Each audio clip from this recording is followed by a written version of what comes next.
environment and man himself is nothing. And I am on good terms with Sofya Semyonovna to this day, which is a proof that she never regarded me as having wronged her.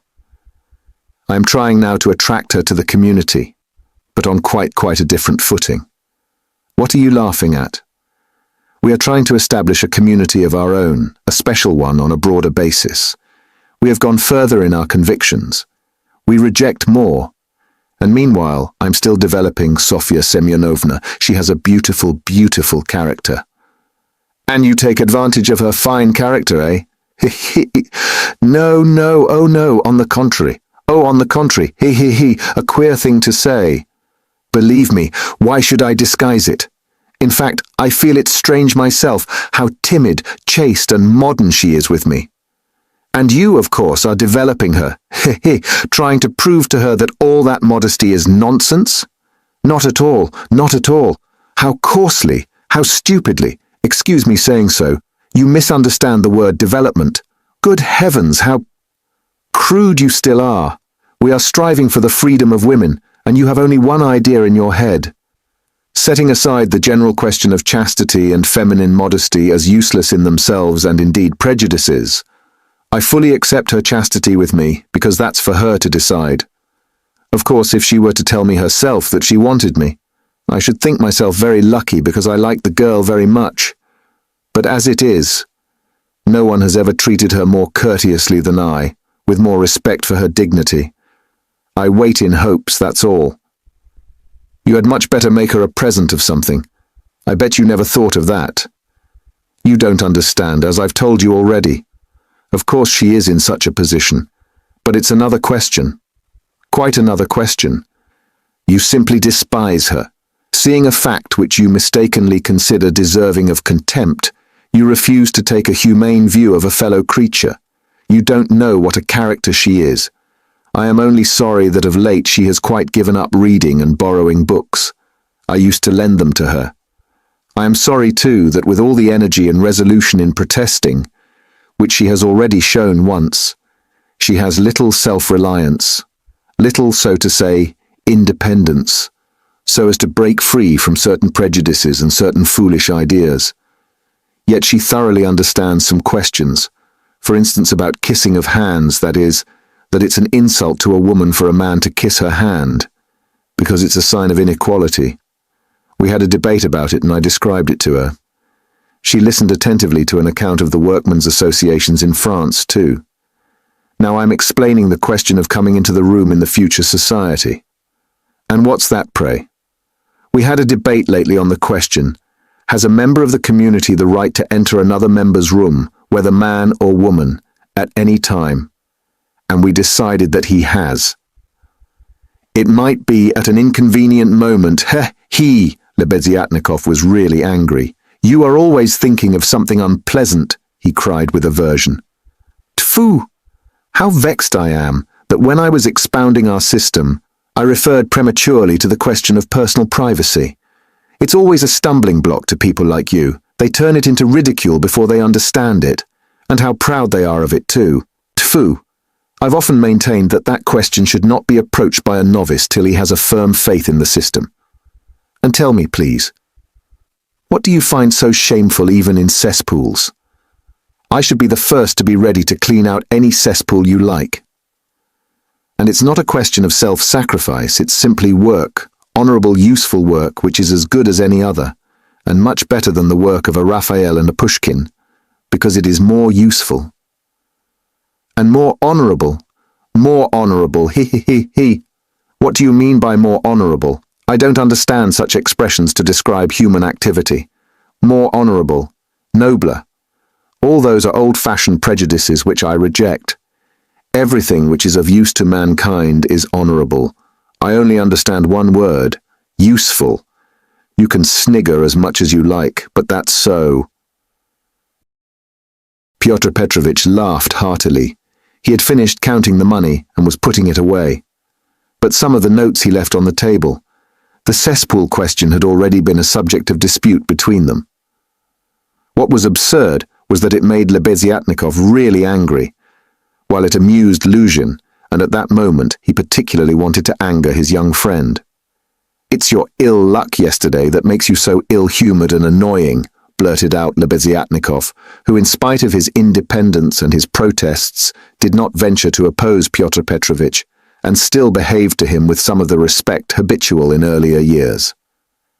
"You'd better tell me this," Pyotr Petrovitch interrupted with haughty displeasure. "Can you? Or rather, are you really friendly enough with that young person to ask her to step in here for a minute? I think they've all come back from the cemetery. I heard the sound of steps. I want to see her, that young person." "What for?" Lebeziatnikov asked with surprise. "Oh, I want to. I am leaving here today or tomorrow, and therefore I wanted to speak to her about... However, you may be present during the interview. It's better you should be indeed, for there's no knowing what you might imagine." "I shan't imagine anything. I only asked, and if you've anything to say to her, nothing is easier than to call her in. I'll go directly, and you may be sure I won't be in your way." 5 minutes later, Lebeziatnikov came in with Sonia. She came in very much surprised and overcome with shyness, as usual. She was always shy in such circumstances, and was always afraid of new people. She had been as a child, and was even more so now. Pyotr Petrovitch met her, politely and affably, but with a certain shade of bantering familiarity, which in his opinion was suitable for a man of his respectability and weight in dealing with a creature so young and so interesting as she. He hastened to reassure her and made her sit down facing him at the table.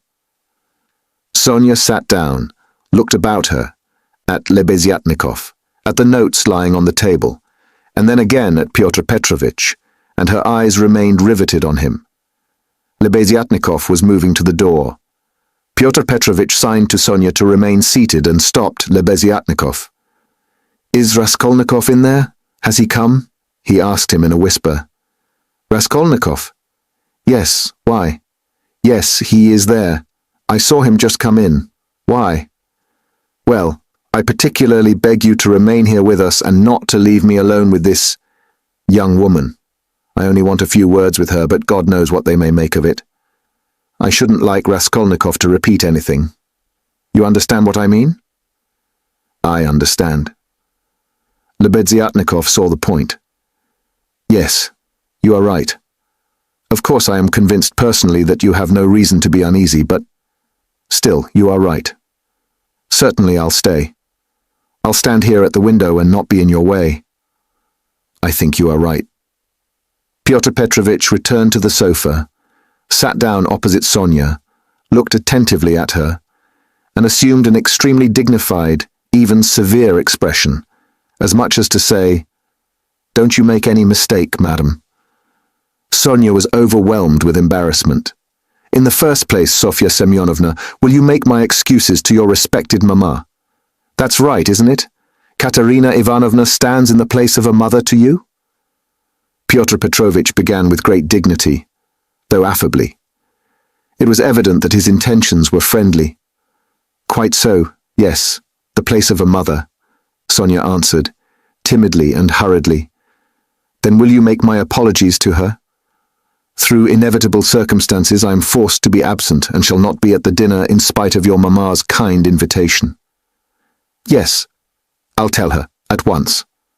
And Sonia hastily jumped up from her seat. "Wait, that's not all." Pyotr Petrovitch detained her, smiling at her simplicity and ignorance of good manners. "And you know me little, my dear Sofya Semyonovna, if you suppose I would have ventured to trouble a person like you for a matter of so little consequence affecting myself only. I have another object." Sonia sat down hurriedly. Her eyes rested again for an instant on the grey and rainbow-coloured notes that remained on the table, but she quickly looked away and fixed her eyes on Pyotr Petrovitch. She felt it horribly indecorous, especially for her, to look at another person's money.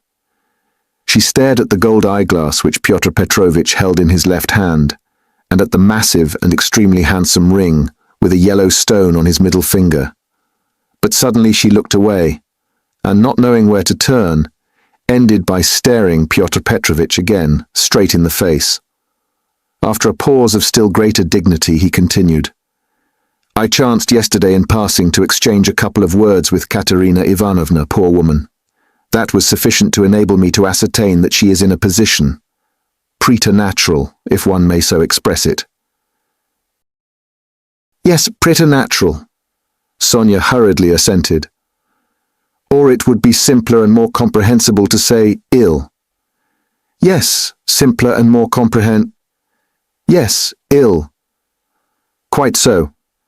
So then from a feeling of humanity and, so to speak, compassion, I should be glad to be of service to her in any way, foreseeing her unfortunate position. I believe the whole of this poverty-stricken family depends now entirely on you. Allow me to ask. Sonia rose to her feet. Did you say something to her yesterday of the possibility of a pension?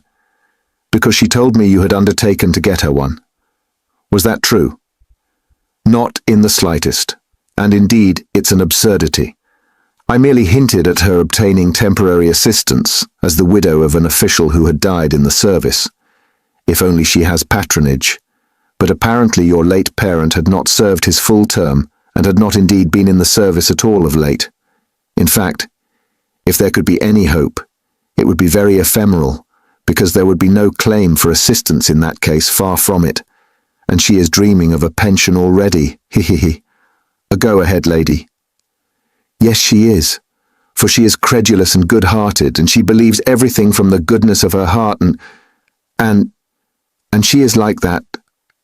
Yes, you must excuse her, said Sonia, and again she got up to go. But you haven't heard what I have to say.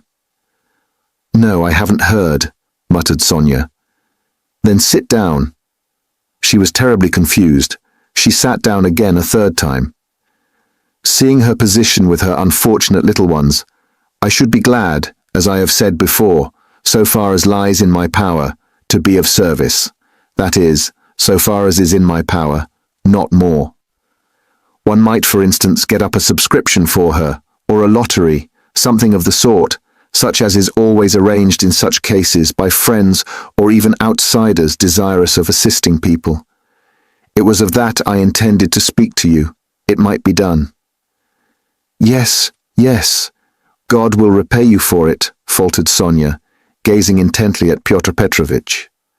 It might be, but we will talk of it later. We might begin it today. We will talk it over this evening and lay the foundation, so to speak.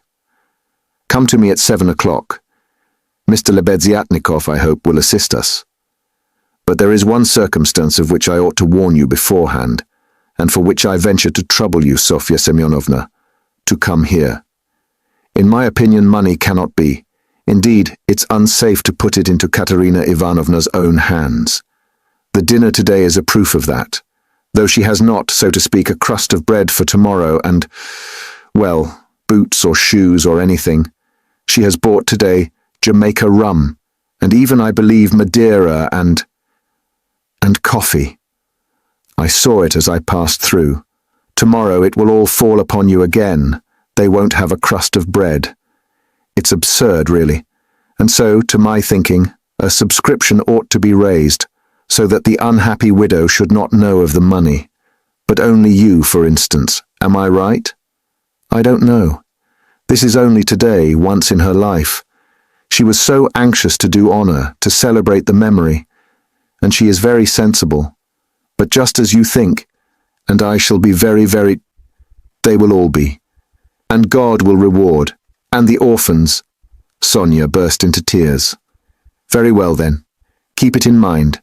And now, will you accept, for the benefit of your relation, the small sum that I am able to spare, from me personally?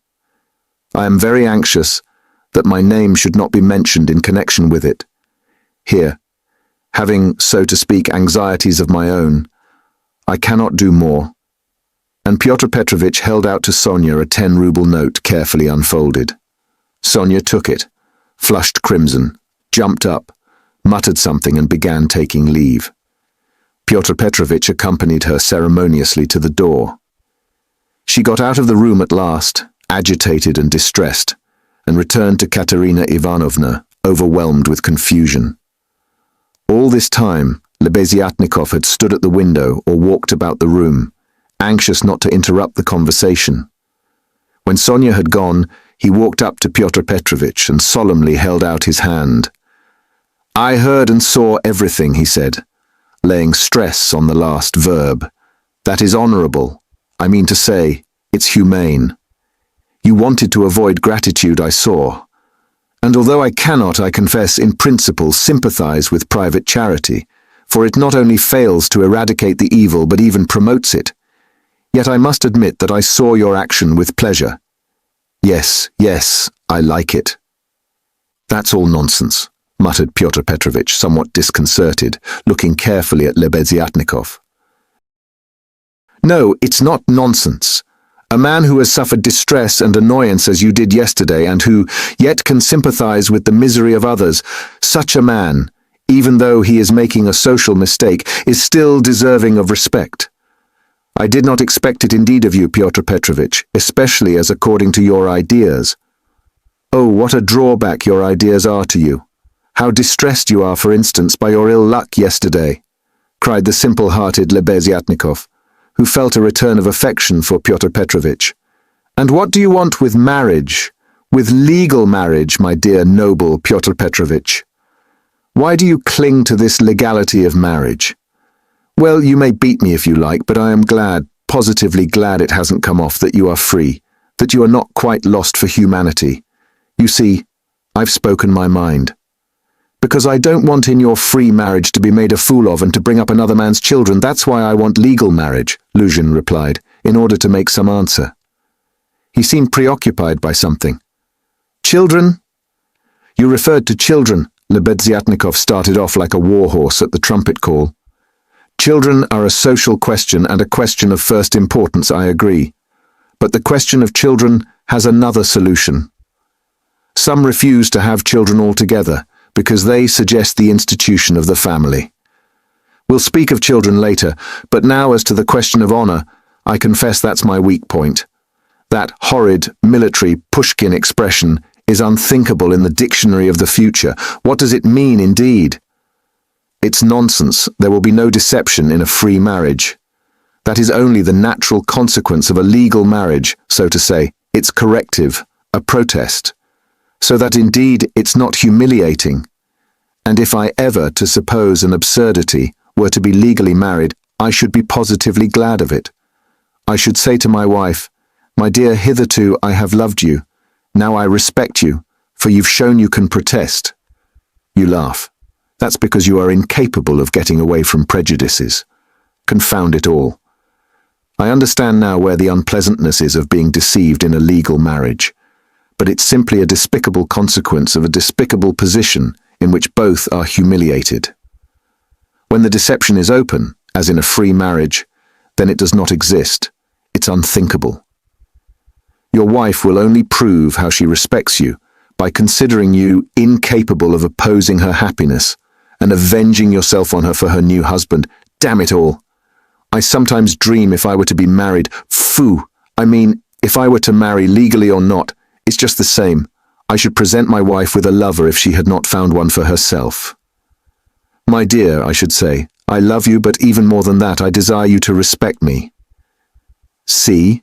Am I not right? Pyotr Petrovitch sniggered as he listened, but without much merriment. He hardly heard it indeed.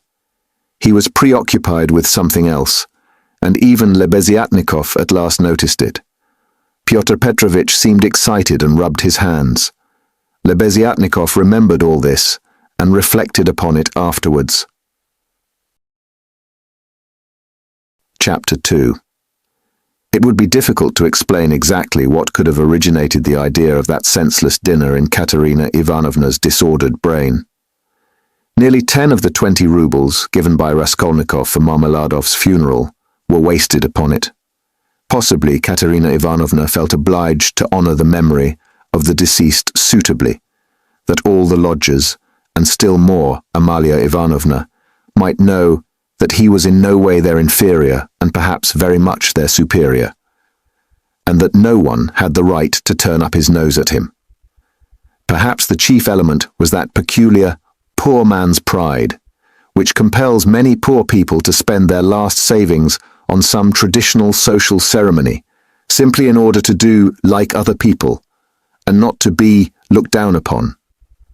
It is very probable, too, that Katerina Ivanovna longed on this occasion, at the moment when she seemed to be abandoned by everyone, to show those wretched, contemptible lodgers that she knew how to do things, how to entertain, and that she had been brought up in a genteel, she might almost say aristocratic colonel's family, and had not been meant for sweeping floors and washing the children's rags at night. Even the poorest and most broken-spirited people are sometimes liable to these paroxysms of pride and vanity, which take the form of an irresistible nervous craving. And Katerina Ivanovna was not broken-spirited. She might have been killed by circumstance, but her spirit could not have been broken. That is, she could not have been intimidated. Her will could not be crushed. Moreover, Sonia had said with good reason that her mind was unhinged. She could not be said to be insane. But for a year past, she had been so harassed that her mind might well be overstrained. The later stages of consumption are apt, doctors tell us, to affect the intellect. There was no great variety of wines, nor was there Madeira, but wine there was. There was vodka, rum, and Lisbon wine, all of the poorest quality but in sufficient quantity. Besides the traditional rice and honey, there were 3 or 4 dishes, one of which consisted of pancakes, all prepared in Amalia Ivanovna's kitchen. 2 samovars were boiling, that tea and punch might be offered after dinner. Katerina Ivanovna had herself seen to purchasing the provisions, with the help of one of the lodgers, an unfortunate little Pole who had somehow been stranded at Madame Lipovetsky's.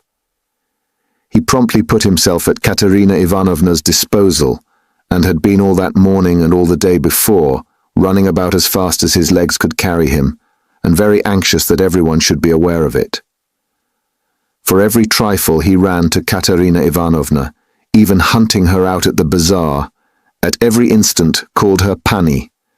She was heartily sick of him before the end, though she had declared at first that she could not have got on without this serviceable and magnanimous man. It was one of Katerina Ivanovna's characteristics to paint everyone she met in the most glowing colours. Her praises were so exaggerated as sometimes to be embarrassing. She would invent various circumstances to the credit of her new acquaintance, and quite genuinely believe in their reality. Then all of a sudden she would be disillusioned and would rudely and contemptuously repulse the person she had only a few hours before been literally adoring. She was naturally of a gay, lively and peace-loving disposition, but from continual failures and misfortunes, she had come to desire so keenly that all should live in peace and joy, and should not dare to break the peace, that the slightest jar, the smallest disaster reduced her almost to frenzy, and she would pass in an instant from the brightest hopes and fancies to cursing her fate and raving, and knocking her head against the wall. Amalia Ivanovna, too, suddenly acquired extraordinary importance in Katerina Ivanovna's eyes, and was treated by her with extraordinary respect, probably only because Amalia Ivanovna had thrown herself heart and soul into the preparations. She had undertaken to lay the table, to provide the linen, crockery, and so on, and to cook the dishes in her kitchen, and Katerina Ivanovna had left it all in her hands and gone herself to the cemetery. Everything had been well done. Even the tablecloth was nearly clean. The crockery, knives, forks, and glasses were of course of all shapes and patterns lent by different lodgers, but the table was properly laid at the time fixed, and Amalia Ivanovna, feeling she had done her work well, had put on a black silk dress and a cap with new mourning ribbons, and met the returning party with some pride. This pride, though justifiable, displeased Katerina Ivanovna for some reason, as though the table could not have been laid except by Amalia Ivanovna. She disliked the cap with new ribbons too. Could she be stuck up, the stupid German, because she was mistress of the house and had consented as a favour to help her poor lodgers? As a favour, fancy that. Katerina Ivanovna's father, who had been a colonel and almost a governor, had sometimes had the table set for 40 persons, and then anyone like Amalia Ivanovna, or rather Ludvigovna, would not have been allowed into the kitchen. Katerina Ivanovna, however, put off expressing her feelings for the time and contented herself with treating her coldly, though she decided inwardly that she would certainly have to put Amalia Ivanovna down and set her in her proper place, for goodness only knew what she was fancying herself. Katerina Ivanovna was irritated too by the fact that hardly any of the lodgers invited had come to the funeral, except the Pole who had just managed to run into the cemetery, while to the memorial dinner, the poorest and most insignificant of them had turned up, the wretched creatures, many of them not quite sober. The older and more respectable of them all, as if by common consent, stayed away. Pyotr Petrovitch Luzhin, for instance, who might be said to be the most respectable of all the lodgers, did not appear, though Katerina Ivanovna had the evening before told all the world, that is, Amalia Ivanovna, Polenka, Sonia, and the Pole, that he was the most generous, noble-hearted man with a large property and vast connections, who had been a friend of her first husband's and a guest in her father's house, and that he had promised to use all his influence to secure her a considerable pension.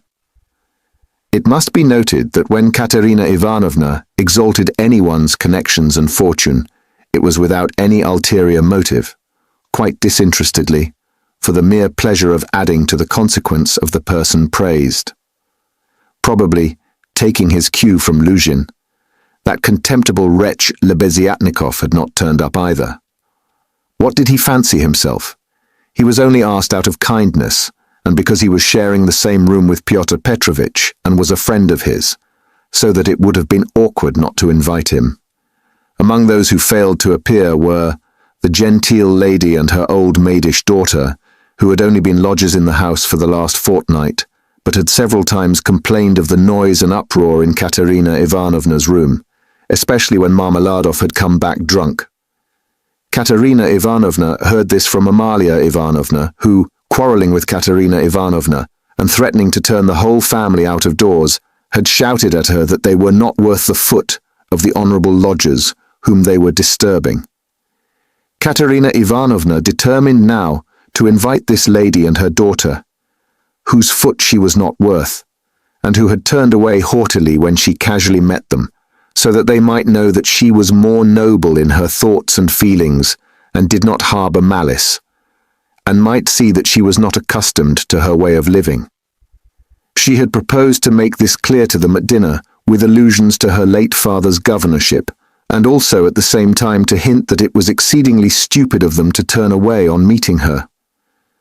The fat Colonel Major, he was really a discharged officer of low rank, was also absent, but it appeared that he had been not himself for the last 2 days. The party consisted of the Pole, a wretched-looking clerk with a spotty face and a greasy coat, who had not a word to say for himself, and smelled abominably, a deaf and almost blind old man who had once been in the post office, and who had been from immemorial ages maintained by someone at Amalia Ivanovna's. A retired clerk of the commissariat department came too. He was drunk, had a loud and most unseemly laugh, and only fancy, was without a waistcoat. One of the visitors sat straight down to the table without even greeting Katerina Ivanovna. Finally, one person having no suit appeared in his dressing gown, but this was too much, and the efforts of Amalia Ivanovna and the Pole succeeded in removing him. The Pole brought with him, however, 2 other Poles who did not live at Amalia Ivanovna's, and whom no one had seen here before.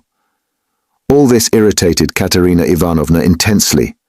For whom had they made all these preparations, then? To make room for the visitors, the children had not even been laid for at the table. But the 2 little ones were sitting on a bench in the furthest corner, with their dinner laid on a box, while Polenka, as a big girl, had to look after them, feed them, and keep their noses wiped like well-bred children's. Katerina Ivanovna, in fact, could hardly help meeting her guests with increased dignity and even haughtiness. She stared at some of them with special severity and loftily invited them to take their seats. Rushing to the conclusion that Amalia Ivanovna must be responsible for those who were absent, she began treating her with extreme nonchalance, which the latter promptly observed and resented. Such a beginning was no good omen for the end. All were seated at last. Raskolnikov came in almost at the moment of their return from the cemetery. Katerina Ivanovna was greatly delighted to see him, in the first place, because he was the one educated visitor, and as everyone knew was in 2 years to take a professorship in the university. And secondly, because he immediately and respectfully apologized for having been unable to be at the funeral. She positively pounced upon him and made him sit on her left hand. Amalia Ivanovna was on her right. In spite of her continual anxiety that the dishes should be passed round correctly and that everyone should taste them, in spite of the agonizing cough which interrupted her every minute and seemed to have grown worse during the last few days, she hastened to pour out in a half-whisper to Raskolnikov all her suppressed feelings and her just indignation at the failure of the dinner, interspersing her remarks with lively and uncontrollable laughter at the expense of her visitors and especially of her landlady. "It's all that cuckoo's fault, you know whom I mean? Her. Katerina Ivanovna nodded towards the landlady. "Look at her, she's making round eyes. She feels that we are talking about her and can't understand. Foo, the owl! Ha, ha! Cough, cough, cough. And what does she put on that cap for? Cough, cough, cough. Have you noticed that she wants everyone to consider that she is patronizing me and doing me an honor by being here? I asked her like a sensible woman to invite people, especially those who knew my late husband, and look at the set of fools she has brought. The sweeps. Look at that one with the spotty face. And those wretched Poles. Ha, ha, ha. Cough, cough, cough. Not one of them has ever poked his nose in here. I've never set eyes on them. What have they come here for, I ask you? There they sit in a row. Hey, Pan, she cried suddenly to one of them. Have you tasted the pancakes? Take some more. Have some beer. Won't you have some vodka? Look, he's jumped up and is making his bows. They must be quite starved, poor things. Never mind, let them eat. They don't make a noise anyway, though. I'm really afraid for our landlady's silver spoons. Amalia Ivanovna, she addressed her suddenly, almost aloud. If your spoons should happen to be stolen, I won't be responsible, I warn you. Ha ha ha. She laughed, turning to Raskolnikov, and again nodding towards the landlady, in high glee at her sally. She didn't understand. She didn't understand again. Look how she sits with her mouth open. An owl, a real owl, an owl in new ribbons, ha ha ha. Here, her laugh turned again to an insufferable fit of coughing that lasted 5 minutes. Drops of perspiration stood out on her forehead, and her handkerchief was stained with blood. She showed Raskolnikov the blood in silence, and as soon as she could get her breath began whispering to him again with extreme animation and a hectic flush on her cheeks.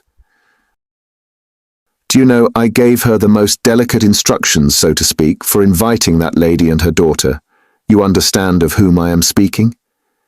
It needed the utmost delicacy, the greatest nicety. But she has managed things so that that fool, that conceited baggage, that provincial nonentity, simply because she is the widow of a major and has come to try and get a pension and to fray out her skirts in the government offices, because at 50 she paints her face, everybody knows it. A creature like that did not think fit to come and has not even answered the invitation which the most ordinary good manners required. I can't understand why Pyotr Petrovitch has not come. But where's Sonia? Where has she gone?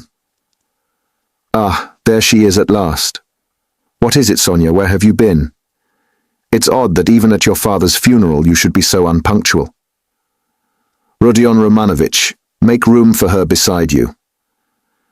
That's your place, Sonia. Take what you like. Have some of the cold entree with jelly, that's the best. They'll bring the pancakes directly. Have they given the children some? Polenka, have you got everything? Cough, cough, cough. That's all right. Be a good girl, Lida. And Kolya, don't fidget with your feet. Sit like a little gentleman. What are you saying, Sonia? Sonia hastened to give her Pyotr Petrovitch's apologies, trying to speak loud enough for everyone to hear, and carefully choosing the most respectful phrases which she attributed to Pyotr Petrovitch.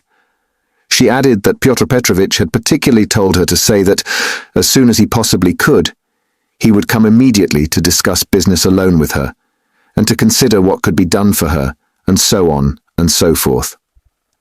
Sonia knew that this would comfort Katerina Ivanovna, would flatter her and gratify her pride. She sat down beside Raskolnikov. She made him a hurried bow, glancing curiously at him. But for the rest of the time, she seemed to avoid looking at him or speaking to him. She seemed absent-minded, though she kept looking at Katerina Ivanovna, trying to please her. Neither she nor Katerina Ivanovna had been able to get mourning. Sonia was wearing dark brown, and Katerina Ivanovna had on her only dress, a dark striped cotton one. The message from Pyotr Petrovitch was very successful. Listening to Sonia with dignity, Katerina Ivanovna inquired with equal dignity how Pyotr Petrovitch was, then at once whispered almost aloud to Raskolnikov that it certainly would have been strange for a man of Pyotr Petrovitch's position and standing to find himself in such extraordinary company. In spite of his devotion to her family and his old friendship with her father. "That's why I am so grateful to you, Rodion Romanovich, that you have not disdained my hospitality, even in such surroundings," she added almost aloud. "But I am sure that it was only your special affection for my poor husband that has made you keep your promise." Then once more with pride and dignity, she scanned her visitors, and suddenly inquired aloud across the table of the deaf man, "Wouldn't he have some more meat, and had he been given some wine?" The old man made no answer, and for a long while could not understand what he was asked, though his neighbors amused themselves by poking and shaking him. He simply gazed about him with his mouth open, which only increased the general mirth. "What an imbecile! Look, look, why was he brought? But as to Pyotr Petrovitch, I always had confidence in him," Katerina Ivanovna continued, "and of course, he is not like—" With an extremely stern face, she addressed Amalia Ivanovna so sharply and loudly that the latter was quite disconcerted. "Not like your dressed-up draggle-tails whom my father would not have taken as cooks into his kitchen, and my late husband would have done them honor if he had invited them in the goodness of his heart." "Yes, he was fond of drink, he was fond of it, he did drink," cried the commissariat clerk, gulping down his 12th glass of vodka. "My late husband certainly had that weakness, and everyone knows it," Katerina Ivanovna attacked him at once. "But he was a kind and honorable man, who loved and respected his family. The worst of it was his good nature made him trust all sorts of disreputable people, and he drank with fellows who were not worth the sole of his shoe. Would you believe it, Rodion Romanovich, they found a gingerbread cock in his pocket. He was dead drunk, but he did not forget the children." "A cock? Did you say a cock?" shouted the commissariat clerk. Katerina Ivanovna did not vouchsafe a reply. She sighed, lost in thought. "No doubt you think, like everyone, that I was too severe with him," she went on, addressing Raskolnikov. "But that's not so. He respected me very much. He was a kind-hearted man, and how sorry I was for him sometimes. He would sit in a corner and look at me. I used to feel so sorry for him. I used to want to be kind to him, and then would think to myself, 'Be kind to him, and he will drink again.' It was only by severity that you could keep him within bounds." "Yes, he used to get his hair pulled pretty often," roared the commissariat clerk again, swallowing another glass of vodka. "Some fools would be the better for a good drubbing, as well as having their hair pulled." "I'm not talking of my late husband now," Katerina Ivanovna snapped at him. The flush on her cheeks grew more and more marked. Her chest heaved. In another minute she would have been ready to make a scene. Many of the visitors were sniggering, evidently delighted. They began poking the commissariat clerk and whispering something to him. They were evidently trying to egg him on. "Allow me to ask what you are alluding to," began the clerk. "That is to say, about whom did you say just now? But I don't care, that's nonsense. Widow, I forgive you. Pass." And he took another drink of vodka. Raskolnikov sat in silence, listening with disgust. He only ate from politeness, just tasting the food that Katerina Ivanovna was continually putting on his plate to avoid hurting her feelings. He watched Sonia intently, but Sonia became more and more anxious and distressed. She, too, foresaw that the dinner would not end peaceably, and saw with terror Katerina Ivanovna's growing irritation. She knew that she, Sonia, was the chief reason for the genteel lady's contemptuous treatment of Katerina Ivanovna's invitation. She had heard from Amalia Ivanovna that the mother was positively offended at the invitation and had asked the question, how could she let her daughter sit down beside that young person? Sonia had a feeling that Katerina Ivanovna had already heard this, and an insult to Sonia meant more to Katerina Ivanovna than an insult to herself, her children, or her father. Sonia knew that Katerina Ivanovna would not be satisfied now, till she had shown those draggle-tails that they were both. To make matters worse, someone passed Sonia, from the other end of the table, a plate with 2 hearts pierced with an arrow, cut out of black bread. Katerina Ivanovna flushed crimson, and at once said aloud across the table that the man who sent it was a drunken ass. Amalia Ivanovna was foreseeing something amiss, and at the same time deeply wounded by Katerina Ivanovna's haughtiness, and to restore the good humor of the company and raise herself in their esteem. She began, apropos of nothing, telling a story about an acquaintance of hers, Karl from the chemist's, who was driving one night in a cab, and that the cabman wanted him to kill, and Karl very much begged him not to kill, and wept and clasped hands and frightened and from fear pierced his heart. Though Katerina Ivanovna smiled, she observed at once that Amalia Ivanovna ought not to tell anecdotes in Russian. The latter was still more offended, and she retorted that her Vater aus Berlin was a very important man and always went with his hands in pockets. Katerina Ivanovna could not restrain herself and laughed so much that Amalia Ivanovna lost patience and could scarcely control herself. "Listen to the owl," Katerina Ivanovna whispered at once, her good humor almost restored. She meant to say he kept his hands in his pockets, but she said he put his hands in people's pockets. Cough, cough. "And have you noticed, Rodion Romanovich, that all these Petersburg foreigners, the Germans especially, are all stupider than we?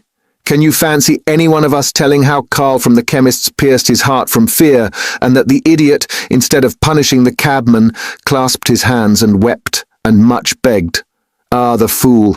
And you know she fancies it's very touching and does not suspect how stupid she is. To my thinking, that drunken commissariat clerk is a great deal cleverer. Anyway, one can see that he has addled his brains with drink. But you know, these foreigners are always so well behaved and serious. Look how she sits glaring. She is angry. Ha ha! Cough, cough, cough." Regaining her good humor, Katerina Ivanovna began at once telling Raskolnikov that when she had obtained her pension, she intended to open a school for the daughters of gentlemen in her native town, Tula. This was the first time she had spoken to him of the project, and she launched out into the most alluring details. It suddenly appeared that Katerina Ivanovna had in her hands the very certificate of honor, of which Marmeladov had spoken to Raskolnikov in the tavern, when he told him that Katerina Ivanovna, his wife, had danced the shawl dance before the governor and other great personages on leaving school. This certificate of honor was obviously intended now to prove Katerina Ivanovna's right to open a boarding school, but she had armed herself with it chiefly with the object of overwhelming those 2 stuck-up draggle-tails if they came to the dinner, and proving incontestably that Katerina Ivanovna was of the most noble, she might even say aristocratic family, a colonel's daughter, and was far superior to certain adventuresses who have been so much to the fore of late. The certificate of honor immediately passed into the hands of the drunken guests, and Katerina Ivanovna did not try to retain it, for it actually contained the statement, en toutes lettres, that her father was of the rank of a major and also a companion of an order, so that she really was almost the daughter of a colonel. Warming up, Katerina Ivanovna proceeded to enlarge on the peaceful and happy life they would lead in Tula, on the gymnasium teachers whom she would engage to give lessons in her boarding school. One a most respectable old Frenchman, one Mangot, who had taught Katerina Ivanovna herself in old days and was still living in Tula, and would no doubt teach in her school on moderate terms. Next she spoke of Sonia, who would go with her to Tula and help her in all her plans. At this, someone at the further end of the table gave a sudden guffaw. Though Katerina Ivanovna tried to appear to be disdainfully unaware of it, she raised her voice and began at once speaking with conviction of Sonia's undoubted ability to assist her, of her gentleness, patience, devotion, generosity, and good education, tapping Sonia on the cheek and kissing her warmly twice.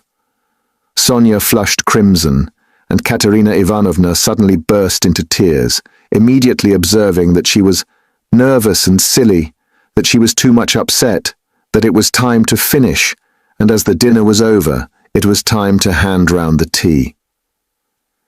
At that moment, Amalia Ivanovna, deeply aggrieved at taking no part in the conversation and not being listened to, made one last effort, and with secret misgivings ventured on an exceedingly deep and weighty observation that, in the future boarding school, she would have to pay particular attention to the laundry, and that there certainly must be a good dame to look after the linen, and secondly, that the young ladies must not read novels at night.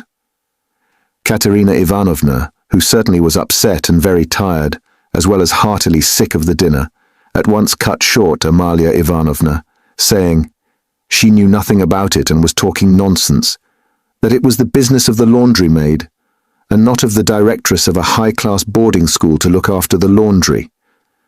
And as for novel reading, that was simply rudeness, and she begged her to be silent. Amalia Ivanovna fired up, and getting angry observed that she only meant her good, and that she had meant her very good, and that it was long since she had paid her gold for the lodgings. Katerina Ivanovna at once set her down, saying that it was a lie to say she wished her good, because only yesterday, when her dead husband was lying on the table, she had worried her about the lodgings. To this, Amalia Ivanovna very appropriately observed that she had invited those ladies, but those ladies had not come, because those ladies are ladies, and cannot come to a lady who is not a lady. Katerina Ivanovna at once pointed out to her that as she was a slut, she could not judge what made one really a lady. Amalia Ivanovna at once declared that her father from Berlin was a very, very important man, and both hands in pockets went, and always used to say, "Poof, poof," and she leapt up from the table to represent her father, sticking her hands in her pockets, puffing her cheeks, and uttering vague sounds resembling "poof, poof," amid loud laughter from all the lodgers, who purposely encouraged Amalia Ivanovna, hoping for a fight. But this was too much for Katerina Ivanovna, and she at once declared, so that all could hear, that Amalia Ivanovna probably never had a father, but was simply a drunken Petersburg Finn, and had certainly once been a cook and probably something worse. Amalia Ivanovna turned as red as a lobster and squealed that perhaps Katerina Ivanovna never had a father, but she had a father from Berlin, and that he wore a long coat and always said "poof, poof, poof." Katerina Ivanovna observed contemptuously that all knew what her family was, and that on that very certificate of honor it was stated in print that her father was a colonel, while Amalia Ivanovna's father, if she really had one, was probably some Finnish milkman, but that probably she never had a father at all, since it was still uncertain whether her name was Amalia Ivanovna or Amalia Ludvigovna. At this, Amalia Ivanovna, lashed to fury, struck the table with her fist and shrieked that she was Amalia Ivanovna and not Ludvigovna, that her Vater was named Johann, and that he was a burgomeister, and that Katerina Ivanovna's Vater was quite never a burgomeister. Katerina Ivanovna rose from her chair, and with a stern and apparently calm voice, though she was pale and her chest was heaving, observed that if she dared for one moment to set her contemptible wretch of a father on a level with her papa, she, Katerina Ivanovna, would tear her cap off her head and trample it underfoot. Amalia Ivanovna ran about the room, shouting at the top of her voice that she was mistress of the house, and that Katerina Ivanovna should leave the lodgings that minute. Then she rushed for some reason to collect the silver spoons from the table. There was a great outcry and uproar. The children began crying. Sonia ran to restrain Katerina Ivanovna, but when Amalia Ivanovna shouted something about the yellow ticket, Katerina Ivanovna pushed Sonia away and rushed at the landlady to carry out her threat. At that minute the door opened, and Pyotr Petrovich Luzhin appeared on the threshold. He stood scanning the party with severe and vigilant eyes. Katerina Ivanovna rushed to him. Chapter 3. "Pyotr Petrovich," she cried, "protect me, you at least. Make this foolish woman understand that she can't behave like this to a lady in misfortune, that there is a law for such things. I'll go to the Governor-General himself. She shall answer for it. Remembering my father's hospitality, protect these orphans. Allow me, madam. Allow me." Pyotr Petrovich waved her off. "Your papa, as you are well aware, I had not the honor of knowing." Someone laughed aloud. "And I do not intend to take part in your everlasting squabbles with Amalia Ivanovna. I have come here to speak of my own affairs, and I want to have a word with your stepdaughter, Sofya. Ivanovna, I think it is. Allow me to pass." Pyotr Petrovich, edging by her, went to the opposite corner where Sonia was. Katerina Ivanovna remained standing where she was, as though thunderstruck. She could not understand how Pyotr Petrovich could deny having enjoyed her father's hospitality. Though she had invented it herself, she believed in it firmly by this time. She was struck, too, by the businesslike, dry, and even contemptuous, menacing tone of Pyotr Petrovich. All the clamour gradually died away at his entrance. Not only was this serious businessman strikingly incongruous with the rest of the party, but it was evident, too, that he had come upon some matter of consequence, that some exceptional cause must have brought him, and that therefore something was going to happen. Raskolnikov, standing beside Sonia, moved aside to let him pass. Pyotr Petrovich did not seem to notice him. A minute later, Lebeziatnikov too appeared in the doorway. He did not come in, but stood still, listening with marked interest, almost wonder, and seemed for a time perplexed. "Excuse me for possibly interrupting you, but it's a matter of some importance," Pyotr Petrovich observed, addressing the company generally. "I am glad indeed to find other persons present. Amalia Ivanovna, I humbly beg you as mistress of the house to pay careful attention to what I have to say to Sofya Ivanovna. Sofya Ivanovna," he went on, addressing Sonia, who was very much surprised and already alarmed. "Immediately after your visit, I found that a 100-ruble note was missing from my table, in the room of my friend Mr. Lebeziatnikov. If in any way whatever you know and will tell us where it is now, I assure you on my word of honor, and call all present to witness that the matter shall end there. In the opposite case, I shall be compelled to have recourse to very serious measures, and then you must blame yourself." Complete silence reigned in the room. Even the crying children were still.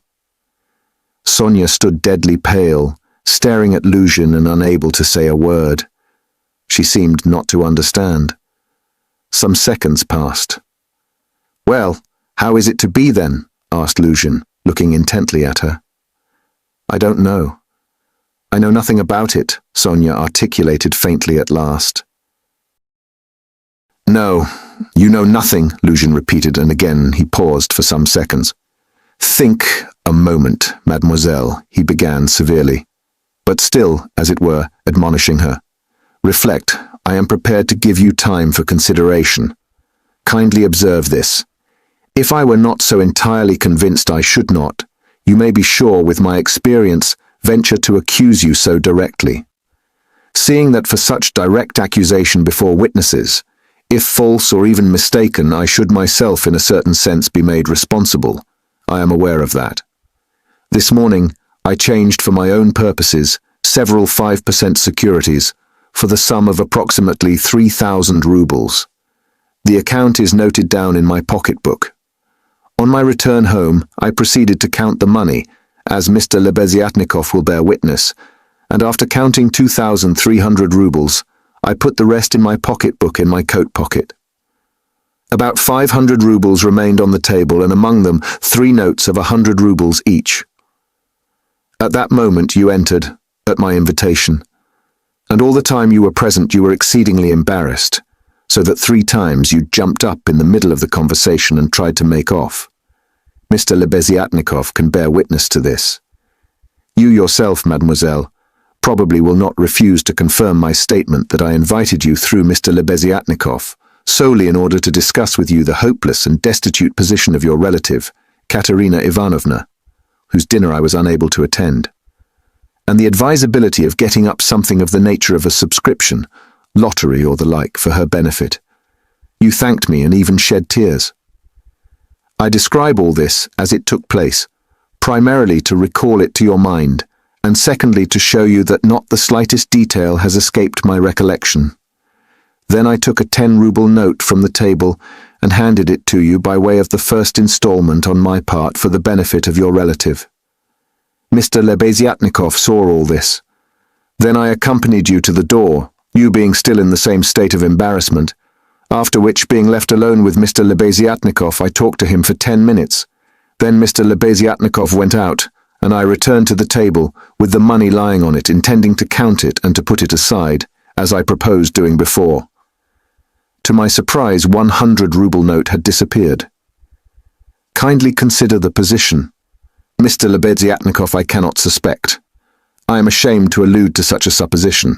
I cannot have made a mistake in my reckoning, for the minute before your entrance I had finished my accounts and found the total correct.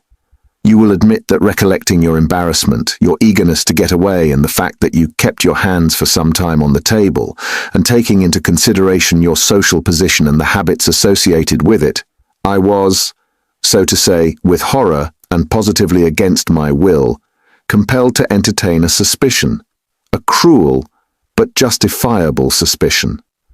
I will add further and repeat that in spite of my positive conviction, I realize that I run a certain risk in making this accusation, but as you see, I could not let it pass.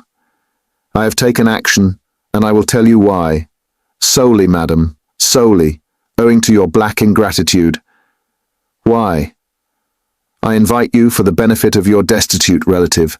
I present you with my donation of 10 rubles, and you, on the spot, repay me for all that with such an action. It is too bad. You need a lesson. Reflect. Moreover, like a true friend, I beg you, and you could have no better friend at this moment, think what you are doing, otherwise I shall be immovable. Well, what do you say? I have taken nothing, Sonia whispered in terror. You gave me 10 rubles. Here it is. Take it. Sonia pulled her handkerchief out of her pocket, untied a corner of it, took out the 10-ruble note and gave it to Luzhin. And the 100 rubles you do not confess to taking, he insisted reproachfully, not taking the note. Sonia looked about her. All were looking at her with such awful, stern, ironical, hostile eyes. She looked at Raskolnikov. He stood against the wall, with his arms crossed, looking at her with glowing eyes. Good God, broke from Sonia. Amalia Ivanovna, we shall have to send word to the police, and therefore I humbly beg you, meanwhile to send for the house porter, Luzhin said softly and even kindly. Gott der Barmherzige, I knew she was the thief, cried Amalia Ivanovna, throwing up her hands. You knew it! Luzhin caught her up. Then I suppose you had some reason before this for thinking so. I beg you, worthy Amalia Ivanovna, to remember your words which have been uttered before witnesses. There was a buzz of loud conversation on all sides. All were in movement. What? Cried Katerina Ivanovna, suddenly realizing the position, and she rushed at Luzhin. What? You accuse her of stealing? Sonia! Ah, the wretches! The wretches! And running to Sonia, she flung her wasted arms round her and held her as in a vice. Sonia, how dared you take 10 rubles from him? Foolish girl, give it to me. Give me the 10 rubles at once. Here. And snatching the note from Sonia, Katerina Ivanovna crumpled it up and flung it straight into Luzhin's face. It hit him in the eye and fell on the ground. Amalia Ivanovna hastened to pick it up. Pyotr Petrovitch lost his temper. "Hold that mad woman!" he shouted. At that moment several other persons besides Lebeziatnikov appeared in the doorway, among them the two ladies. "What? Mad? Am I mad? Idiot!" shrieked Katerina Ivanovna. "You're an idiot yourself, pettifogging lawyer baseman. Sonia, take his money. Sonia a thief, why she'd give away her last penny." And Katerina Ivanovna broke into hysterical laughter. "Did you ever see such an idiot?" She turned from side to side. "And you too," she suddenly saw the landlady. "And you too, sausage eater, you declare that she is a thief, you trashy Prussian hen's leg in a crinoline. She hasn't been out of this room. She came straight from you, you wretch, and sat down beside me. Everyone saw her. She sat here, by Rodion Romanovich. Search her. Since she's not left the room, the money would have to be on her. Search her, search her. But if you don't find it, then excuse me, my dear fellow, you'll answer for it. I'll go to our sovereign, to our gracious Tsar himself, and throw myself at his feet today, this minute. I am alone in the world. They would let me in. Do you think they wouldn't? You're wrong. I will get in. I will get in. You reckoned on her meekness. You relied upon that. But I am not so submissive, let me tell you. You've gone too far yourself. Search her. Search her." And Katerina Ivanovna, in a frenzy, shook Luzhin and dragged him towards Sonia. "I am ready. I'll be responsible. But calm yourself, madam. Calm yourself. I see that you are not so submissive. Well. But as to that," Luzhin muttered, "that ought to be before the police, though indeed there are witnesses enough as it is. I am ready. But in any case it's difficult for a man, on account of her sex. But with the help of Amalia Ivanovna, though of course it's not the way to do things. How is it to be done?" "As you will. Let anyone who likes search her," cried Katerina Ivanovna. "Sonia, turn out your pockets. See? Look, monster, the pocket is empty. Here was her handkerchief. Here is the other pocket. Look, do you see? And Katerina Ivanovna turned, or rather snatched, both pockets inside out. But from the right pocket a piece of paper flew out, and describing a parabola in the air, fell at Luzhin's feet. Everyone saw it, several cried out. Pyotr Petrovitch stooped down, picked up the paper in 2 fingers, lifted it where all could see it, and opened it. It was a 100-ruble note, folded in 8. Pyotr Petrovitch held up the note, showing it to everyone. "Thief! Out of my lodging! Police! Police!" yelled Amalia Ivanovna. "They must to Siberia be sent! Away!" Exclamations arose on all sides. Raskolnikov was silent, keeping his eyes fixed on Sonia, except for an occasional rapid glance at Luzhin. Sonia stood still, as though unconscious. She was hardly able to feel surprise. Suddenly the colour rushed to her cheeks. She uttered a cry and hid her face in her hands. "No, it wasn't I. I didn't take it. I know nothing about it," she cried with a heart-rending wail, and she ran to Katerina Ivanovna, who clasped her tightly in her arms, as though she would shelter her from all the world. Sonia, I don't believe it. You see, I don't believe it," she cried, in the face of the obvious fact, swaying her to and fro in her arms like a baby, kissing her face continually, then snatching at her hands and kissing them too. "You took it! How stupid these people are! Oh dear, you are fools! Fools!" she cried, addressing the whole room. You don't know what a heart she has, what a girl she is. She'd take it, she'd sell her last rag, she'd go barefoot to help you if you needed it. That's what she is. She has the yellow passport because my children were starving. She sold herself for us. Ah, husband, do you see? What a memorial dinner for you. Merciful heavens. Defend her. Why are you all standing still? Rodion Romanovich, why don't you stand up for her? Do you believe it too? You are not worth her little finger, all of you together. Good God, defend her now at least. The wail of the poor, consumptive, helpless woman seemed to produce a great effect on her audience. The agonized, wasted, consumptive face, the parched, blood-stained lips, The hoarse voice, the tears unrestrained as a child's, the trustful, childish and yet despairing prayer for help were so piteous that everyone seemed to feel for her. Pyotr Petrovitch, at any rate, was at once moved to compassion. Madam, this incident does not reflect upon you," he cried impressively. "No one would take upon himself to accuse you of being an instigator or even an accomplice in it, especially as you have proved her guilt by turning out her pockets, showing that you had no previous idea of it. I am most ready to show compassion if poverty, so to speak, drove Sofya Semyonovna to it. But why did you refuse to confess, mademoiselle? Were you afraid of the disgrace? The first step? You lost your head, perhaps? One can quite understand it. But how could you have lowered yourself to such an action? Gentlemen," he addressed the whole company. "Gentlemen, compassionate and, so to say, commiserating these people, I am ready to overlook it even now in spite of the personal insult lavished upon me. And may this disgrace be a lesson to you for the future," he said, addressing Sonia. "And I will carry the matter no further. Enough." Pyotr Petrovitch stole a glance at Raskolnikov. Their eyes met, and the fire in Raskolnikov's seemed ready to reduce him to ashes. Meanwhile, Katerina Ivanovna apparently heard nothing. She was kissing and hugging Sonia like a mad woman. The children, too, were embracing Sonia on all sides, and Polenka, though she did not fully understand what was wrong, was drowned in tears and shaking with sobs, as she hid her pretty little face, swollen with weeping, on Sonia's shoulder. "How vile!" a loud voice cried suddenly in the doorway. Pyotr Petrovitch looked round quickly. "What vileness!" Lebeziatnikov repeated, staring him straight in the face. Pyotr Petrovitch gave a positive start. All noticed it and recalled it afterwards. Lebeziatnikov strode into the room. "And you dared to call me as witness?" he said, going up to Pyotr Petrovitch. "What do you mean? What are you talking about?" muttered Luzhin.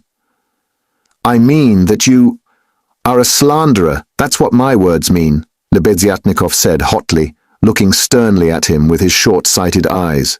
He was extremely angry. Raskolnikov gazed intently at him, as though seizing and weighing each word. Again there was a silence. Pyotr Petrovitch indeed seemed almost dumbfounded for the first moment. "If you mean that for me," he began, stammering. "But what's the matter with you? Are you out of your mind?" "I'm in my mind, but you are a scoundrel. Ah, how vile! I have heard everything. I kept waiting on purpose to understand it, for I must own even now it is not quite logical. What you have done it all for, I can't understand." "Why? What have I done then? Give over talking in your nonsensical riddles, or maybe you are drunk." "You may be a drunkard, perhaps, vile man, but I'm not. I never touch vodka, for it's against my convictions. Would you believe it? He himself, with his own hands, gave Sofya Semyonovna that 100-ruble note. I saw it. I was a witness. I'll take my oath. He did it, he," repeated Lebeziatnikov, addressing all. "Are you crazy, milksop?" squealed Luzhin. "She is herself before you. She herself here declared just now before everyone that I gave her only 10 rubles. How could I have given it to her?" "I saw it. I saw it," Lebeziatnikov repeated. "And though it is against my principles, I am ready this very minute to take any oath you like before the court, for I saw how you slipped it in her pocket. Only like a fool I thought you did it out of kindness. When you were saying goodbye to her at the door, while you held her hand in one hand, with the other, the left, you slipped the note into her pocket. I saw it. I saw it." Luzhin turned pale. "What lies?" he cried impudently. "Why, how could you, standing by the window, see the note? You fancied it with your short-sighted eyes. You are raving." "No, I didn't fancy it. And though I was standing some way off, I saw it all. And though it certainly would be hard to distinguish a note from the window, that's true, I knew for certain that it was a 100-ruble note, because when you were going to give Sofya Semyonovna 10 rubles, you took up from the table a 100-ruble note. I saw it because I was standing near then, and an idea struck me at once so that I did not forget you had it in your hand. You folded it and kept it in your hand all the time. I didn't think of it again until, when you were getting up, you changed it from your right hand to your left and nearly dropped it.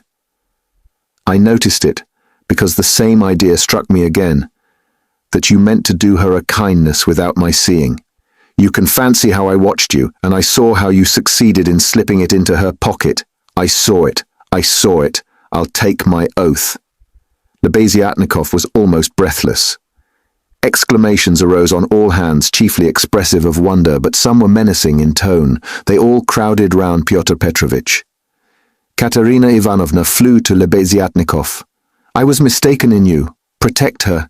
You are the only one to take her part. She is an orphan. God has sent you. Katerina Ivanovna, hardly knowing what she was doing, sank on her knees before him. A pack of nonsense, yelled Luzhin, roused to fury. It's all nonsense you've been talking. An idea struck you didn't think you noticed? What does it amount to? So I gave it to her on the sly on purpose? What for? With what object? What have I to do with this? What for? That's what I can't understand. But that what I am telling you is the fact. That's certain. So far from my being mistaken, you infamous criminal man, I remember how, on account of it, a question occurred to me at once, just when I was thanking you and pressing your hand. What made you put it secretly in her pocket? Why you did it secretly, I mean. Could it be simply to conceal it from me, knowing that my convictions are opposed to yours and that I do not approve of private benevolence, which effects no radical cure? Well, I decided that you really were ashamed of giving such a large sum before me. Perhaps, too, I thought, he wants to give her a surprise when she finds a whole 100-ruble note in her pocket. For I know, some benevolent people are very fond of decking out their charitable actions in that way. Then the idea struck me, too, that you wanted to test her, to see whether, when she found it, she would come to thank you. Then, too, that you wanted to avoid thanks, and that, as the saying is, your right hand should not know.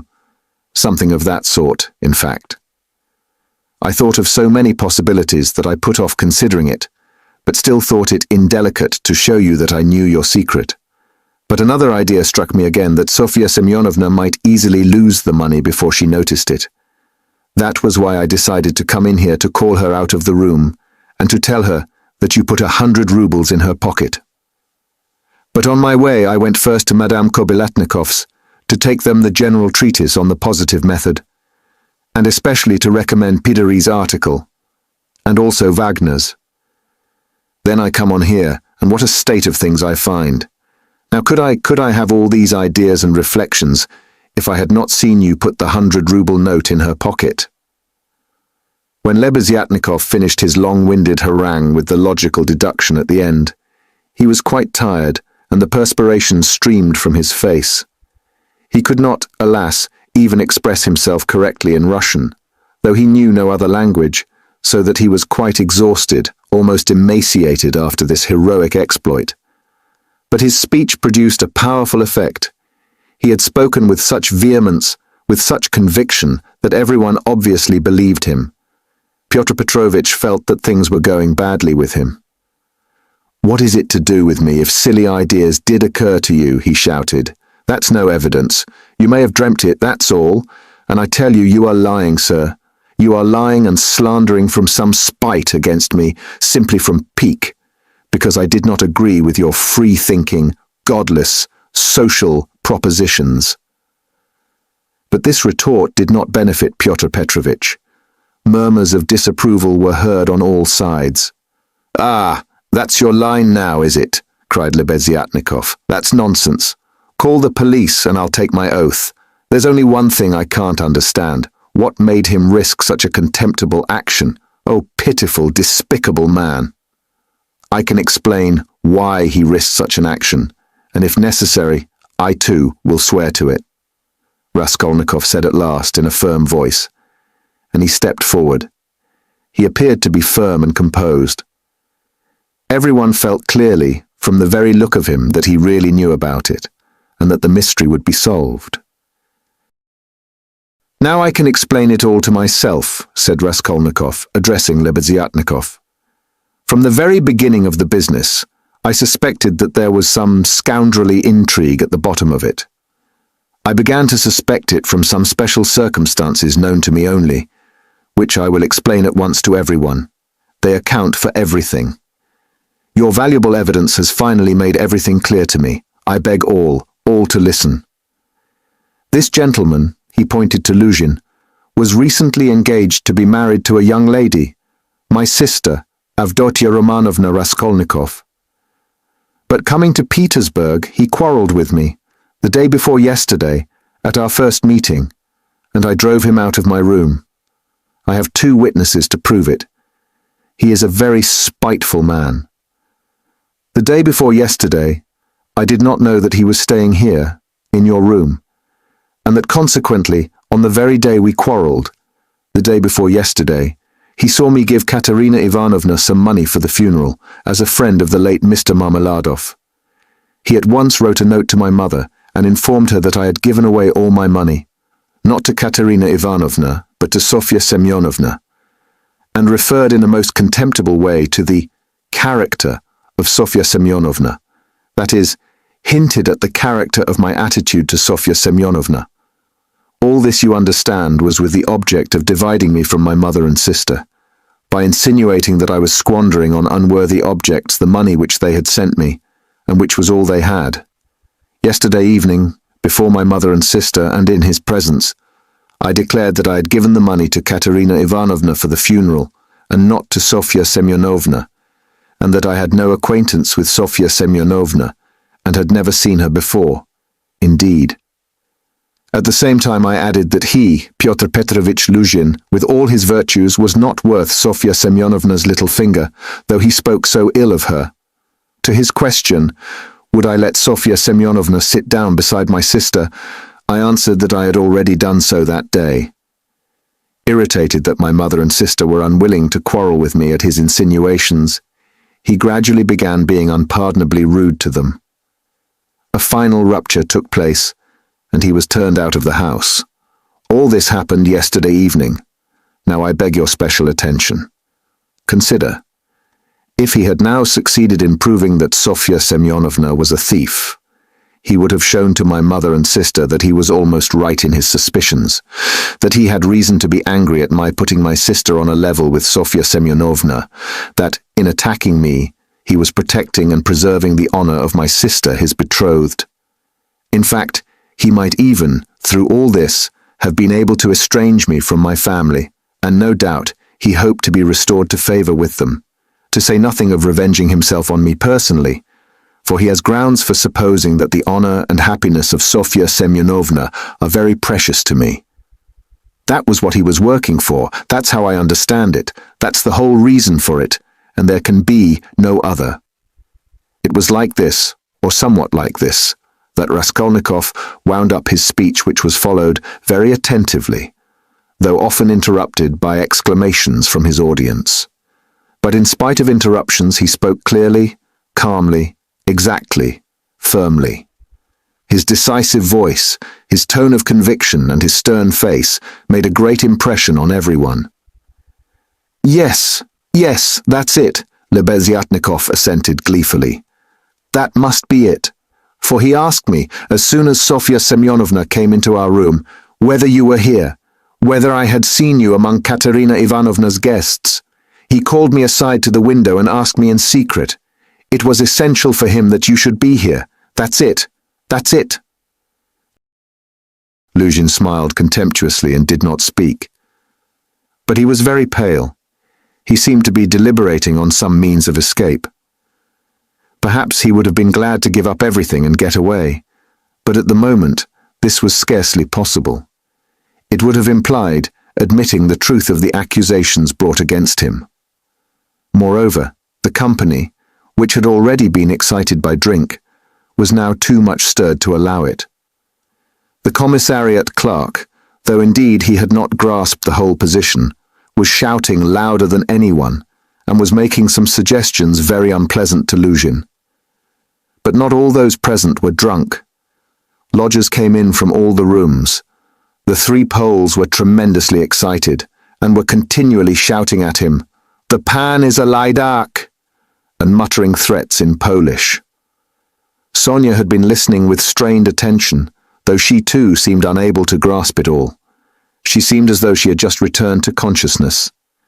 She did not take her eyes off Raskolnikov, feeling that all her safety lay in him. Katerina Ivanovna breathed hard and painfully and seemed fearfully exhausted. Amalia Ivanovna stood looking more stupid than anyone, with her mouth wide open, unable to make out what had happened. She only saw that Pyotr Petrovitch had somehow come to grief. Raskolnikov was attempting to speak again, but they did not let him. Everyone was crowding round Luzhin with threats and shouts of abuse. But Pyotr Petrovitch was not intimidated.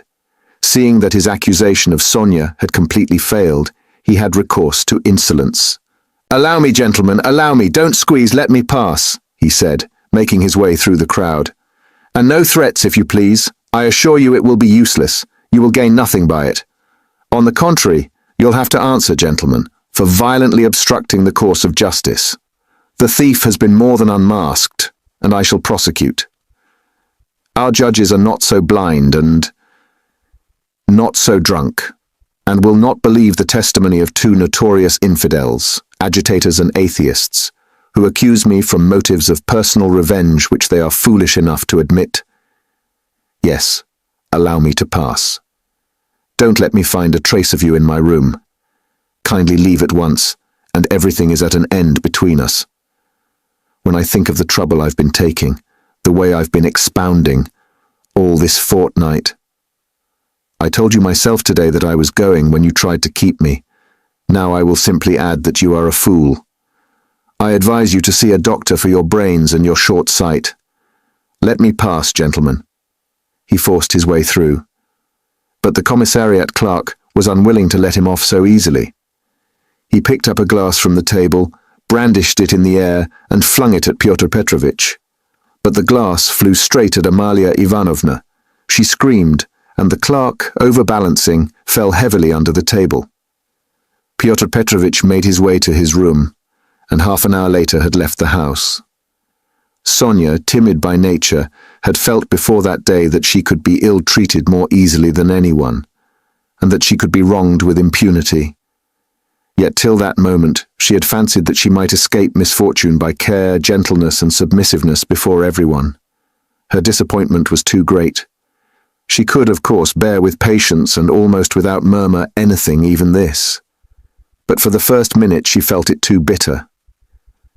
In spite of her triumph and her justification, when her first terror and stupefaction had passed and she could understand it all clearly, the feeling of her helplessness and of the wrong done to her made her heart throb with anguish, and she was overcome with hysterical weeping.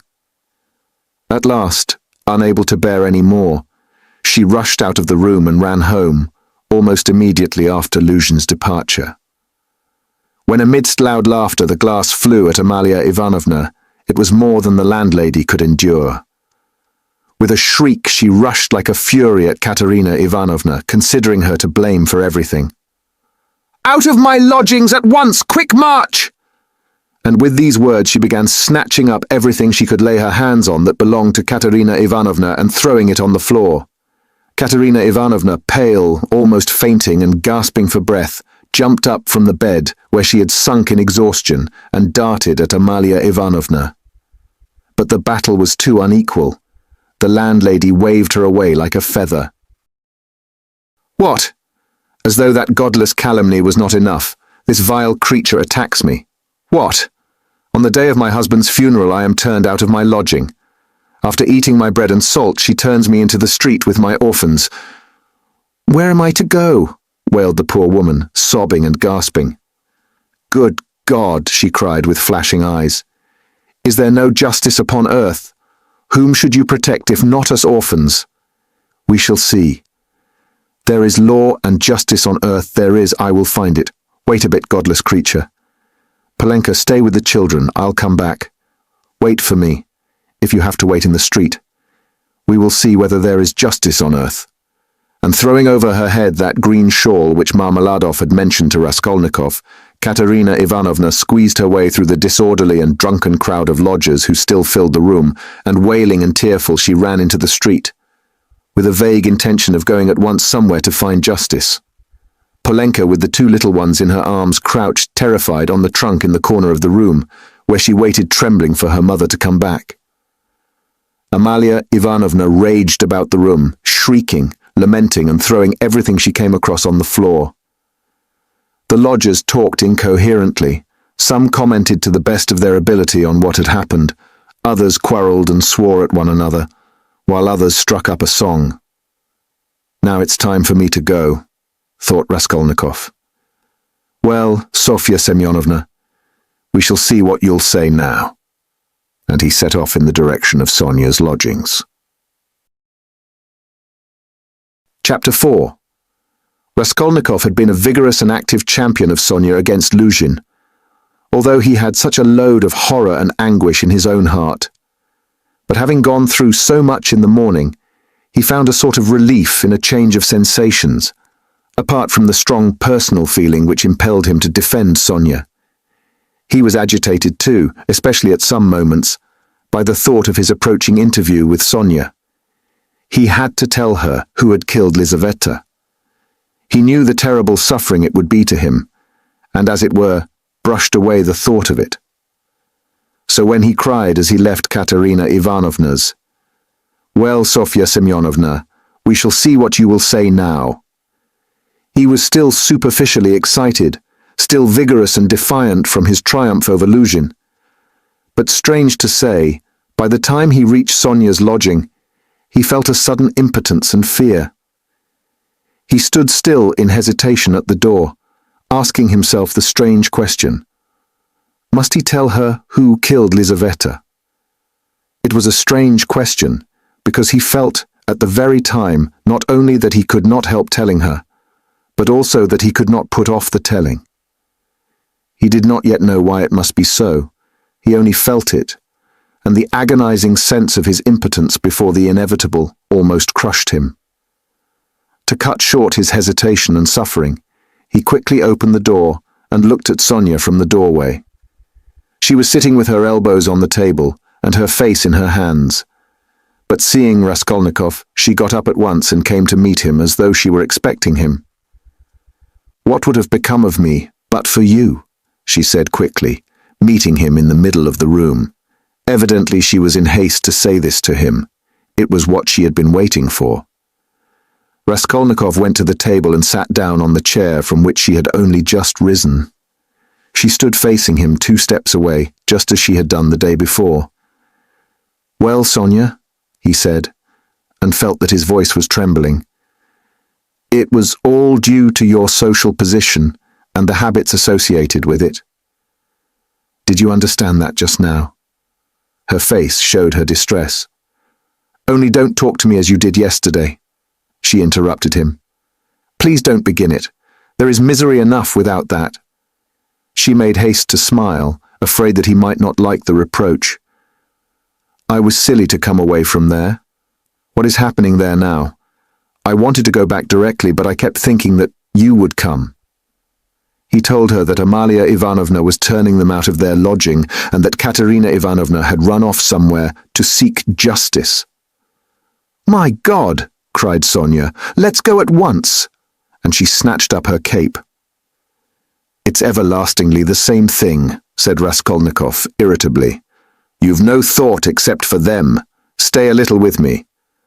"But—" "Katerina Ivanovna. You won't lose Katerina Ivanovna, you may be sure. She will come to you herself since she has run out," he added peevishly. "If she doesn't find you here, you will be blamed for it." Sonia sat down in painful suspense. Raskolnikov was silent, gazing at the floor and deliberating. "This time, Luzhin did not want to prosecute you," he began, not looking at Sonia. "But if he had wanted to, if it had suited his plans, he would have sent you to prison if it had not been for Lebeziatnikov and me." "Ah? Yes," she assented in a faint voice. "Yes," she repeated, preoccupied and distressed. "But I might easily not have been there, and it was quite an accident Lebeziatnikov's turning up." Sonia was silent. And if you had gone to prison, what then? Do you remember what I said yesterday? Again she did not answer. He waited. I thought you would cry out again. Don't speak of it. Leave off. Raskolnikov gave a laugh, but rather a forced one. What, silence again? He asked a minute later. We must talk about something, you know. It would be interesting for me to know how you would decide a certain problem, as Lebeziatnikov would say. He was beginning to lose the thread. No, really, I am serious. Imagine, Sonia, that you had known all Luzhin's intentions beforehand. Known, that is, for a fact, that they would be the ruin of Katerina Ivanovna and the children and yourself thrown in, since you don't count yourself for anything. Polenka, too. For she will go the same way. Well, if suddenly it all depended on your decision whether he or they should go on living, that is, whether Luzhin should go on living and doing wicked things, or Katerina Ivanovna should die. How would you decide which of them was to die, I ask you? Sonia looked uneasily at him. There was something peculiar in this hesitating question, which seemed approaching something in a roundabout way. I felt that you were going to ask some question like that, she said, looking inquisitively at him. I dare say you did. But how is it to be answered? Why do you ask about what could not happen? Said Sonia reluctantly. Then it would be better for Luzhin to go on living and doing wicked things. You haven't dared to decide even that. But I can't know the divine providence. And why do you ask what can't be answered? What's the use of such foolish questions? How could it happen that it should depend on my decision? Who has made me a judge to decide who is to live and who is not to live? Oh, if the divine providence is to be mixed up in it, there is no doing anything, Raskolnikov grumbled morosely. You'd better say straight out what you want, Sonia cried in distress. You are leading up to something again. Can you have come simply to torture me? She could not control herself, and began crying bitterly. He looked at her in gloomy misery. 5 minutes passed. Of course you're right, Sonia, he said softly at last. He was suddenly changed. His tone of assumed arrogance and helpless defiance was gone. Even his voice was suddenly weak.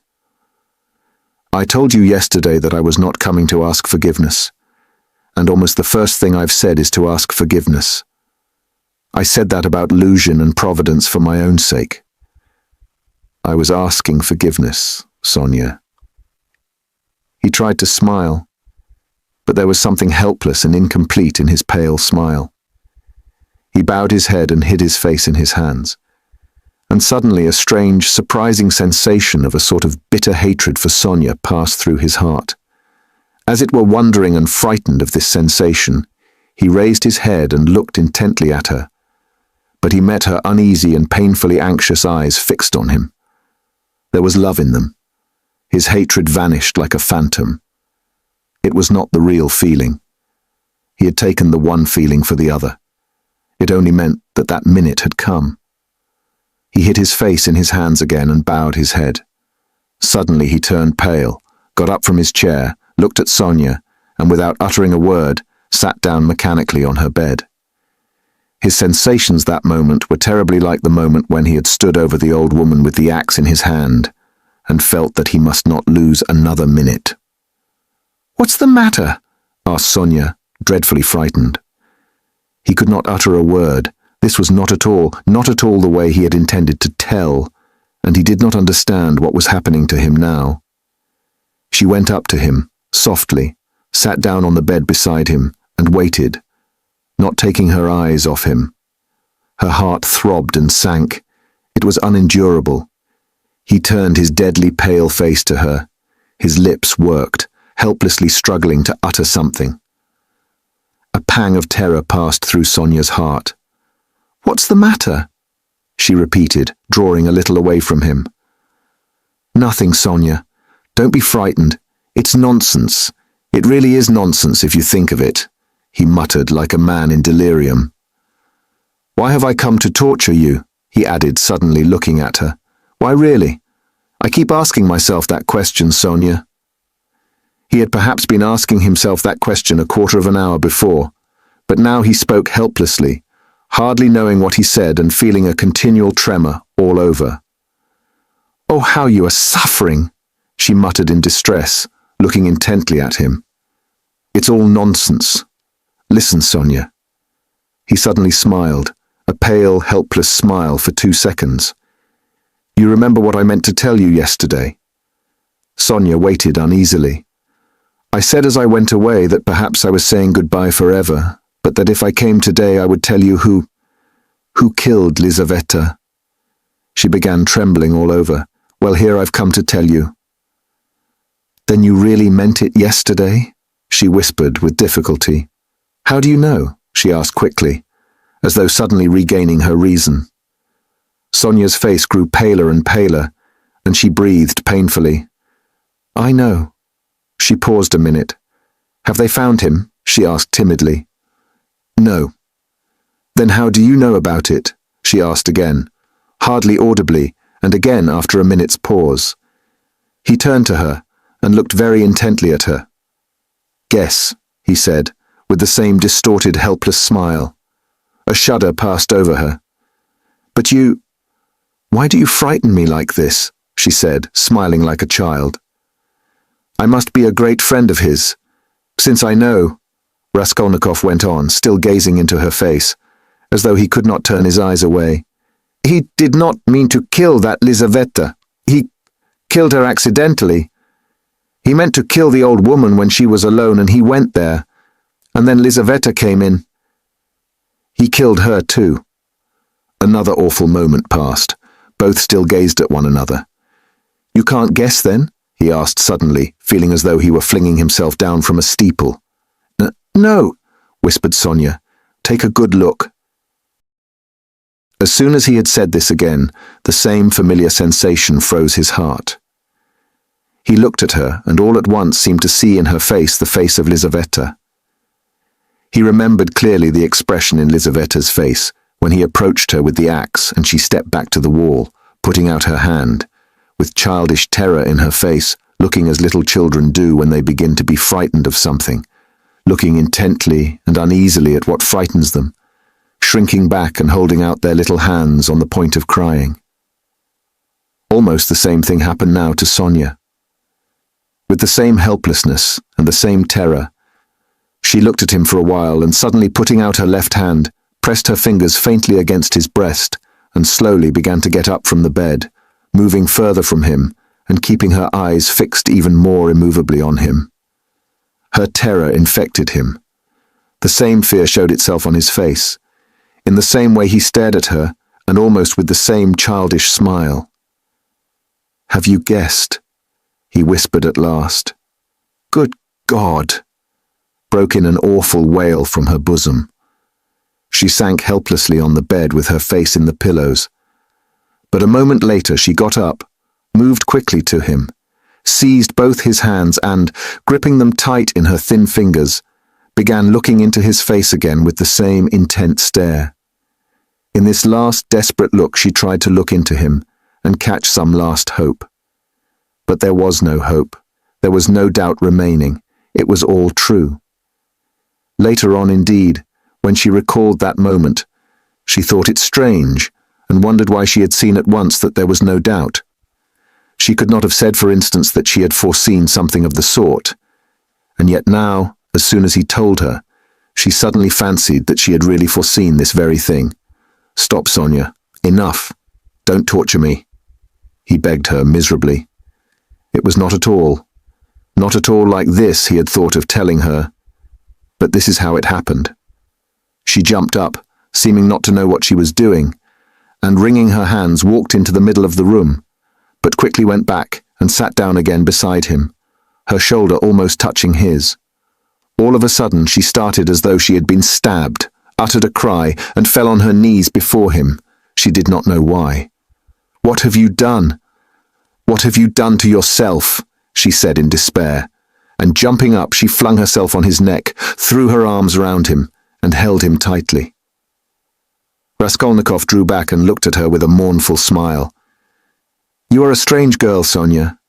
You kiss me and hug me when I tell you about that. You don't think what you are doing. There is no one in the whole world now so unhappy as you, she cried in a frenzy, not hearing what he said, and she suddenly broke into violent hysterical weeping. A feeling long unfamiliar to him flooded his heart and softened it at once. He did not struggle against it. 2 tears started into his eyes and hung on his eyelashes. Then you won't leave me, Sonia, he said, looking at her almost with hope. No, never, nowhere, cried Sonia. I will follow you. I will follow you everywhere. Oh my God, oh how miserable I am. Why didn't I know you before? Why didn't you come before? Oh dear. Here I have come. Yes, now. What's to be done now? Together, she repeated as it were unconsciously, and she hugged him again. I'll follow you to Siberia. He recoiled at this, and the same hostile, almost haughty smile came to his lips. Perhaps I don't want to go to Siberia yet, Sonia, he said. Sonia looked at him quickly. Again, after her first passionate, agonizing sympathy for the unhappy man, the terrible idea of the murder overwhelmed her. In his changed tone, she seemed to hear the murderer speaking. She looked at him bewildered. She knew nothing as yet. Why? How? With what object it had been?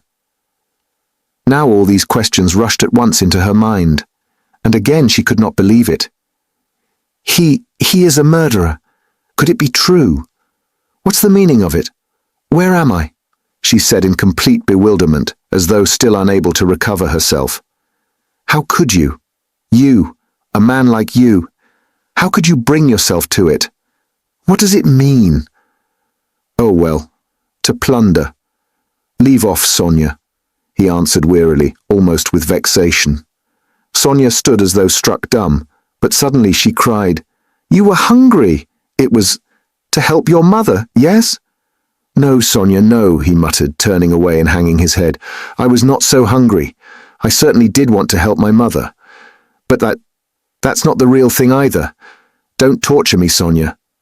Sonia clasped her hands. Could it all be true? Good God, what a truth! Who could believe it? And how could you give away your last farthing and yet rob and murder? Ah, she cried suddenly. That money you gave Katerina Ivanovna. That money. Can that money... No, Sonia, he broke in hurriedly. That money was not it. Don't worry yourself. That money my mother sent me, and it came when I was ill, the day I gave it to you. Razumikhin saw it. He received it for me. That money was mine, my own. Sonia listened to him in bewilderment and did her utmost to comprehend. And that money...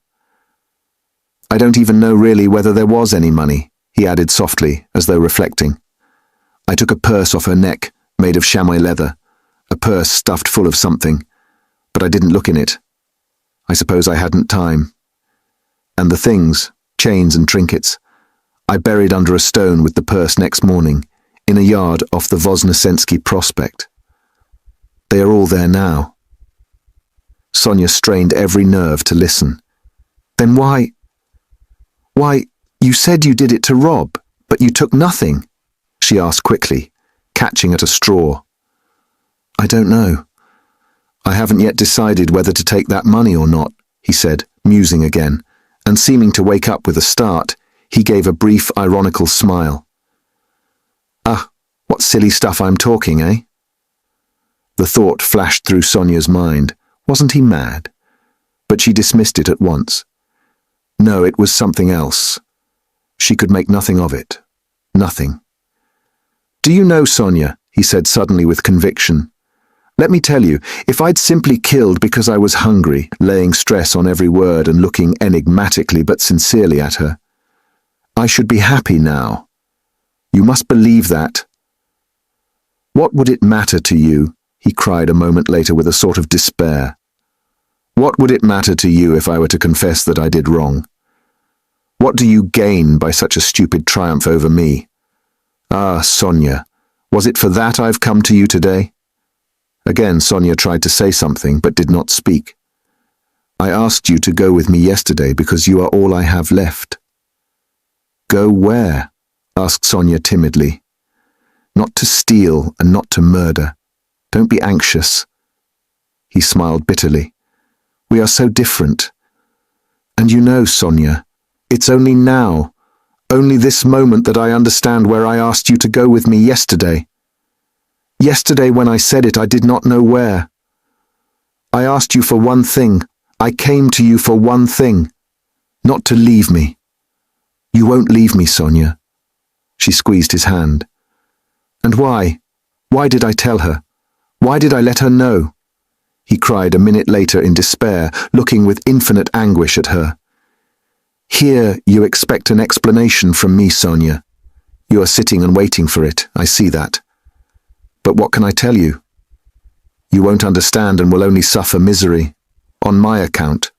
Well, you are crying and embracing me again. Why do you do it? Because I couldn't bear my burden and have come to throw it on another. You suffer too, and I shall feel better. And can you love such a mean wretch?" "But aren't you suffering too?" cried Sonia. Again, a wave of the same feeling surged into his heart, and again for an instant softened it. "Sonia, I have a bad heart, take note of that. It may explain a great deal. I have come because I am bad. There are men who wouldn't have come, but I am a coward and a mean wretch. But, never mind, that's not the point. I must speak now, but I don't know how to begin." He paused and sank into thought. "Ah, we are so different," he cried again. "We are not alike. And why did I come? I shall never forgive myself that." "No, no, it was a good thing you came," cried Sonia. "It's better I should know, far better." He looked at her with anguish. "What if it were really that?" he said, as though reaching a conclusion. "Yes, that's what it was. I wanted to become a Napoleon. That is why I killed her. Do you understand now?" No, Sonia whispered naively and timidly. "Only speak. Speak, I shall understand. I shall understand in myself." She kept begging him. "You'll understand." "Very well. We shall see." He paused and was for some time lost in meditation. It was like this. I asked myself one day this question. What if Napoleon, for instance, had happened to be in my place? And if he had not had Toulon nor Egypt nor the passage of Mont Blanc to begin his career with? But instead of all those picturesque and monumental things, there had simply been some ridiculous old hag, a pawnbroker, who had to be murdered too to get money from her trunk. For his career, you understand. Well, would he have brought himself to that if there had been no other means? Wouldn't he have felt a pang at its being so far from monumental and sinful, too? Well, I must tell you that I worried myself fearfully over that question, so that I was awfully ashamed when I guessed at last, all of a sudden somehow, that it would not have given him the least pang, that it would not even have struck him that it was not monumental, that he would not have seen that there was anything in it to pause over, and that, if he had had no other way, he would have strangled her in a minute without thinking about it. Well, I too left off thinking about it, murdered her, following his example, and that's exactly how it was. Do you think it funny? Yes, Sonia, the funniest thing of all is that perhaps that's just how it was.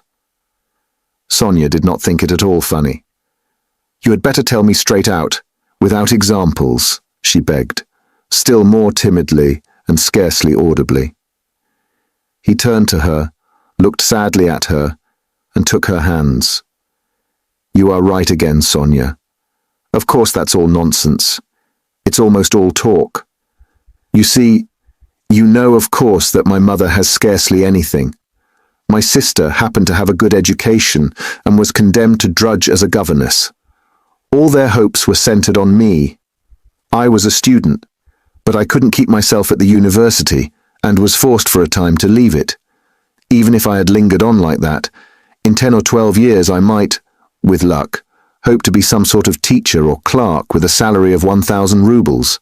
He repeated it as though it were a lesson. And by that time my mother would be worn out with grief and anxiety, and I could not succeed in keeping her in comfort, while my sister, well, my sister might well have fared worse. And it's a hard thing to pass everything by all one's life, to turn one's back upon everything, to forget one's mother and decorously accept the insults inflicted on one's sister. Why should one? When one has buried them to burden oneself with others, wife and children, and to leave them again without a farthing. So I resolved to gain possession of the old woman's money, and to use it for my first years without worrying my mother, to keep myself at the university, and for a little while after leaving it, and to do this all on a broad, thorough scale, so as to build up a completely new career and enter upon a new life of independence. Well, that's all. Well, of course, in killing the old woman I did wrong. Well, that's enough. He struggled to the end of his speech in exhaustion and let his head sink. "Oh, that's not it, that's not it," Sonia cried in distress. "How could one— No, that's not right, not right." "You see yourself that it's not right, but I've spoken truly, it's the truth." As though that could be the truth, good God! "I've only killed a louse, Sonia, a useless, loathsome, harmful creature. A human being, a louse." "I too know it wasn't a louse," he answered, looking strangely at her. "But I am talking nonsense, Sonia," he added. "I've been talking nonsense a long time. That's not it. You are right there. There were quite other causes for it. I haven't talked to anyone for so long, Sonia. My head aches dreadfully now." His eyes shone with feverish brilliance. He was almost delirious. An uneasy smile strayed on his lips.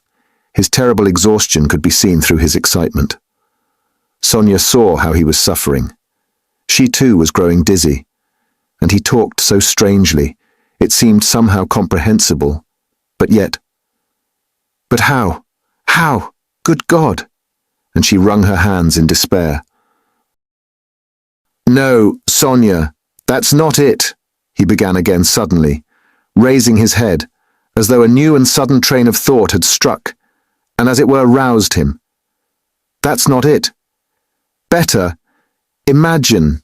Yes, it's certainly better. Imagine that I am vain, envious, malicious, base, vindictive and, well, perhaps with a tendency to insanity. Let's have it all out at once. They've talked of madness already, I noticed. I told you just now I could not keep myself at the university, but do you know that perhaps I might have done? My mother would have sent me what I needed for the fees, and I could have earned enough for clothes, boots and food, no doubt. Lessons had turned up at half a ruble. Razumichin works, but I turned sulky and wouldn't. Yes, sulkiness. That's the right word for it. I sat in my room like a spider. You've been in my den. You've seen it. And do you know, Sonia, that low ceilings and tiny rooms cramp the soul and the mind? Ah, how I hated that garret. And yet I wouldn't go out of it. I wouldn't on purpose. I didn't go out for days together, and I wouldn't work. I wouldn't even eat. I just lay there, doing nothing. If Nastasia brought me anything, I ate it. If she didn't, I went all day without. I wouldn't ask, on purpose, from sulkiness. At night I had no light. I lay in the dark, and I wouldn't earn money for candles.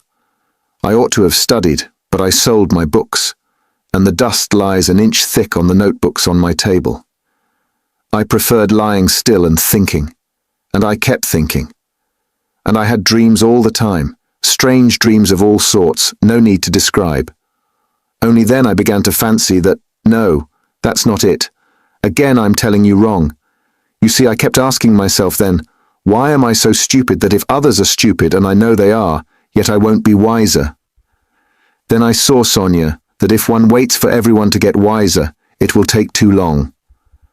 Afterwards I understood that that would never come to pass, that men won't change, and that nobody can alter it, and that it's not worth wasting effort over it. Yes, that's so. That's the law of their nature, Sonia. That's so. And I know now, Sonia, that whoever is strong in mind and spirit will have power over them. Anyone who is greatly daring is right in their eyes. He who despises most things will be a lawgiver among them, and he who dares most of all will be most in the right. So it has been till now, and so it will always be. A man must be blind not to see it. Though Raskolnikov looked at Sonia as he said this, he no longer cared whether she understood or not. The fever had complete hold of him. He was in a sort of gloomy ecstasy. He certainly had been too long without talking to anyone. Sonia felt that his gloomy creed had become his faith and code. I divined then, Sonia, he went on eagerly, that power is only vouchsafed to the man who dares to stoop and pick it up. There is only one thing needful, one has only to dare. Then, for the first time in my life, an idea took shape in my mind, which no one had ever thought of before me. No one. I saw clear as daylight how strange it is that not a single person living in this mad world has had the daring to go straight for it all and send it flying to the devil. I wanted to have the daring, and I killed her. I only wanted to have the daring, Sonia. That was the whole cause of it. Oh, hush, hush, cried Sonia, clasping her hands. You turned away from God, and God has smitten you, has given you over to the devil. Then, Sonia, when I used to lie there in the dark, and all this became clear to me, was it a temptation of the devil, eh? Hush! Don't laugh, blasphemer. You don't understand. You don't understand. Oh God, he won't understand. Hush, Sonia, I am not laughing. I know myself that it was the devil leading me.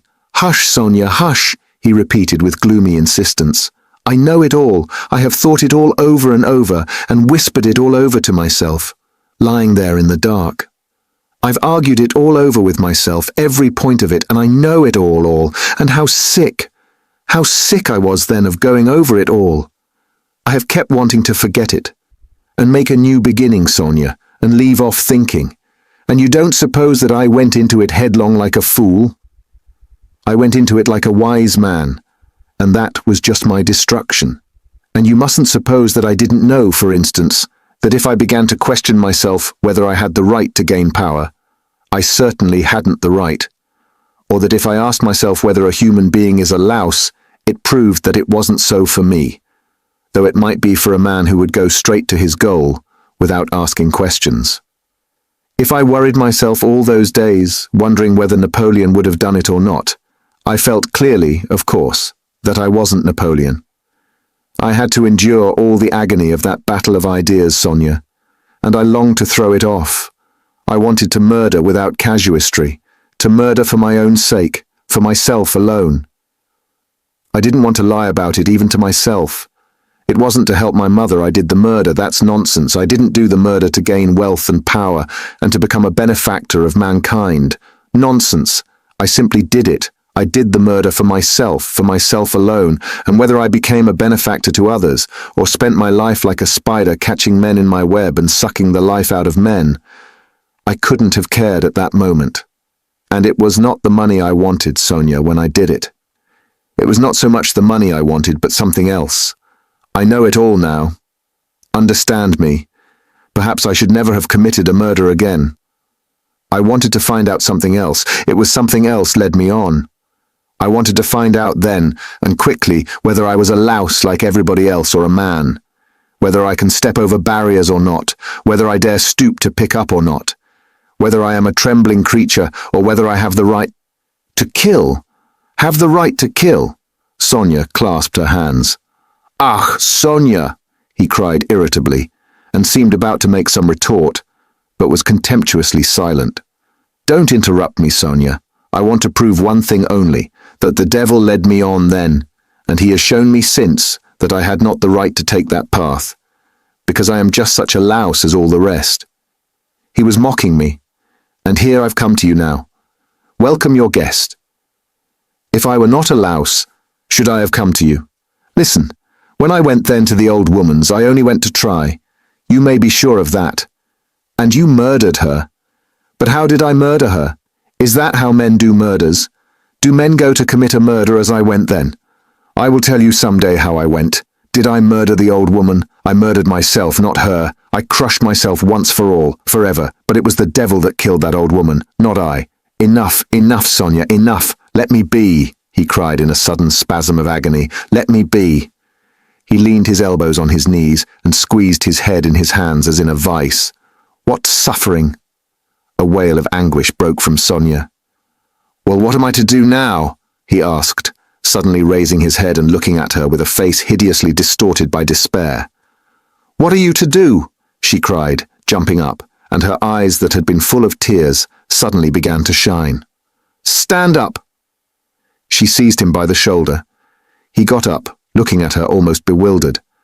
Go at once, this very minute, stand at the crossroads, bow down, first kiss the earth which you have defiled, and then bow down to all the world, and say to all men aloud, I am a murderer. Then God will send you life again. Will you go? Will you go? She asked him, trembling all over, snatching his two hands, squeezing them tight in hers, and gazing at him with eyes full of fire. He was amazed at her sudden ecstasy. You mean Siberia, Sonia? I must give myself up, he asked gloomily. Suffer and expiate your sin by it. That's what you must do. No, I'm not going to them, Sonia. But how will you go on living? What will you live for? Cried Sonia. How is it possible now? Why, how can you talk to your mother? Oh, what will become of them now? But what am I saying? You have abandoned your mother and your sister already. He has abandoned them already. Oh God, she cried. Why, he knows it all himself. How can he live by himself? What will become of you now? Don't be a child, Sonia, he said softly. What wrong have I done to them? Why should I go to them? What should I say to them? That's only a phantom. They destroy men by millions themselves and look on it as a virtue. They are knaves and scoundrels, Sonia. I am not going to them. And what should I say to them? That I murdered her, but did not dare to take the money and hid it under a stone, he added with a bitter smile. Why, they would laugh at me, and would call me a fool for not getting it, a coward and a fool. They wouldn't understand, and they don't deserve to understand. Why should I go to them? I won't. Don't be a child, Sonia. It will be too much for you to bear. Too much, she repeated, holding out her hands in despairing supplication. Perhaps I've been unfair to myself, he observed, gloomily pondering. Perhaps after all I am a man and not a louse, and I've been in too great a hurry to condemn myself. I'll make another fight for it. A haughty smile appeared on his lips. What a burden to bear. And your whole life, your whole life. I shall get used to it, he said grimly and thoughtfully. Listen, he began a minute later. Stop crying. It's time to talk of the facts. I've come to tell you that the police are after me, on my track. Ach, Sonia cried in terror. Well, why do you cry out? You want me to go to Siberia and now you are frightened? But let me tell you, I shall not give myself up. I shall make a struggle for it and they won't do anything to me. They've no real evidence. Yesterday I was in great danger and believed I was lost. But today things are going better. All the facts they know can be explained two ways. That's to say, I can turn their accusations to my credit. Do you understand? And I shall, for I've learnt my lesson. But they will certainly arrest me. If it had not been for something that happened, they would have done so today for certain. Perhaps even now they will arrest me today. But that's no matter, Sonia. They'll let me out again. For there isn't any real proof against me. And there won't be. I give you my word for it. And they can't convict a man on what they have against me. Enough. I only tell you that you may know. I will try to manage somehow to put it to my mother and sister so that they won't be frightened. My sister's future is secure, however, now, I believe. And my mother's must be too. Well, that's all. Be careful, though. Will you come and see me in prison when I am there? Oh, I will. They sat side by side, both mournful and dejected, as though they had been cast up by the tempest alone on some deserted shore. He looked at Sonia and felt how great was her love for him. And strange to say, he felt it suddenly burdensome and painful to be so loved. Yes, it was a strange and awful sensation. On his way to see Sonia, he had felt that all his hopes rested on her. He expected to be rid of at least part of his suffering. And now, when all her heart turned towards him, he suddenly felt that he was immeasurably unhappier than before. "Sonia," he said, "you'd better not come and see me when I'm in prison." Sonia did not answer. She was crying. Several minutes passed. "Have you a cross on you?" she asked, as though suddenly thinking of it. He did not at first understand the question. "No, of course not. Here, take this one, of cypress wood. I have another, a copper one that belonged to Lizaveta. I changed with Lizaveta. She gave me her cross and I gave her my little icon. I will wear Lizaveta's now and give you this. Take it. It's mine. It's mine, you know," she begged him. "We will go to suffer together, and together we will bear our cross." "Give it me," said Raskolnikov. He did not want to hurt her feelings. But immediately he drew back the hand he held out for the cross. "Not now, Sonia. Better later," he added to comfort her. "Yes, yes. Better," she repeated with conviction. "When you go to meet your suffering, then put it on. You will come to me. I'll put it on you. We will pray and go together."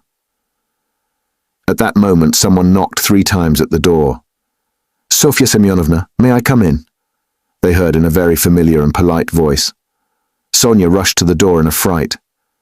The flaxen head of Mr. Lebeziatnikov appeared at the door. Chapter 5.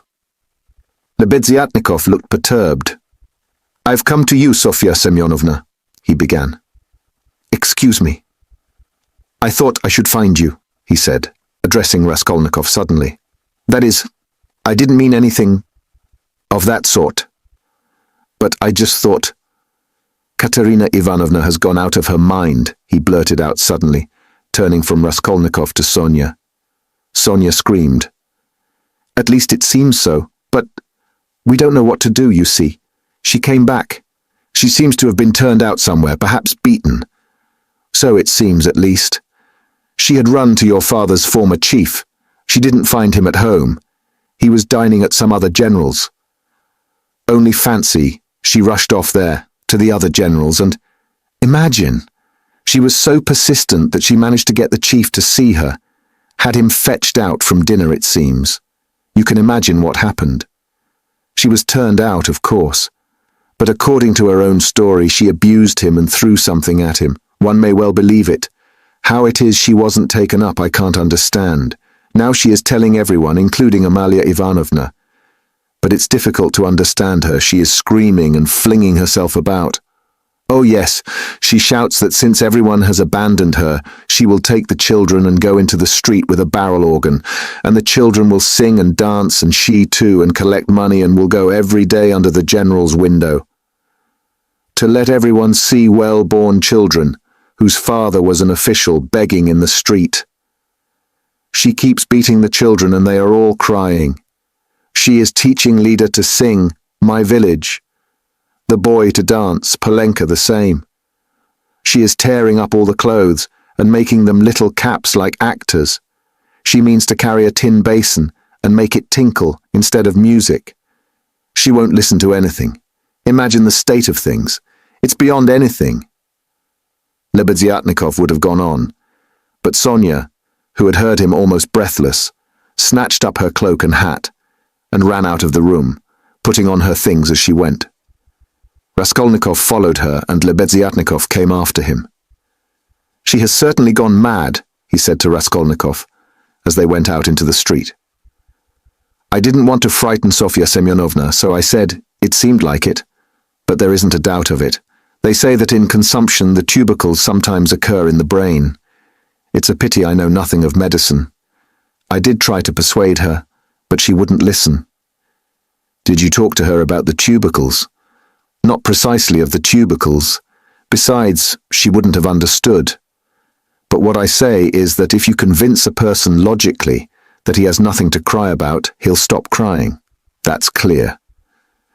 "Is it your conviction that he won't?" "Life would be too easy if it were so," answered Raskolnikov. Excuse me. Of course it would be rather difficult for Katerina Ivanovna to understand, but do you know that in Paris they have been conducting serious experiments as to the possibility of curing the insane, simply by logical argument? One professor there, a scientific man of standing, lately dead, believed in the possibility of such treatment. His idea was that there's nothing really wrong with the physical organism of the insane, and that insanity is, so to say, a logical mistake, an error of judgment, an incorrect view of things. He gradually showed the madman his error, and, would you believe it, they say he was successful. But as he made use of douches too, how far success was due to that treatment remains uncertain. So it seems, at least. Raskolnikov had long ceased to listen. Reaching the house where he lived, he nodded to Lebeziatnikov and went in at the gate. Lebeziatnikov woke up with a start, looked about him and hurried on. Raskolnikov went into his little room and stood still in the middle of it. Why had he come back here? He looked at the yellow and tattered paper, at the dust, at his sofa. From the yard came a loud, continuous knocking. Someone seemed to be hammering. He went to the window, rose on tiptoe, and looked out into the yard for a long time with an air of absorbed attention. But the yard was empty, and he could not see who was hammering. In the house on the left he saw some open windows. On the windowsills were pots of sickly-looking geraniums. Linen was hung out of the windows. He knew it all by heart. He turned away and sat down on the sofa. Never had he felt himself so fearfully alone. Yes, he felt once more that he would perhaps come to hate Sonia, now that he had made her more miserable. Why had he gone to her to beg for her tears? What need had he to poison her life? Oh, the meanness of it! I will remain alone, he said resolutely, and she shall not come to the prison. 5 minutes later, he raised his head with a strange smile. That was a strange thought. Perhaps it really would be better in Siberia, he thought suddenly. He could not have said how long he sat there with vague thoughts surging through his mind. All at once the door opened and Dunya came in. At first she stood still and looked at him from the doorway, just as he had done at Sonia. Then she came in and sat down in the same place as yesterday, on the chair facing him. He looked silently and almost vacantly at her. Don't be angry, brother. I've only come for 1 minute, said Dunya. Her face looked thoughtful but not stern. Her eyes were bright and soft. He saw that she too had come to him with love. Brother, now I know all. Dmitri Prokofitch has explained and told me everything. They are worrying and persecuting you through a stupid and contemptible suspicion. Dmitri Prokofitch told me that there is no danger and that you are wrong in looking upon it with such horror. I don't think so, and I fully understand how indignant you must be, and that indignation may have a permanent effect on you. That's what I'm afraid of. As for your cutting yourself off from us, I don't judge you, I don't venture to judge you, and forgive me for having blamed you for it. I feel that I too, if I had so great a trouble, should keep away from everyone. I shall tell Mother nothing of this, but I shall talk about you continually, and shall tell her from you that you will come very soon. Don't worry about her, I will set her mind at rest. But don't you try her too much. Come once at least. Remember that she is your mother. And now I have come simply to say, Dunya began to get up, that if you should need me or should need all my life or anything, call me and I'll come. Goodbye. She turned abruptly and went towards the door. Dunya! Raskolnikov stopped her and went towards her. That Razumishin, Dmitri Prokofitch, is a very good fellow. Dunya flushed slightly. Well? She asked, waiting a moment. He is competent, hard-working, honest, and capable of real love. Goodbye, Dunya. Dunya flushed crimson. Then suddenly she took alarm. But what does it mean, brother?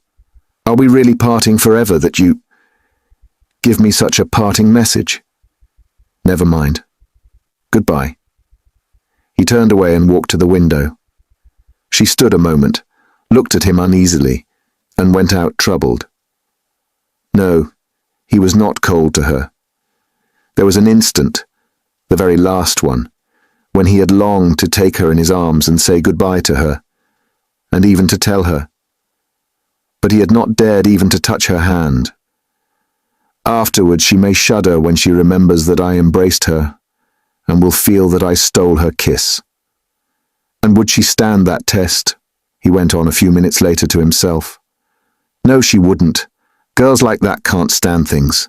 They never do. And he thought of Sonia. There was a breath of fresh air from the window. The daylight was fading. He took up his cap and went out.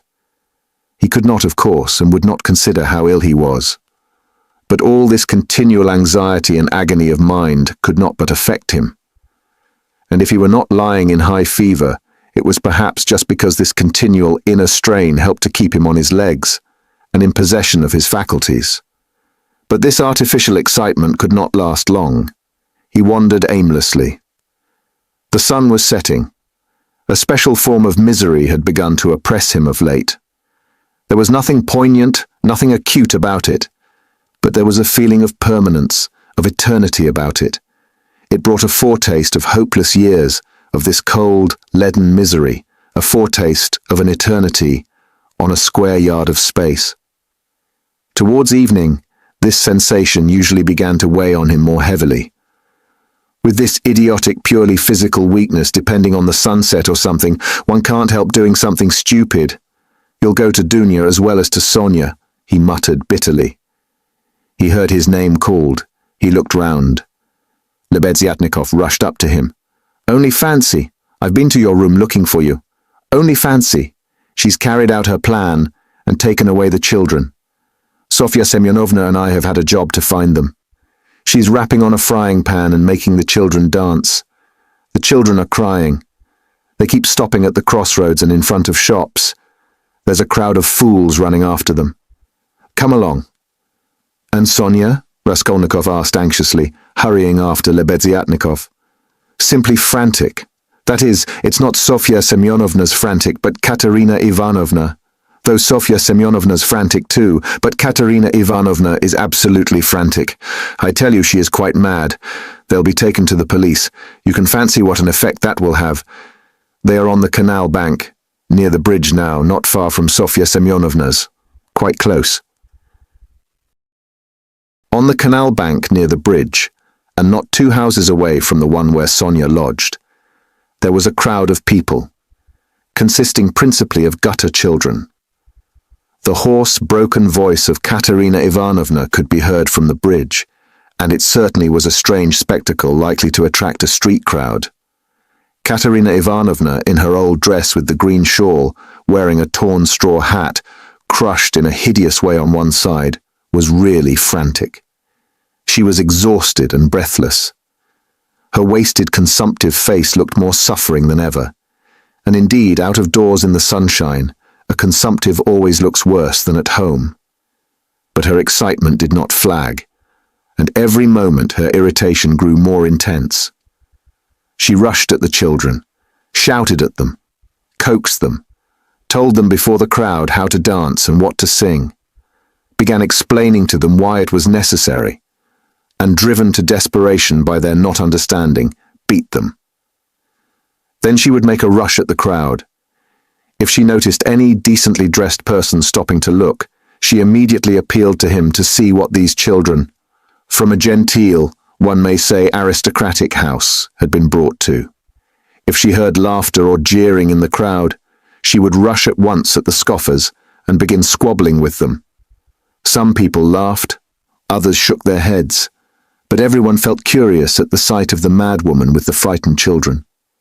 The frying pan of which Lebeziatnikov had spoken was not there, at least Raskolnikov did not see it. But instead of rapping on the pan, Katerina Ivanovna began clapping her wasted hands, when she made Lida and Kolya dance and Polenka sing. She too joined in the singing, but broke down at the second note, with a fearful cough, which made her curse in despair and even shed tears. What made her most furious was the weeping and terror of Kolya and Lida. Some effort had been made to dress the children up as street singers are dressed. The boy had on a turban made of something red and white to look like a Turk. There had been no costume for Lida.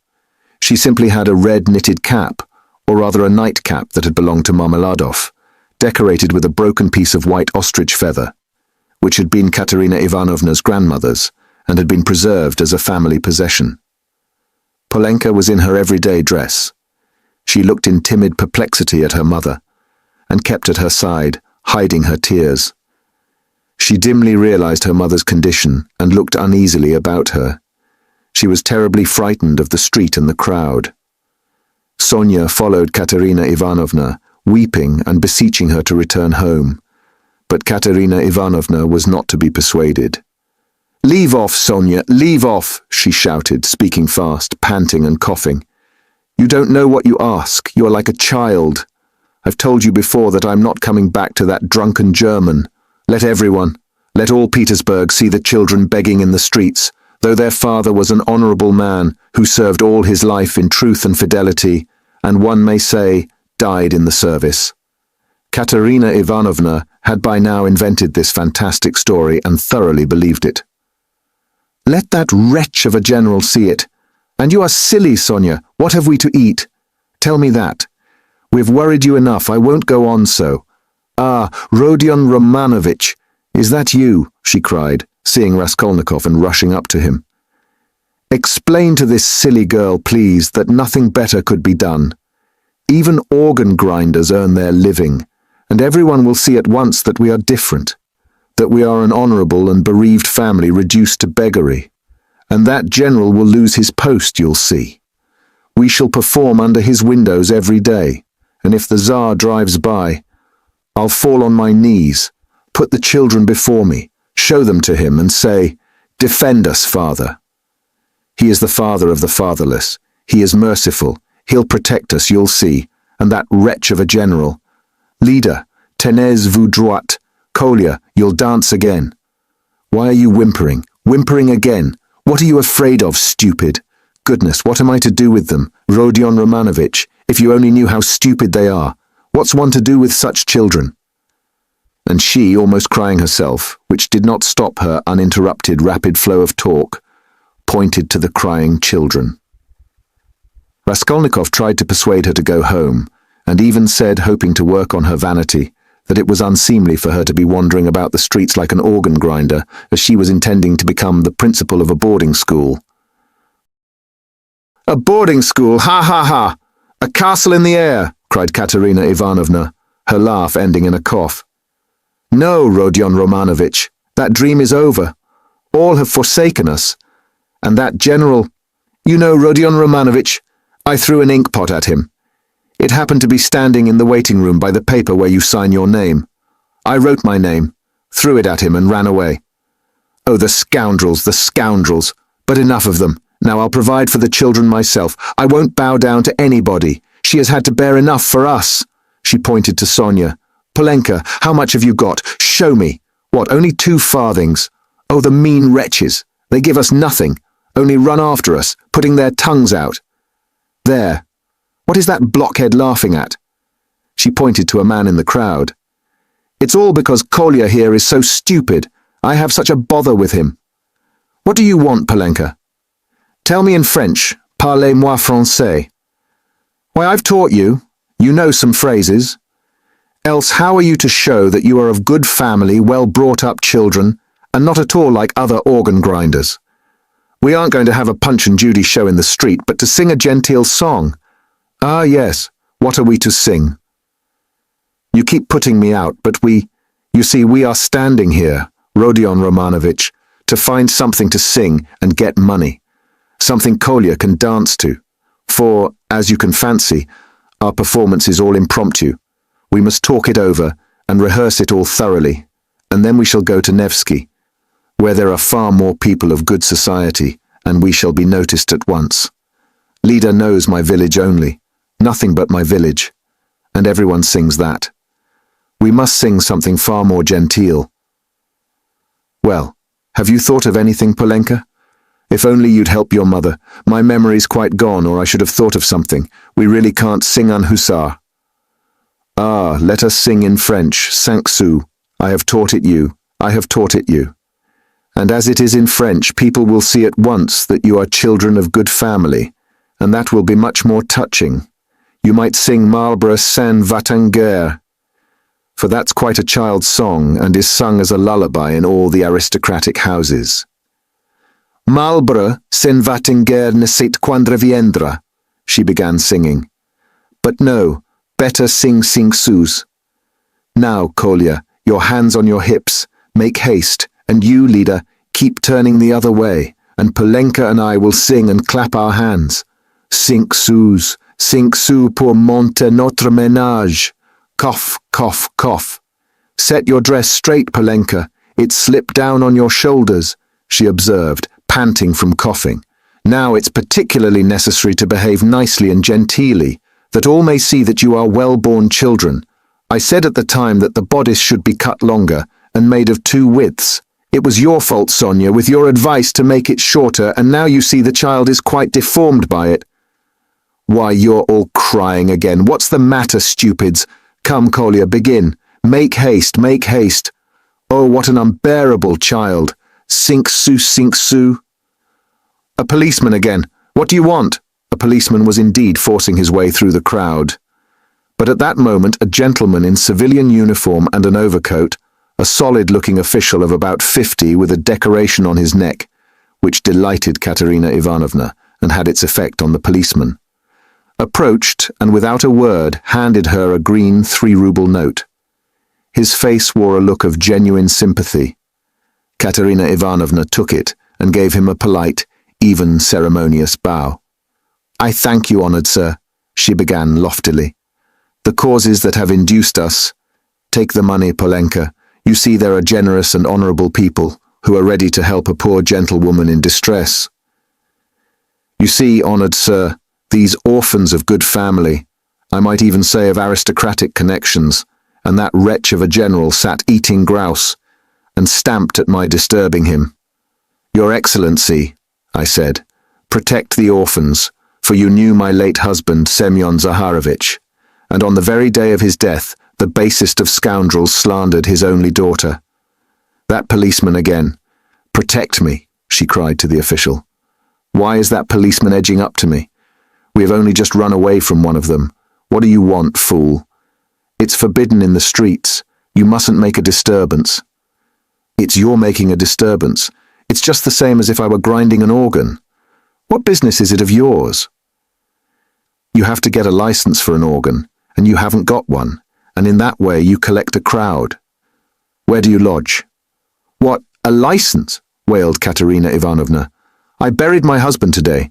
What need of a license? Calm yourself, madam, calm yourself, began the official.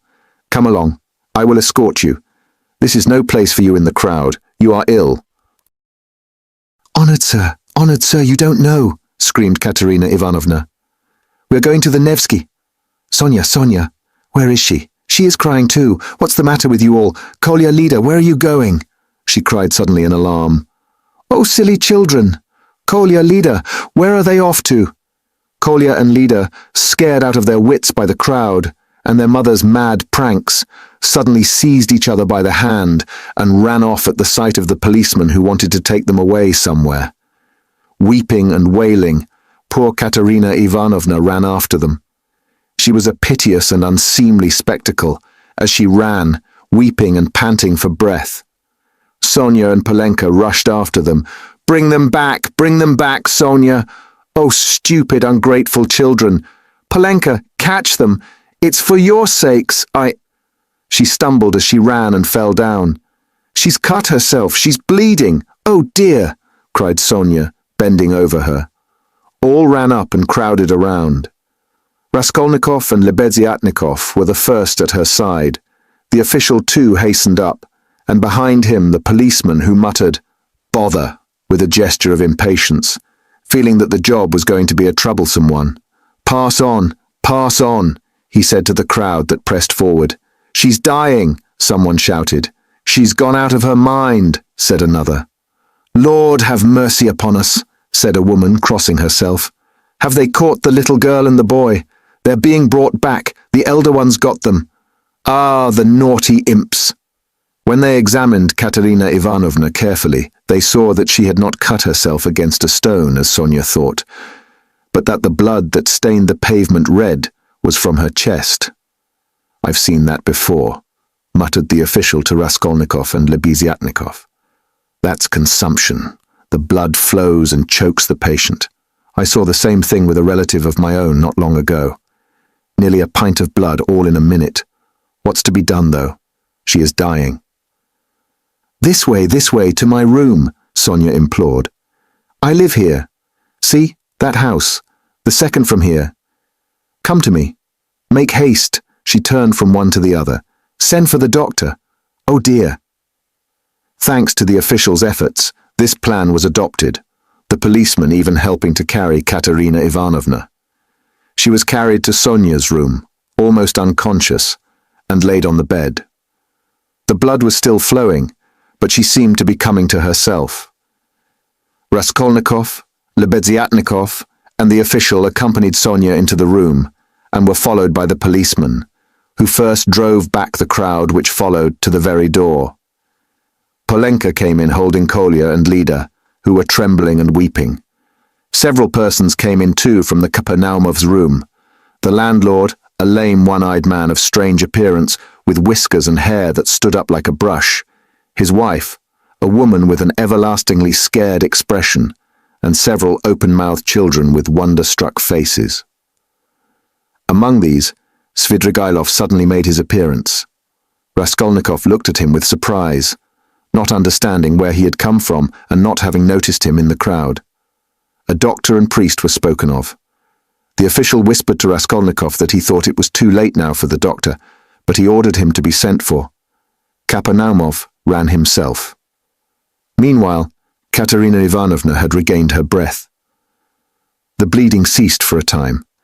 She looked with sick but intent and penetrating eyes at Sonia, who stood pale and trembling, wiping the sweat from her brow with a handkerchief. At last she asked to be raised. They sat her up on the bed, supporting her on both sides. "Where are the children?" she said in a faint voice. "You've brought them, Polenka. Oh, the sillies. Why did you run away? Och!" Once more her parched lips were covered with blood. She moved her eyes, looking about her. "So that's how you live, Sonia. Never once have I been in your room." She looked at her with a face of suffering. "We have been your ruin, Sonia. Polenka, Lida, Kolya, come here. Well, here they are, Sonia. Take them all. I hand them over to you. I've had enough. The ball is over. Cough. Lay me down. Let me die in peace." They laid her back on the pillow. "What, the priest? I don't want him. You haven't got a ruble to spare. I have no sins. God must forgive me without that. He knows how I have suffered. And if he won't forgive me, I don't care." She sank more and more into uneasy delirium. At times she shuddered, turned her eyes from side to side, recognized everyone for a minute, but at once sank into delirium again. Her breathing was hoarse and difficult. There was a sort of rattle in her throat. "I said to him, Your Excellency," she ejaculated, gasping after each word, "that Amalia Ludvigovna. Ah, Lida, Kolya, hands on your hips. Make haste. Glissez, glissez, pas de basque. Tap with your heels. Be a graceful child. Du hast Diamanten und Perlen." What next? That's the thing to sing. Du hast die schönsten Augen, Madchen, was willst du mehr? What an idea. Was willst du mehr? What things the fool invents. Ah, yes. In the heat of midday in the Vale of Dagestan. Ah, how I loved it. I loved that song to distraction, Polenka. Your father, you know, used to sing it when we were engaged. Oh, those days. Oh, that's the thing for us to sing. How does it go? I've forgotten. Remind me. How was it? She was violently excited and tried to sit up. At last, in a horribly hoarse, broken voice, she began shrieking and gasping at every word, with a look of growing terror. In the heat of midday, in the Vale of Dagestan, with lead in my breast. Your Excellency, she wailed suddenly with a heart-rending scream and a flood of tears. Protect the orphans. You have been their father's guest. One may say aristocratic." She started, regaining consciousness, and gazed at all with a sort of terror, but at once recognized Sonia. "Sonia, Sonia," she articulated softly and caressingly, as though surprised to find her there. "Sonia, darling, are you here too?" They lifted her up again. "Enough! It's over. Farewell, poor thing, I am done for. I am broken," she cried with vindictive despair, and her head fell heavily back on the pillow. She sank into unconsciousness again, but this time it did not last long. Her pale, yellow, wasted face dropped back. Her mouth fell open. Her leg moved convulsively. She gave a deep, deep sigh and died. Sonia fell upon her, flung her arms about her, and remained motionless with her head pressed to the dead woman's wasted bosom. Polenka threw herself at her mother's feet, kissing them and weeping violently. Though Kolya and Lida did not understand what had happened, they had a feeling that it was something terrible. They put their hands on each other's little shoulders, stared straight at one another, and both at once opened their mouths and began screaming. They were both still in their fancy dress, one in a turban, the other in the cap with the ostrich feather. And how did the certificate of merit come to be on the bed beside Katerina Ivanovna? It lay there by the pillow. Raskolnikov saw it. He walked away to the window. Lebeziatnikov skipped up to him. "She is dead," he said. "Rodion Romanovich, I must have 2 words with you," said Svidrigailov, coming up to them. Lebeziatnikov at once made room for him, and delicately withdrew. Svidrigailov drew Raskolnikov further away. "I will undertake all the arrangements, the funeral and that. You know it's a question of money, and as I told you, I have plenty to spare. I will put those 2 little ones and Polenka into some good orphan asylum, and I will settle 1,500 rubles to be paid to each on coming of age, so that Sofya Semyonovna need have no anxiety about them. And I will pull her out of the mud too, for she's a good girl, isn't she? So tell Avdotya Romanovna that that is how I am spending her 10,000. "What is your motive for such benevolence?" asked Raskolnikov. "Ah, you skeptical person," laughed Svidrigailov. "I told you I had no need of that money. Won't you admit that it's simply done from humanity? She wasn't a louse, you know." He pointed to the corner where the dead woman lay. "Was she, like some old pawnbroker woman? Come, you'll agree. Is Luzhin to go on living and doing wicked things, or is she to die? And if I didn't help them, Polenka would go the same way." He said this with an air of a sort of gay, winking slyness, keeping his eyes fixed on Raskolnikov, who turned white and cold, hearing his own phrases spoken to Sonia. He quickly stepped back and looked wildly at Svidrigailov. "How do you know?" he whispered, hardly able to breathe. "Why, I lodge here at Madame Reslick's, the other side of the wall. Here is Kapernaumov, and there lives Madame Reslich, an old and devoted friend of mine. I am a neighbor." "You?" "Yes," continued Svidrigailov, shaking with laughter. "I assure you on my honor, dear Rodion Romanovich, that you have interested me enormously. I told you we should become friends. I foretold it. Well, here we have, and you will see what an accommodating person I am. You'll see that you can get on with me."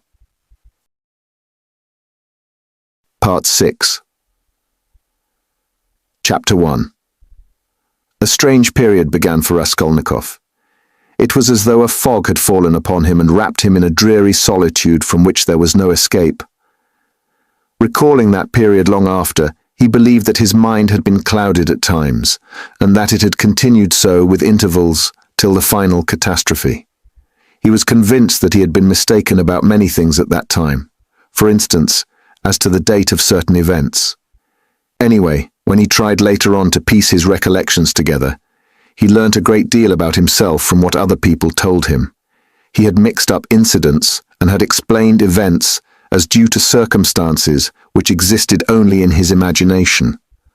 At times he was a prey to agonies of morbid uneasiness, amounting sometimes to panic. But he remembered too moments, hours, perhaps whole days, of complete apathy, which came upon him as a reaction from his previous terror and might be compared with the abnormal insensibility, sometimes seen in the dying. He seemed to be trying in that latter stage to escape from a full and clear understanding of his position. Certain essential facts which required immediate consideration were particularly irksome to him. How glad he would have been to be free from some cares, the neglect of which would have threatened him with complete, inevitable ruin. He was particularly worried about Svidrigailov. He might be said to be permanently thinking of Svidrigailov. From the time of Svidrigailov's two menacing and unmistakable words in Sonia's room at the moment of Katerina Ivanovna's death, the normal working of his mind seemed to break down. But although this new fact caused him extreme uneasiness, Raskolnikov was in no hurry for an explanation of it.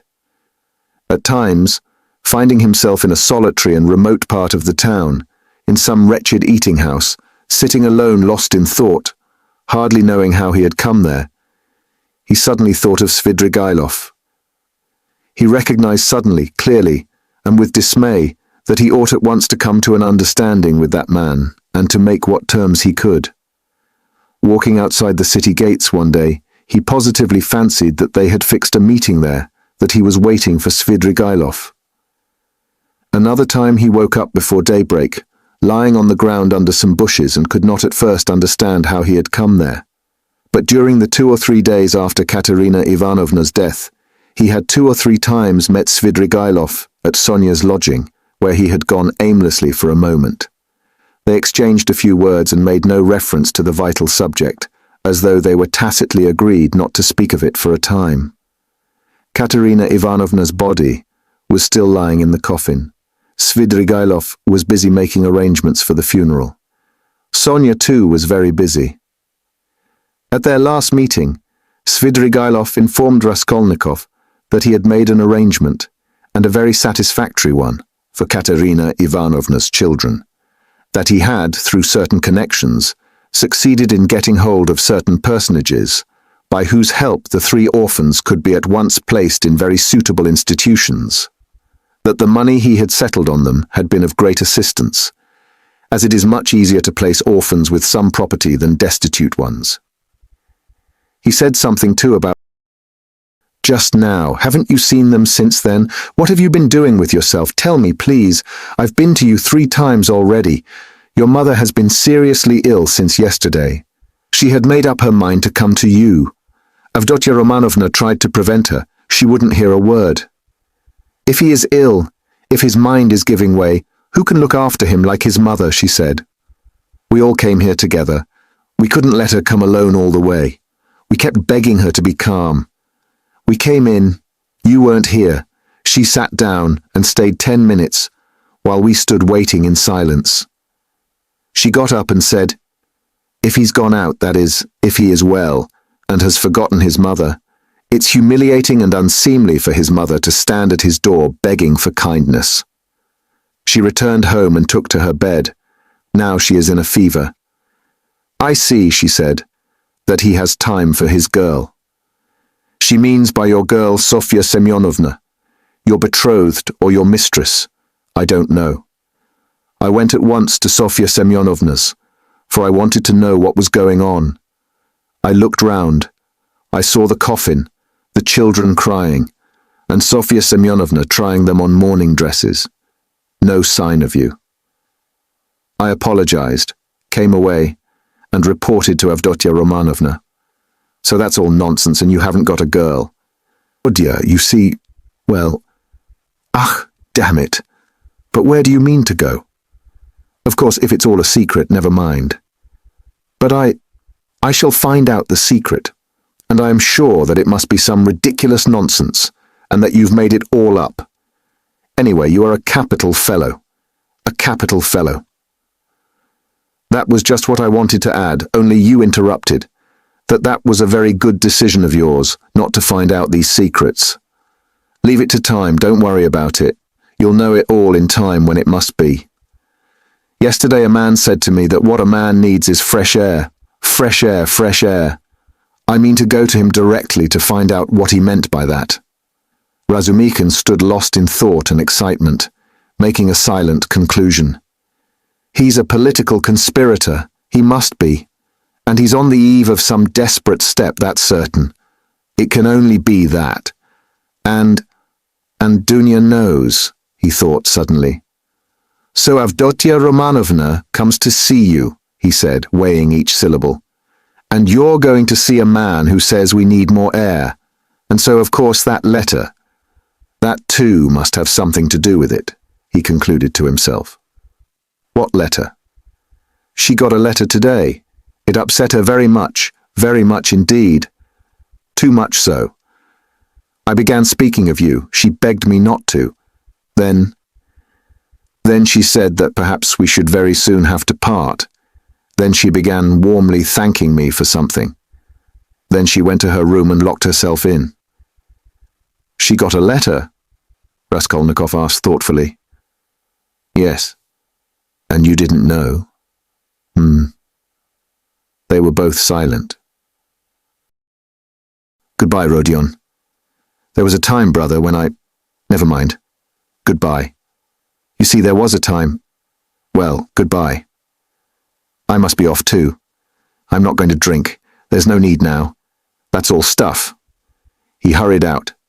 But when he had almost closed the door behind him, he suddenly opened it again and said, looking away, "Oh, by the way, do you remember that murder? You know Porfiry's, that old woman? Do you know the murderer has been found? He has confessed and given the proofs. It's one of those very workmen, the painter, only fancy. Do you remember I defended them here? Would you believe it? All that scene of fighting and laughing with his companions on the stairs, while the porter and the two witnesses were going up, he got up on purpose to disarm suspicion. The cunning, the presence of mind of the young dog.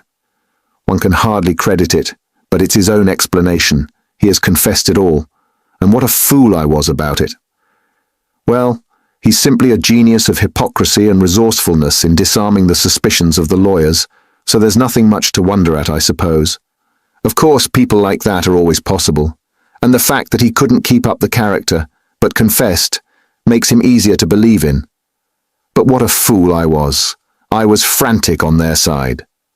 Tell me, please, from whom did you hear that, and why does it interest you so? Raskolnikov asked with unmistakable agitation. What next? You ask me why it interests me. Well, I heard it from Porfiry, among others. It was from him I heard almost all about it. From Porfiry? From Porfiry. What did he say?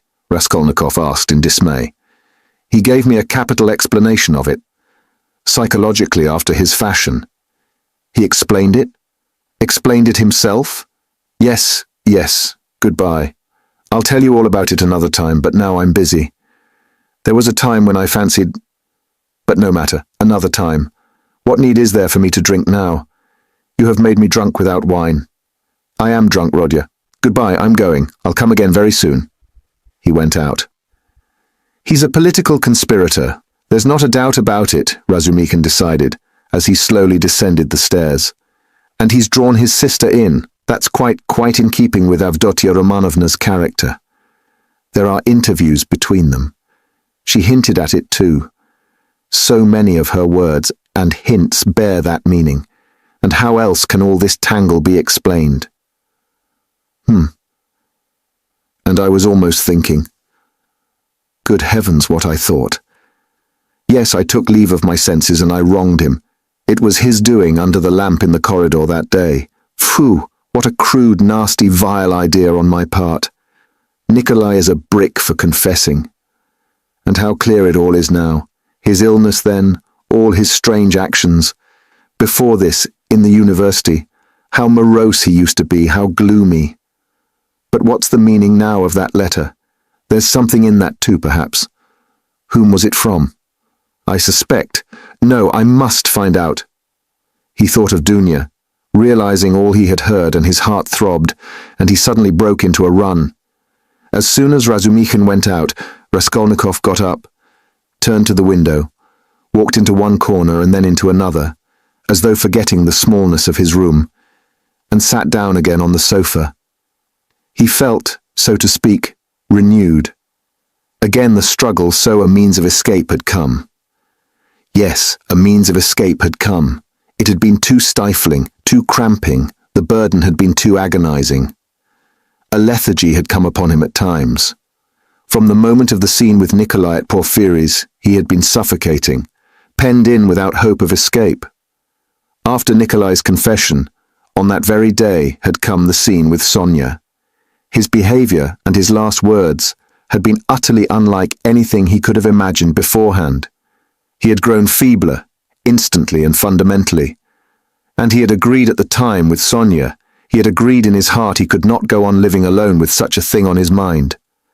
And Svidrigailov was a riddle. He worried him, that was true, but somehow not on the same point. He might still have a struggle to come with Svidrigailov. Svidrigailov too might be a means of escape, but Porphyry was a different matter.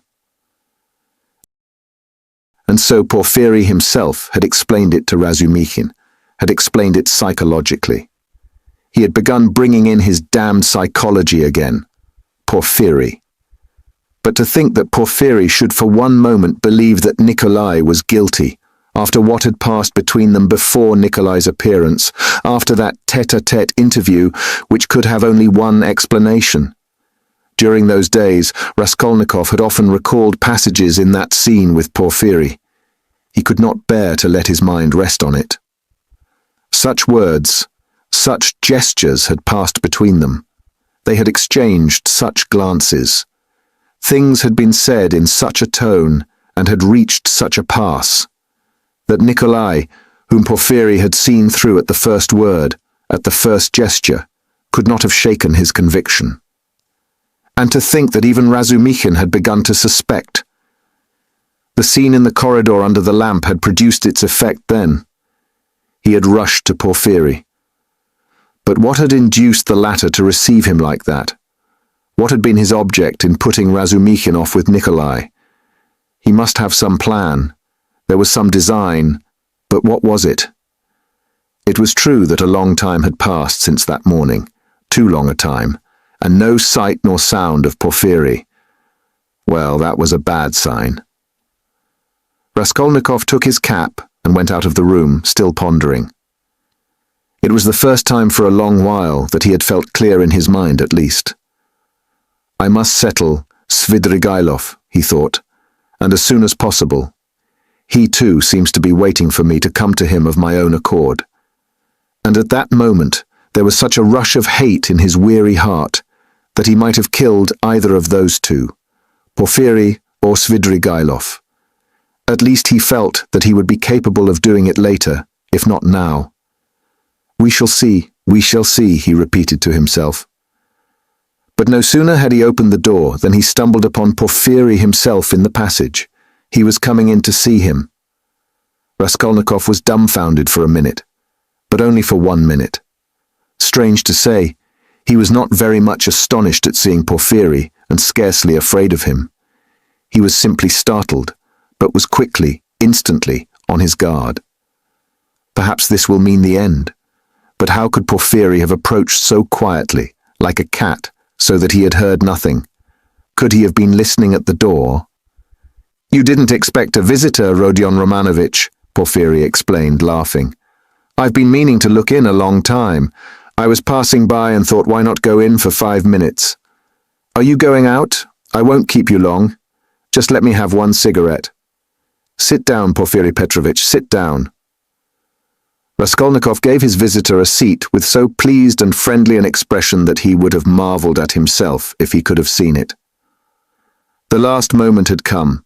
The last drops had to be drained. So a man will sometimes go through half an hour of mortal terror with a brigand. Yet when the knife is at his throat at last, he feels no fear. Raskolnikov seated himself directly facing Porphyry and looked at him without flinching. Porphyry screwed up his eyes and began lighting a cigarette. Speak, speak, seemed as though it would burst from Raskolnikov's heart. Come, why don't you speak? Chapter 2. Ah, these cigarettes, Porphyry Petrovitch ejaculated at last, having lighted one. They are pernicious, positively pernicious, and yet I can't give them up. I cough, I begin to have tickling in my throat and a difficulty in breathing. You know I am a coward. I went lately to Dr. Berman. He always gives at least half an hour to each patient. He positively laughed looking at me. He sounded me. Tobacco's bad for you, he said. Your lungs are affected. But how am I to give it up? What is there to take its place? I don't drink, that's the mischief. He. That I don't. Everything is relative, Rodion Romanovich. Everything is relative. Why, he's playing his professional tricks again, Raskolnikov thought with disgust. All the circumstances of their last interview suddenly came back to him, and he felt a rush of the feeling that had come upon him then. I came to see you the day before yesterday, in the evening. You didn't know? Porfiry Petrovitch went on, looking round the room. I came into this very room. I was passing by just as I did today, and I thought I'd return your call. I walked in as your door was wide open. I looked round, waited, and went out without leaving my name with your servant. Don't you lock your door? Raskolnikov's face grew more and more gloomy. Porfiry seemed to guess his state of mind. I've come to have it out with you, Rodion Romanovich, my dear fellow. I owe you an explanation and must give it to you, he continued with a slight smile, just patting Raskolnikov's knee. But almost at the same instant, a serious and careworn look came into his face. To his surprise, Raskolnikov saw a touch of sadness in it. He had never seen and never suspected such an expression in his face. A strange scene passed between us last time we met, Rodion Romanovich. Our first interview, too, was a strange one. But then, and one thing after another. This is the point. I have perhaps acted unfairly to you. I feel it. Do you remember how we parted? Your nerves were unhinged and your knees were shaking, and so were mine. And, you know, our behavior was unseemly, even ungentlemanly. And yet we are gentlemen, above all, in any case, gentlemen. That must be understood. Do you remember what we came to? And it was quite indecorous. What is he up to? What does he take me for? Raskolnikov asked himself in amazement, raising his head and looking with open eyes on Porfiry. I've decided openness is better between us, Porfiry Petrovitch went on, turning his head away and dropping his eyes, as though unwilling to disconcert his former victim and as though disdaining his former wiles. Yes, such suspicions and such scenes cannot continue for long. Nikolai put a stop to it, or I don't know what we might not have come to. That damned workman was sitting at the time in the next room. Can you realize that? You know that, of course, and I am aware that he came to you afterwards. But what you supposed then was not true. I had not sent for anyone. I had made no kind of arrangements. You ask why I hadn't. What shall I say to you? It had all come upon me so suddenly. I had scarcely sent for the porters. You noticed them as you went out, I dare say. An idea flashed upon me. I was firmly convinced at the time, you see, Rodion Romanovich. Come, I thought, even if I let one thing slip for a time, I shall get hold of something else. I shan't lose what I want anyway. You are nervously irritable, Rodion Romanovich, by temperament. It's out of proportion with other qualities of your heart and character, which I flatter myself I have to some extent divined. Of course, I did reflect even then that it does not always happen that a man gets up and blurts out his whole story. It does happen sometimes, if you make a man lose all patience, though even then it's rare. I was capable of realizing that. If I only had a fact, I thought, the least little fact to go upon, something I could lay hold of, something tangible, not merely psychological. For if a man is guilty, you must be able to get something substantial out of him. One may reckon upon most surprising results indeed. I was reckoning on your temperament, Rodion Romanovich. On your temperament above all things. I had great hopes of you at that time. But what are you driving at now? Raskolnikov muttered at last, asking the question without thinking. What is he talking about? He wondered distractedly. Does he really take me to be innocent? What am I driving at? I've come to explain myself. I consider it my duty, so to speak. I want to make clear to you how the whole business, the whole misunderstanding arose. I've caused you a great deal of suffering, Rodion Romanovich. I am not a monster. I understand what it must mean for a man who has been unfortunate, but who is proud, imperious, and above all, impatient, to have to bear such treatment. I regard you in any case as a man of noble character, and not without elements of magnanimity, though I don't agree with all your convictions. I wanted to tell you this first, frankly and quite sincerely, for above all, I don't want to deceive you. When I made your acquaintance, I felt attracted by you. Perhaps you will laugh at my saying so. You have a right to. I know you disliked me from the first, and indeed you've no reason to like me. You may think what you like, but I desire now to do all I can to efface that impression and to show that I am a man of heart and conscience. I speak sincerely. Porfiri Petrovitch made a dignified pause. Raskolnikov felt a rush of renewed alarm. The thought that Porfiri believed him to be innocent began to make him uneasy.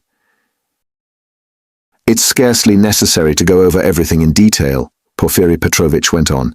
Indeed, I could scarcely attempt it. To begin with, there were rumors.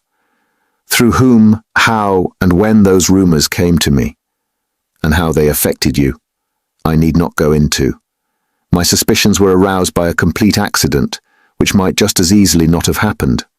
What was it? I believe there is no need to go into that either. Those rumors and that accident led to one idea in my mind. I admit it openly, for one may as well make a clean breast of it. I was the first to pitch on you. The old woman's notes on the pledges and the rest of it, that all came to nothing. Yours was one of 100. I happened, too, to hear of the scene at the office, from a man who described it capitally, unconsciously reproducing the scene with great vividness. It was just one thing after another, Rodion Romanovich, my dear fellow. How could I avoid being brought to certain ideas? From 100 rabbits you can't make a horse. 100 suspicions don't make a proof, as the English proverb says. But that's only from the rational point of view. You can't help being partial, for after all a lawyer is only human. I thought too of your article in that journal. Do you remember? On your first visit we talked of it. I jeered at you at the time, but that was only to lead you on. I repeat, Rodion Romanovich, you are ill and impatient. That you were bold, headstrong, in earnest, and had felt a great deal I recognize long before. I too have felt the same, so that your article seemed familiar to me. It was conceived on sleepless nights, with a throbbing heart, in ecstasy and suppressed enthusiasm. And that proud suppressed enthusiasm in young people is dangerous. I jeered at you then, but let me tell you that, as a literary amateur, I am awfully fond of such first essays, full of the heat of youth. There is a mistiness and a chord vibrating in the mist. Your article is absurd and fantastic, but there's a transparent sincerity, a youthful, incorruptible pride and the daring of despair in it. It's a gloomy article, but that's what's fine in it. I read your article and put it aside, thinking as I did so, that man won't go the common way. Well, I ask you, after that as a preliminary, how could I help being carried away by what followed? Oh dear, I am not saying anything. I am not making any statement now. I simply noted it at the time. What is there in it? I reflected. There's nothing in it that is really nothing and perhaps absolutely nothing. And it's not at all the thing for the prosecutor to let himself be carried away by notions. Here I have Nikolai on my hands with actual evidence against him. You may think what you like of it, but it's evidence. He brings in his psychology too. One has to consider him too, for it's a matter of life and death. Why am I explaining this to you? That you may understand and not blame my malicious behavior on that occasion. It was not malicious, I assure you. He. Do you suppose I didn't come to search your room at the time? I did. He. I was here when you were lying ill in bed. Not officially, not in my own person, but I was here. Your room was searched to the last thread at the first suspicion, but umsonst, I thought to myself, now that man will come of himself and quickly too. If he's guilty, he's sure to come. Another man wouldn't, but he will. And you remember how Mr. Razumikhin began discussing the subject with you. We arranged that to excite you, so we purposely spread rumors that he might discuss the case with you, and Razumikhin is not a man to restrain his indignation. Mr. Zametov was tremendously struck by your anger and your open daring. Think of blurting out in a restaurant, "I killed her." It was too daring, too reckless. I thought so myself. If he is guilty, he will be a formidable opponent. That was what I thought at the time. I was expecting you, but you simply bowled Zametov over and, well, you see, it all lies in this, that this damnable psychology can be taken two ways. Well, I kept expecting you, and so it was. You came. My heart was fairly throbbing. Ugh. Now why need you have come? Your laughter too as you came in, do you remember? I saw it all plain as daylight, but if I hadn't expected you so specially, I should not have noticed anything in your laughter. You see what influence a mood has. Mr. Razumikhin then, that stone under which the things were hidden. I seemed to see it somewhere in a kitchen garden. It was in a kitchen garden, you told Zametov, and afterwards you repeated that in my office. And when we began picking your article to pieces, how you explained it. One could take every word of yours in two senses, as though there were another meaning hidden. So in this way, Rodion Romanovich, I reached the furthest limit, and knocking my head against a post, I pulled myself up, asking myself what I was about. After all, I said, you can take it all in another sense if you like, and it's more natural so indeed. I couldn't help admitting it was more natural. I was bothered. No, I'd better get hold of some little fact, I said. So when I heard of the bell ringing, I held my breath and was all in a tremor. Here is my little fact, thought I. And I didn't think it over. I simply wouldn't. I would have given 1,000 rubles at that minute to have seen you with my own eyes, when you walked 100 paces beside that workman, after he had called you murderer to your face, and you did not dare to ask him a question all the way. And then what about your trembling? What about your bell ringing in your illness in semi-delirium? And so, Rodion Romanovich, can you wonder that I played such pranks on you? And what made you come at that very minute? Someone seemed to have sent you, by Jove. And if Nikolai had not parted us, and do you remember Nikolai at the time? Do you remember him clearly? It was a thunderbolt, a regular thunderbolt, and how I met him. I didn't believe in the thunderbolt, not for a minute. You could see it for yourself, and how could I? Even afterwards, when you had gone and he began making very, very plausible answers on certain points, so that I was surprised at him myself, even then I didn't believe his story. You see what it is to be as firm as a rock. No, thought I, Morgenfreu. What has Nikolai got to do with it? Razumikhin told me just now that you think Nikolai guilty and had yourself assured him of it. His voice failed him and he broke off. He had been listening in indescribable agitation, as this man who had seen through and through him went back upon himself. He was afraid of believing it and did not believe it. In those still ambiguous words, he kept eagerly looking for something more definite and conclusive. "Mr. Razumikhin," cried Porfiry Petrovitch, seeming glad of a question from Raskolnikov, who had till then been silent. He, but I had to put Mr. Razumikhin off. 2 is company, 3 is none. Mr. Razumikhin is not the right man. Besides, he is an outsider. He came running to me with a pale face. But never mind him. Why bring him in? To return to Nikolai, would you like to know what sort of a type he is? How I understand him, that is. To begin with, he is still a child, and not exactly a coward, but something by way of an artist. Really, don't laugh at my describing him so. He is innocent and responsive to influence. He has a heart and is a fantastic fellow. He sings and dances, he tells stories, they say, so that people come from other villages to hear him. He attends school too and laughs till he cries if you hold up a finger to him. He will drink himself senseless, not as a regular vice, but at times when people treat him like a child. And he stole too then, without knowing it himself, for how can it be stealing if one picks it up? And do you know, he is an old believer, or rather a dissenter. There have been wanderers in his family, and he was for 2 years in his village under the spiritual guidance of a certain elder. I learnt all this from Nikolai and from his fellow villagers.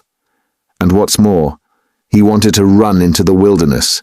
He was full of fervor, prayed at night, read the old books, the true ones, and read himself crazy. Petersburg had a great effect upon him, especially the women and the wine. He responds to everything, and he forgot the elder and all that. I learnt that an artist here took a fancy to him, and used to go and see him, and now this business came upon him. Well, he was frightened. He tried to hang himself. He ran away. How can one get over the idea the people have of Russian legal proceedings? The very word trial frightens some of them. Whose fault is it? We shall see what the new juries will do. God grant they do good. Well, in prison, it seems, he remembered the venerable elder. The Bible, too, made its appearance again. Do you know, Rodion Romanovich, the force of the word suffering among some of these people? It's not a question of suffering for someone's benefit, but simply one must suffer. If they suffer at the hands of the authorities, so much the better. In my time, there was a very meek and mild prisoner who spent a whole year in prison always reading his Bible on the stove at night, and he read himself crazy. And so crazy, do you know, that one day, apropos of nothing, he seized a brick and flung it at the governor, though he had done him no harm. And the way he threw it, too, aimed it a yard on one side on purpose, for fear of hurting him. Well, we know what happens to a prisoner who assaults an officer with a weapon, so he took his suffering. So I suspect now that Nikolai wants to take his suffering or something of the sort. I know it for certain from facts indeed, only he doesn't know that I know. What? You don't admit that there are such fantastic people among the peasants? Lots of them. The elder now has begun influencing him, especially since he tried to hang himself. But he'll come and tell me all himself. You think he'll hold out? Wait a bit. He'll take his words back. I am waiting from hour to hour for him to come and abjure his evidence. I have come to like that Nikolai, and am studying him in detail. And what do you think? He answered me very plausibly on some points. He obviously had collected some evidence and prepared himself cleverly. But on other points he is simply at sea, knows nothing, and doesn't even suspect that he doesn't know. No, Rodion Romanovich, Nikolai doesn't come in. This is a fantastic, gloomy business, a modern case, an incident of today when the heart of man is troubled, when the phrase is quoted that blood are news, when comfort is preached as the aim of life. Here we have bookish dreams, a heart unhinged by theories. Here we see resolution in the first stage, but resolution of a special kind. He resolved to do it like jumping over a precipice or from a bell tower, and his legs shook as he went to the crime. He forgot to shut the door after him and murdered 2 people for a theory. He committed the murder and couldn't take the money, and what he did manage to snatch up he hid under a stone. It wasn't enough for him to suffer agony behind the door while they battered at the door and rang the bell. No, he had to go to the empty lodging, half delirious, to recall the bell ringing. He wanted to feel the cold shiver over again. Well, that we grant was through illness. But consider this. He is a murderer, but looks upon himself as an honest man, despises others, poses as injured innocence. No, that's not the work of a Nikolai, my dear Rodion Romanovich. All that had been said before had sounded so like a recantation that these words were too great a shock. Raskolnikov shuddered as though he had been stabbed. Who then is the murderer? He asked in a breathless voice, unable to restrain himself. Porfiry Petrovitch sank back in his chair as though he were amazed at the question. Who is the murderer? He repeated, as though unable to believe his ears. Why, you, Rodion Romanovich. You are the murderer, he added, almost in a whisper, in a voice of genuine conviction. Raskolnikov leapt from the sofa, stood up for a few seconds and sat down again without uttering a word. His face twitched convulsively. Your lip is twitching just as it did before, Porfiry Petrovitch observed, almost sympathetically. "You've been misunderstanding me, I think, Rodion Romanovich," he added, after a brief pause. "That's why you are so surprised. I came on purpose to tell you everything and deal openly with you." "It was not I who murdered her," Raskolnikov whispered like a frightened child caught in the act. "No, it was you Rodion Romanovich, and no one else," Porfiry whispered sternly, with conviction. They were both silent, and the silence lasted strangely long, about 10 minutes. Raskolnikov put his elbow on the table and passed his fingers through his hair. Porfiry Petrovitch sat quietly waiting. Suddenly Raskolnikov looked scornfully at Porfiry. "You are at your old tricks again, Porfiry Petrovitch. Your old method again. I wonder you don't get sick of it." "Oh, stop that. What does that matter now? It would be a different matter if there were witnesses present. But we are whispering alone. You see yourself that I have not come to chase and capture you like a hare.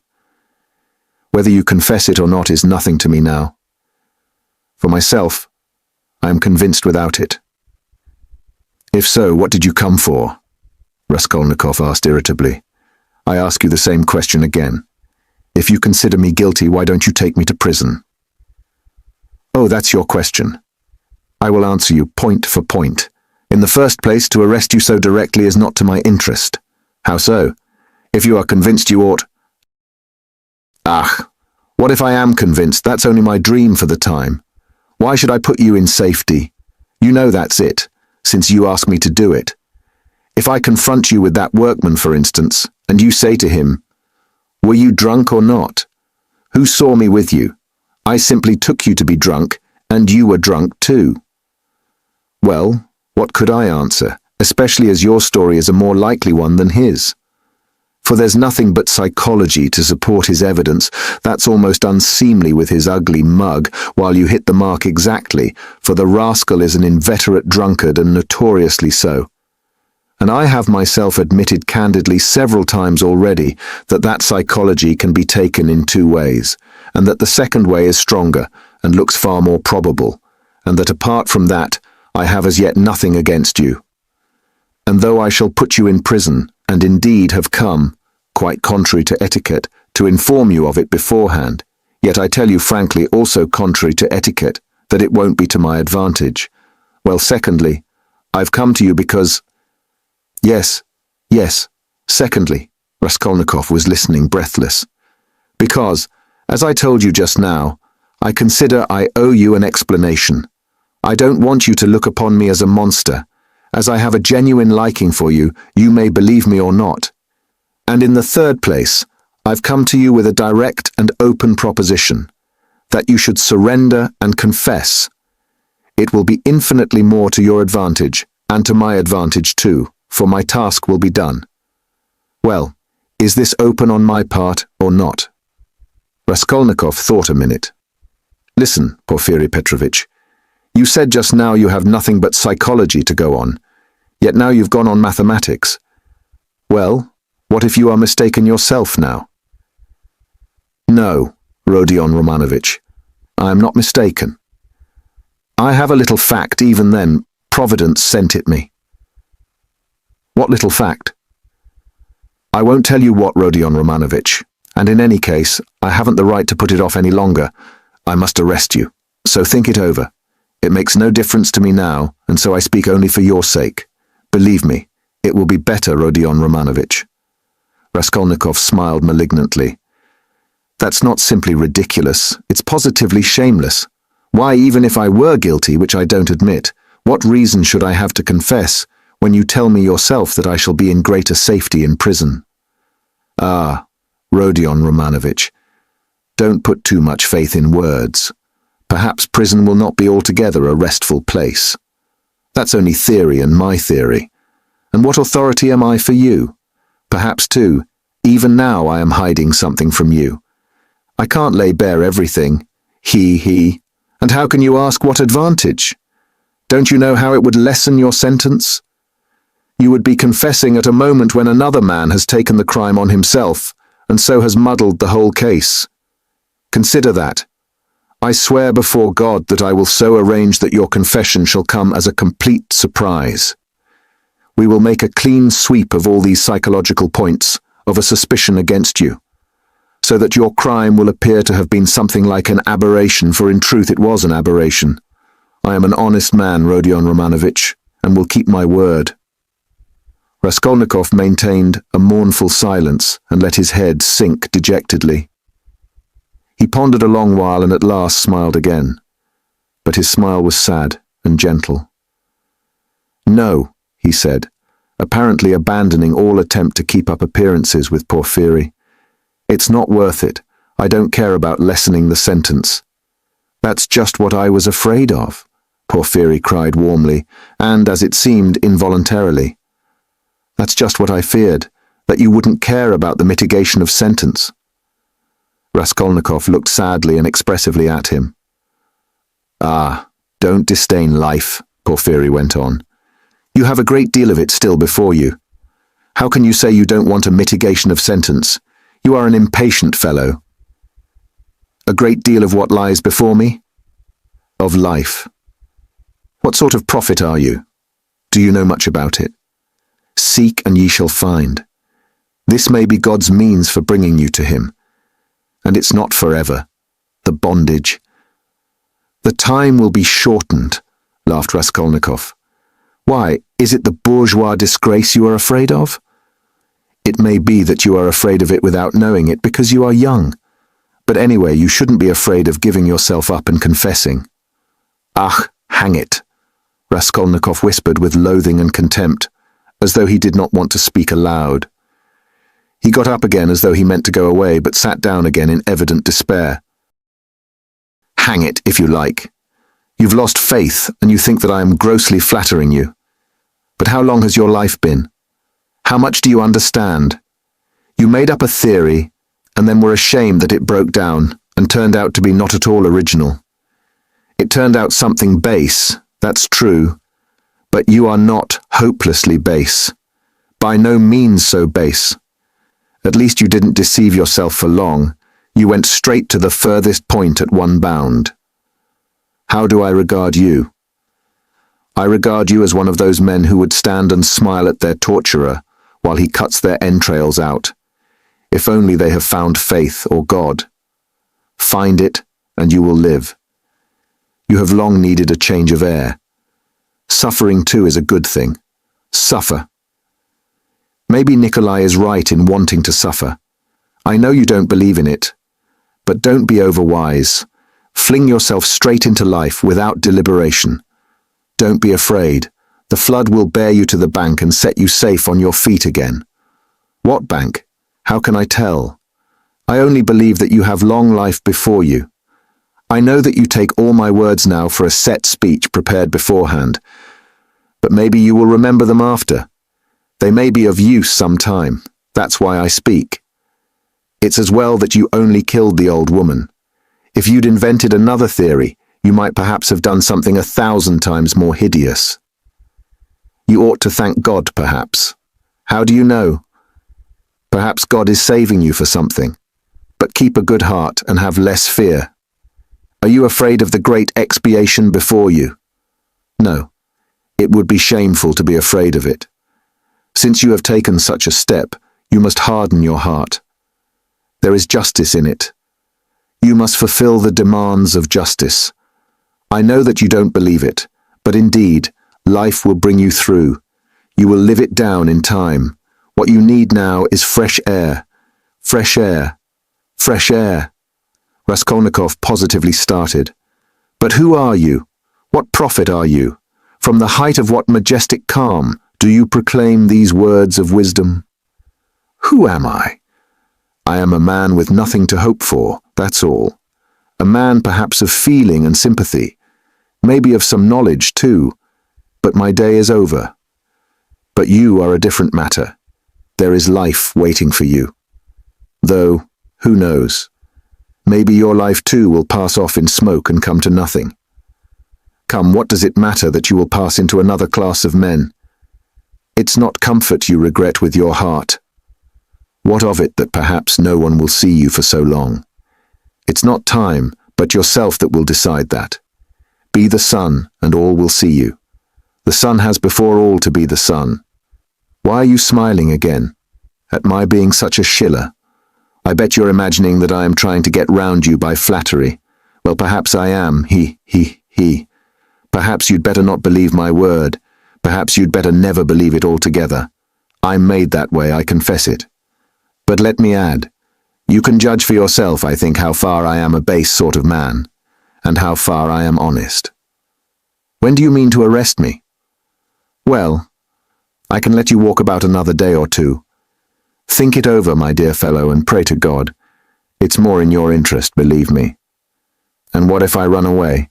Asked Raskolnikov with a strange smile. No, you won't run away. A peasant would run away. A fashionable dissenter would run away. The flunky of another man's thought. For you've only to show him the end of your little finger, and he'll be ready to believe in anything for the rest of his life. But you've ceased to believe in your theory already. What will you run away with? And what would you do in hiding? It would be hateful and difficult for you. And what you need more than anything in life is a definite position, an atmosphere to suit you. And what sort of atmosphere would you have? If you ran away, you'd come back to yourself. You can't get on without us. And if I put you in prison, say you've been there a month or 2 or 3, remember my word, you'll confess of yourself, and perhaps to your own surprise. You won't know an hour beforehand that you are coming with a confession. I'm convinced that you will decide to take your suffering. You don't believe my words now, but you'll come to it of yourself. For suffering, Rodion Romanovich, is a great thing. Never mind my having grown fat. I know all the same. Don't laugh at it. There's an idea in suffering. Nikolai is right. No, you won't run away, Rodion Romanovich. Raskolnikov got up and took his cap. Porfiry Petrovitch also rose. Are you going for a walk? The evening will be fine, if only we don't have a storm, though it would be a good thing to freshen the air. He too took his cap. Porfiry Petrovitch, please don't take up the notion that I have confessed to you today, Raskolnikov pronounced with sullen insistence.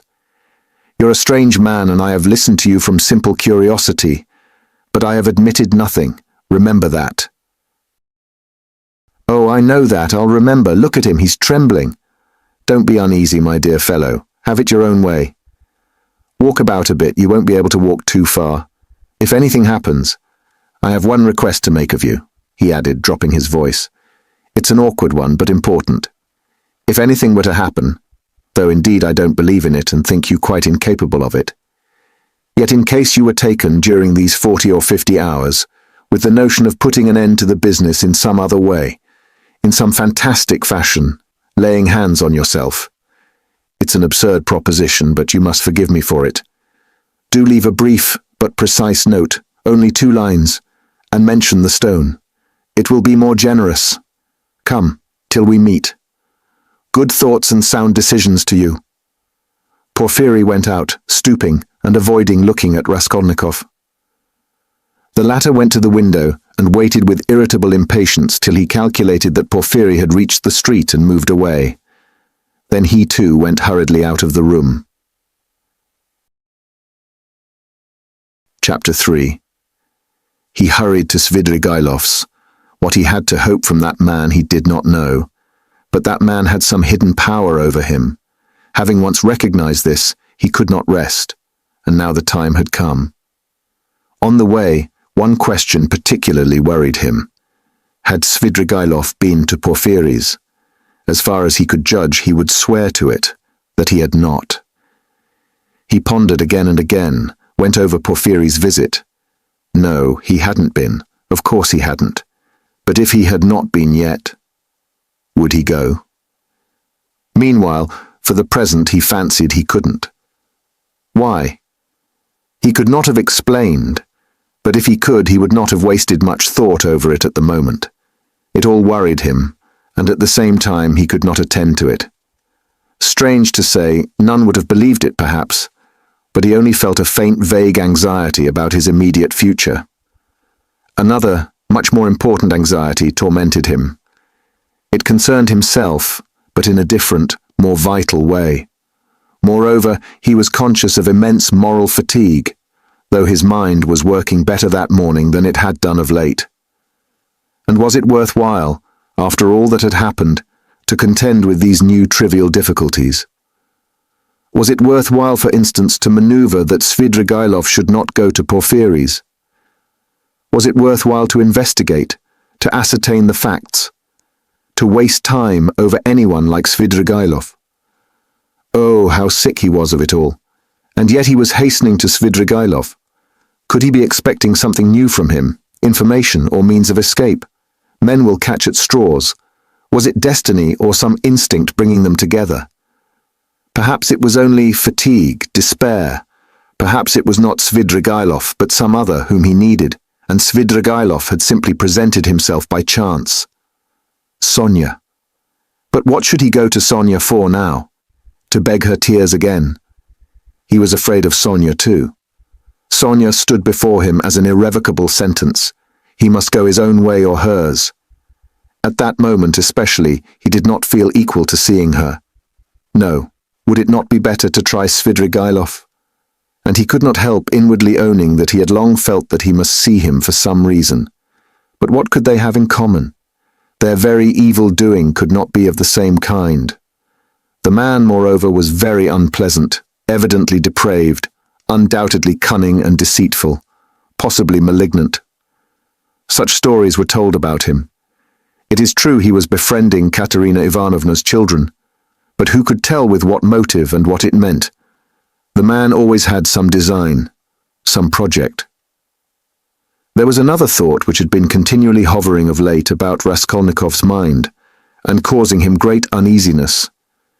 It was so painful that he made distinct efforts to get rid of it. He sometimes thought that Svidrigailov was dogging his footsteps. Svidrigailov had found out his secret and had had designs on Dunya. What if he had them still? Wasn't it practically certain that he had? And what if, having learned his secret, and so having gained power over him, he were to use it as a weapon against Dunya? This idea sometimes even tormented his dreams, but it had never presented itself so vividly to him as on his way to Svidrigailov. The very thought moved him to gloomy rage. To begin with, this would transform everything, even his own position. He would have at once to confess his secret to Dunya. Would he have to give himself up, perhaps, to prevent Dunya from taking some rash step? The letter? This morning Dunya had received a letter. From whom could she get letters in Petersburg? Luzhin, perhaps? It's true Razumikin was there to protect her, but Razumikin knew nothing of the position. Perhaps it was his duty to tell Razumikin. He thought of it with repugnance. In any case, he must see Svidrigailov as soon as possible, he decided finally. Thank God the details of the interview were of little consequence. If only he could get at the root of the matter. But if Svidrigailov were capable, if he were intriguing against Dunya, then... Raskolnikov was so exhausted by what he had passed through that month that he could only decide such questions in one way. Then I shall kill him, he thought in cold despair. A sudden anguish oppressed his heart. He stood still in the middle of the street and began looking about to see where he was and which way he was going. He found himself in X Prospect, 30 or 40 paces from the Haymarket, through which he had come. The whole second story of the house on the left was used as a tavern. All the windows were wide open. Judging from the figures moving at the windows, the rooms were full to overflowing. There were sounds of singing, of clarinet and violin, and the boom of a Turkish drum. He could hear women shrieking. He was about to turn back, wondering why he had come to the X Prospect, when suddenly, at one of the end windows, he saw Svidrigailov, sitting at a tea table right in the open window with a pipe in his mouth. Raskolnikov was dreadfully taken aback, almost terrified. Svidrigailov was silently watching and scrutinizing him, and, what struck Raskolnikov at once, seemed to be meaning to get up and slip away unobserved. Raskolnikov at once pretended not to have seen him, but to be looking absent-mindedly away, while he watched him out of the corner of his eye. His heart was beating violently. Yet it was evident. I'm convinced there are lots of people in Petersburg who talk to themselves as they walk. This is a town of crazy people. If only we had scientific men, doctors, lawyers, and philosophers, they might make most valuable investigations in Petersburg, each in his own line. There are few places where there are so many gloomy, strong, and queer influences on the soul of man as in Petersburg. The mere influences of climate mean so much, and it's the administrative center of all Russia, and its character must be reflected on the whole country. But that is neither here nor there now. The point is that I have several times watched you. You walk out of your house, holding your head high, 20 paces from home you let it sink, and fold your hands behind your back. You look and evidently see nothing before nor beside you.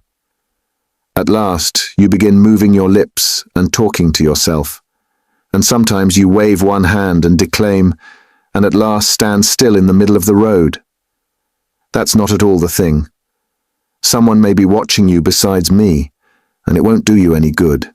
It's nothing really to do with me, and I can't cure you, but, of course, you understand me. Do you know that I'm being followed? Asked Raskolnikov, looking inquisitively at him. No, I know nothing about it, said Svidrigailov, seeming surprised. Well then, let us leave me alone, Raskolnikov muttered, frowning. Very good. Let us leave you alone. You had better tell me, if you come here to drink, and directed me twice to come here to you, why did you hide and try to get away just now when I looked at the window from the street? I saw it. He. And why was it you lay on your sofa with closed eyes and pretended to be asleep, though you were wide awake while I stood in your doorway? I saw it. I may have had reasons. You know that yourself. And I may have had my reasons, though you don't know them. Raskolnikov dropped his right elbow on the table, leaned his chin in the fingers of his right hand, and stared intently at Svidrigailov. For a full minute he scrutinized his face, which had impressed him before. It was a strange face, like a mask, white and red, with bright red lips, with a flaxen beard, and still thick flaxen hair. His eyes were somehow too blue, and their expression somehow too heavy and fixed. There was something awfully unpleasant in that handsome face, which looked so wonderfully young for his age. Svidrigailov was smartly dressed in light summer clothes and was particularly dainty in his linen. He wore a huge ring with a precious stone in it. Have I got to bother myself about you too now? Said Raskolnikov suddenly, coming with nervous impatience straight to the point. Even though perhaps you are the most dangerous man if you care to injure me, I don't want to put myself out anymore. I will show you at once that I don't prize myself as you probably think I do. I've come to tell you at once that if you keep to your former intentions with regard to my sister, and if you think to derive any benefit in that direction from what has been discovered of late, I will kill you before you get me locked up. You can reckon on my word. You know that I can keep it. And in the second place, if you want to tell me anything, for I keep fancying all this time that you have something to tell me, make haste and tell it, for time is precious and very likely it will soon be too late. Why in such haste? Asked Svidrigailov, looking at him curiously. Everyone has his plans, Raskolnikov answered gloomily and impatiently. You urged me yourself to frankness just now, and at the first question you refused to answer, Svidrigailov observed with a smile. You keep fancying that I have aims of my own, and so you look at me with suspicion. Of course it's perfectly natural in your position. But though I should like to be friends with you, I shan't trouble myself to convince you of the contrary. The game isn't worth the candle, and I wasn't intending to talk to you about anything special.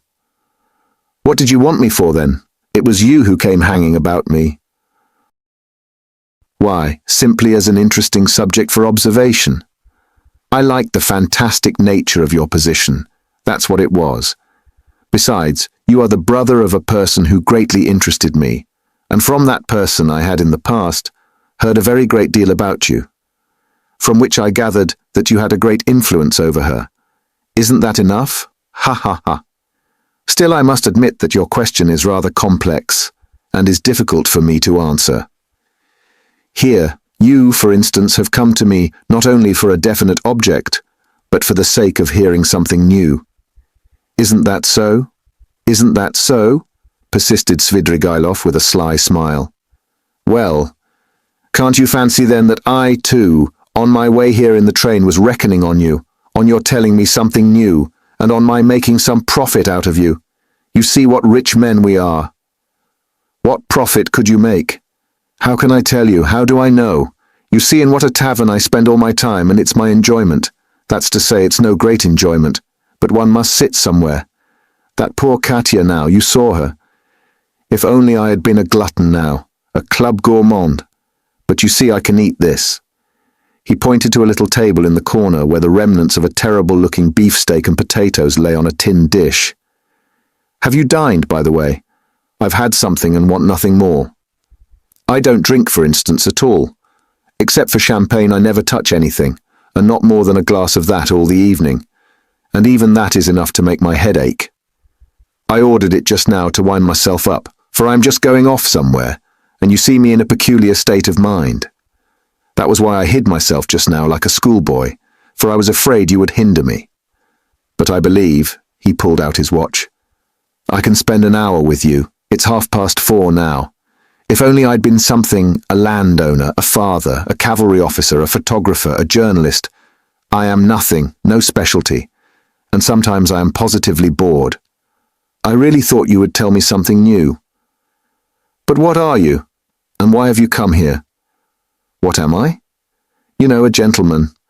I served for 2 years in the cavalry. Then I knocked about here in Petersburg. Then I married Marfa Petrovna and lived in the country. There you have my biography. You are a gambler, I believe. No, a poor sort of gambler. A card sharper. Not a gambler. You have been a card sharper then? Yes, I've been a card sharper too. Didn't you get thrashed sometimes? It did happen. Why? Why, you might have challenged them. Altogether it must have been lively. I won't contradict you, and besides, I am no hand at philosophy. I confess that I hastened here for the sake of the women. As soon as you buried Marfa Petrovna. Quite so. Svidrigailov smiled with engaging candor. What of it? You seem to find something wrong in my speaking like that about women. You ask whether I find anything wrong in vice? Vice? Oh, that's what you are after. But I'll answer you in order, first about women in general. You know I am fond of talking. Tell me, what should I restrain myself for? Why should I give up women, since I have a passion for them? It's an occupation, anyway. So you hope for nothing here but vice? Oh, very well. For vice, then. You insist on its being vice. But anyway, I like a direct question. In this vice, at least, there is something permanent, founded indeed upon nature and not dependent on fantasy, something present in the blood like an ever-burning ember, forever setting one on fire and maybe not to be quickly extinguished, even with years. You'll agree it's an occupation of a sort. That's nothing to rejoice at. It's a disease and a dangerous one. Oh, that's what you think, is it? I agree that it is a disease like everything that exceeds moderation. And of course, in this one must exceed moderation. But in the first place, everybody does so in one way or another. And in the second place, of course, one ought to be moderate and prudent, however mean it may be. But what am I to do? If I hadn't this, I might have to shoot myself. I'm ready to admit that a decent man ought to put up with being bored. But yet... And could you shoot yourself? Oh, come, Svidrigailov parried with disgust. Please don't speak of it, he added hurriedly, and with none of the bragging tone he had shown in all the previous conversation. His face quite changed. I admit it's an unpardonable weakness, but I can't help it. I am afraid of death, and I dislike its being talked of. Do you know that I am to a certain extent a mystic? Ah, the apparitions of Marfa Petrovna. Do they still go on visiting you? Oh, don't talk of them. There have been no more in Petersburg, confound them, he cried with an air of irritation. Let's rather talk of that, though I have not much time and can't stay long with you. It's a pity. I should have found plenty to tell you. What's your engagement, a woman? Yes, a woman, a casual incident. No, that's not what I want to talk of. And the hideousness, the filthiness of all your surroundings, doesn't that affect you? Have you lost the strength to stop yourself? And do you pretend to strength too? He. You surprised me just now, Rodion Romanovich, though I knew beforehand it would be so. You preach to me about vice and aesthetics. You, a Schiller, you, an idealist. Of course, that's all as it should be, and it would be surprising if it were not so. Yet it is strange in reality. Ah, what a pity I have no time, for you're a most interesting type. And by the way, are you fond of Schiller? I am awfully fond of him. But what a braggart you are, Raskolnikov said with some disgust. Upon my word, I am not, answered Svidrigailov, laughing. However, I won't dispute it. Let me be a braggart. Why not brag if it hurts no one? I spent 7 years in the country with Marfa Petrovna, so now when I come across an intelligent person like you, intelligent and highly interesting, I'm simply glad to talk, and besides, I've drunk that half glass of champagne and it's gone to my head a little.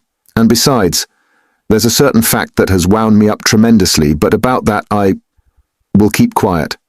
Where are you off to? He asked in alarm. Raskolnikov had begun getting up. He felt oppressed and stifled, and as it were, ill at ease at having come here. He felt convinced that Svidrigailov was the most worthless scoundrel on the face of the earth. Sit down, stay a little, Svidrigailov begged. Let them bring you some tea anyway. Stay a little, I won't talk nonsense about myself, I mean. I'll tell you something. If you like, I'll tell you how a woman tried to save me, as you would call it. It will be an answer to your first question indeed, for the woman was your sister. May I tell you? It will help to spend the time. Tell me, but I trust that you... Oh, don't be uneasy. Besides, even in a worthless low fellow like me, Avdotia Romanovna can only excite the deepest respect. Chapter thinks such a beautiful creature into her house as a governess. My explanation is that Marfa Petrovna was an ardent and impressionable woman and simply fell in love herself. Literally fell in love with your sister. Well, little wonder, look at Avdotia Romanovna. I saw the danger at the first glance, and what do you think? I resolved not to look at her even. But Avdotia Romanovna herself made the first step, would you believe it? Would you believe it too, that Marfa Petrovna was positively angry with me at first for my persistent silence about your sister, for my careless reception of her continual adoring praises of Avdotia Romanovna? I don't know what it was she wanted. Well, of course, Marfa Petrovna told Avdotia Romanovna every detail about me. She had the unfortunate habit of telling literally everyone all our family secrets and continually complaining of me. How could she fail to confide in such a delightful new friend? I expect they talked of nothing else but me, and no doubt Avdotia Romanovna heard all those dark, mysterious rumors that were current about me. I don't mind betting that you too have heard something of the sort already. I have.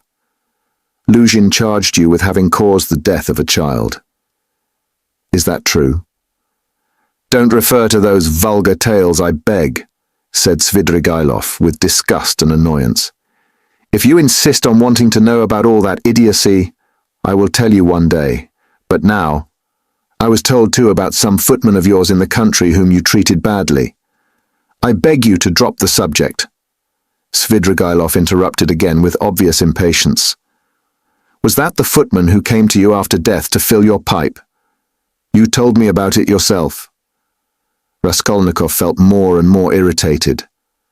Svidrigailov looked at him attentively, and Raskolnikov fancied he caught a flash of spiteful mockery in that look. But Svidrigailov restrained himself and answered very civilly, "Yes, it was. I see that you too are extremely interested, and shall feel it my duty to satisfy your curiosity at the first opportunity. Upon my soul. I see that I really might pass for a romantic figure with some people. Judge how grateful I must be to Marfa Petrovna for having repeated to Avdotia Romanovna such mysterious and interesting gossip about me. I dare not guess what impression it made on her, but in any case it worked in my interests. With all Avdotya Romanovna's natural aversion, and in spite of my invariably gloomy and repellent aspect, she did at least feel pity for me, pity for a lost soul, and if once a girl's heart is moved to pity, it's more dangerous than anything. She is bound to want to save him, to bring him to his senses, and lift him up and draw him to nobler aims, and restore him to new life and usefulness. Well, we all know how far such dreams can go. I saw at once that the bird was flying into the cage of herself, and I too made ready. I think you are frowning, Rodion Romanovich? There's no need. As you know, it all ended in smoke. Hang it all, what a lot I am drinking. Do you know, I always, from the very beginning, regretted that it wasn't your sister's fate to be born in the 2nd or 3rd century Anno Domini, as the daughter of a reigning prince or some governor or proconsul in Asia Minor. She would undoubtedly have been one of those who would endure martyrdom, and would have smiled when they branded her bosom with hot pincers, and she would have gone to it of herself. And in the 4th or 5th century she would have walked away into the Egyptian desert, and would have stayed there 30 years, living on roots and ecstasies and visions. She is simply thirsting to face some torture for someone, and if she can't get her torture, she'll throw herself out of a window. I've heard something of a Mr. Razumikhin. He's said to be a sensible fellow. His surname suggests it indeed. He's probably a divinity student. Well, he'd better look after your sister. I believe I understand her, and I'm proud of it. But at the beginning of an acquaintance, as you know, one is apt to be more heedless and stupid. One doesn't see clearly. Hang it all, why is she so handsome? It's not my fault. In fact, it began on my side with a most irresistible physical desire. Avdotya Romanovna is awfully chaste, incredibly and phenomenally so. Take note. I tell you this about your sister as a fact. She is almost morbidly chaste, in spite of her broad intelligence, and it will stand in her way. There happened to be a girl in the house then, Parasha, a black-eyed wench, whom I had never seen before. She had just come from another village, very pretty but incredibly stupid. She burst into tears, wailed so that she could be heard all over the place and cause scandal. One day after dinner, Avdotya Romanovna followed me into an avenue in the garden, and with flashing eyes insisted on my leaving poor Parasha alone. It was almost our first conversation by ourselves. I, of course, was only too pleased to obey her wishes, tried to appear disconcerted, embarrassed, in fact played my part not badly. Then came interviews, mysterious conversations, exhortations, entreaties, supplications, even tears. Would you believe it? Even tears. Think what the passion for propaganda will bring some girls too. I, of course, threw it all on my destiny, posed as hungering and thirsting for light, and finally resorted to the most powerful weapon in the subjection of the female heart, a weapon which never fails one. It's the well-known resource, flattery. Nothing in the world is harder than speaking the truth, and nothing easier than flattery. If there's the 100th part of a false note in speaking the truth, it leads to a discord, and that leads to trouble. But if all, to the last note, is false in flattery, it is just as agreeable, and is heard not without satisfaction. It may be a coarse satisfaction, but still a satisfaction. And however coarse the flattery, at least half will be sure to seem true. That's so for all stages of development and classes of society. A Vestal virgin might be seduced by flattery. I can never remember without laughter how I once seduced a lady who was devoted to her husband, her children, and her principles. What fun it was and how little trouble. And the lady really had principles, of her own anyway. All my tactics lay in simply being utterly annihilated and prostrate before her purity. I flattered her shamelessly, and as soon as I succeeded in getting a pressure of the hand, even a glance from her, I would reproach myself for having snatched it by force, and would declare that she had resisted, so that I could never have gained anything but for my being so unprincipled. I maintained that she was so innocent that she could not foresee my treachery, and yielded to me unconsciously, unawares, and so on. In fact, I triumphed, while my lady remained firmly convinced that she was innocent, chaste, and faithful to all her duties and obligations, and had succumbed quite by accident. And how angry she was with me when I explained to her at last that it was my sincere conviction that she was just as eager as I. Poor Marfa Petrovna was awfully weak on the side of flattery, and if I had only cared to, I might have had all her property settled on me during her lifetime. I am drinking an awful lot of wine now, and talking too much. I hope you won't be angry if I mention now that I was beginning to produce the same effect on Avdotia Romanovna. But I was stupid and impatient and spoiled it all. Avdotia Romanovna had several times, and one time in particular, been greatly displeased by the expression of my eyes. Would you believe it? There was sometimes a light in them, which frightened her, and grew stronger and more unguarded till it was hateful to her. No need to go into detail, but we parted. There I acted stupidly again. I fell to jeering in the coarsest way at all such propaganda and efforts to convert me. Parasha came onto the scene again, and not she alone. In fact, there was a tremendous to-do. Ah, Rodion Romanovich, if you could only see how your sister's eyes can flash sometimes. Never mind my being drunk at this moment and having had a whole glass of wine. I am speaking the truth. I assure you that this glance has haunted my dreams. The very rustle of her dress was more than I could stand at last. I really began to think that I might become epileptic. I could never have believed that I could be moved to such a frenzy. It was essential indeed to be reconciled, but by then it was impossible. And imagine what I did then. To what a pitch of stupidity a man can be brought by frenzy. Never undertake anything in a frenzy, Rodion Romanovich. I reflected that Avdotia Romanovna was, after all, a beggar. Ach, excuse me, that's not the word. But does it matter if it expresses the meaning? That she lived by her work, that she had her mother and you to keep. Ach, hang it, you are frowning again. And I resolved to offer her all my money, 30,000 rubles I could have realized then, if she would run away with me here, to Petersburg. Of course, I should have vowed eternal love, rapture, and so on. Do you know, I was so wild about her at that time that if she had told me to poison Marfa Petrovna or to cut her throat and to marry herself, it would have been done at once. But it ended in the catastrophe of which you know already. You can fancy how frantic I was when I heard that Marfa Petrovna had got hold of that scoundrelly attorney, Luzhin, and had almost made a match between them, which would really have been just the same thing as I was proposing. Wouldn't it? Wouldn't it? I notice that you've begun to be very attentive, you interesting young man. Svidrigailov struck the table with his fist impatiently. He was flushed. Raskolnikov saw clearly that the glass or glass and a half of champagne that he had sipped almost unconsciously was affecting him, and he resolved to take advantage of the opportunity. He felt very suspicious of Svidrigailov.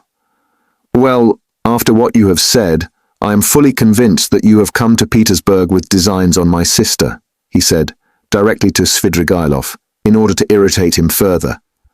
Oh, nonsense, said Svidrigailov, seeming to rouse himself. Why, I told you. Besides, your sister can't endure me. Yes, I am certain that she can't, but that's not the point. Are you so sure that she can't? Svidrigailov screwed up his eyes and smiled mockingly. You are right, she doesn't love me, but you can never be sure of what has passed between husband and wife or lover and mistress. There's always a little corner which remains a secret to the world and is only known to those two. Will you answer for it that Avdotia Romanovna regarded me with aversion? From some words you've dropped, I notice that you still have designs, and of course evil ones, on Dunya, and mean to carry them out promptly. What? Have I dropped words like that? Svidrigailov asked in naive dismay, taking not the slightest notice of the epithet bestowed on his designs. Why, you are dropping them even now. Why are you so frightened? What are you so afraid of now? Me? Afraid? Afraid of you? You have rather to be afraid of me, cher ami. But what nonsense. I've drunk too much, though, I see that. I was almost saying too much again. Damn the wine. Hi there, water. He snatched up the champagne bottle and flung it without ceremony out of the window. Philip brought the water. That's all nonsense, said Svidrigailov, wetting a towel and putting it to his head. But I can answer you in one word and annihilate all your suspicions. Do you know that I am going to get married? You told me so before. Did I? I've forgotten. But I couldn't have told you so for certain, for I had not even seen my betrothed. I only meant to. But now I really have a betrothed, and it's a settled thing. And if it weren't that I have business that can't be put off, I would have taken you to see them at once, for I should like to ask your advice. Ach, hang it, only 10 minutes left. See, look at the watch. But I must tell you, for it's an interesting story, my marriage, in its own way. Where are you off to? Going again? No, I'm not going away now. Not at all, we shall see. I'll take you there, I'll show you my betrothed. Only not now, for you'll soon have to be off. You have to go to the right, and I to the left. Do you know that Madame Resslich, the woman I am lodging with now, eh? I know what you're thinking, that she's the woman whose girl they say drowned herself in the winter. Come, are you listening? She arranged it all for me. You're bored, she said. You want something to fill up your time, for you know, I am a gloomy, depressed person. Do you think I'm light-hearted? No, I'm gloomy. I do no harm, but sit in a corner without speaking a word for 3 days at a time. And that Resslich is a sly hussy, I tell you. I know what she has got in her mind.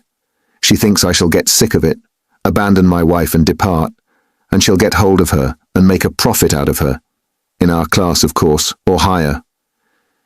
She told me the father was a broken-down retired official who has been sitting in a chair for the last 3 years with his legs paralyzed.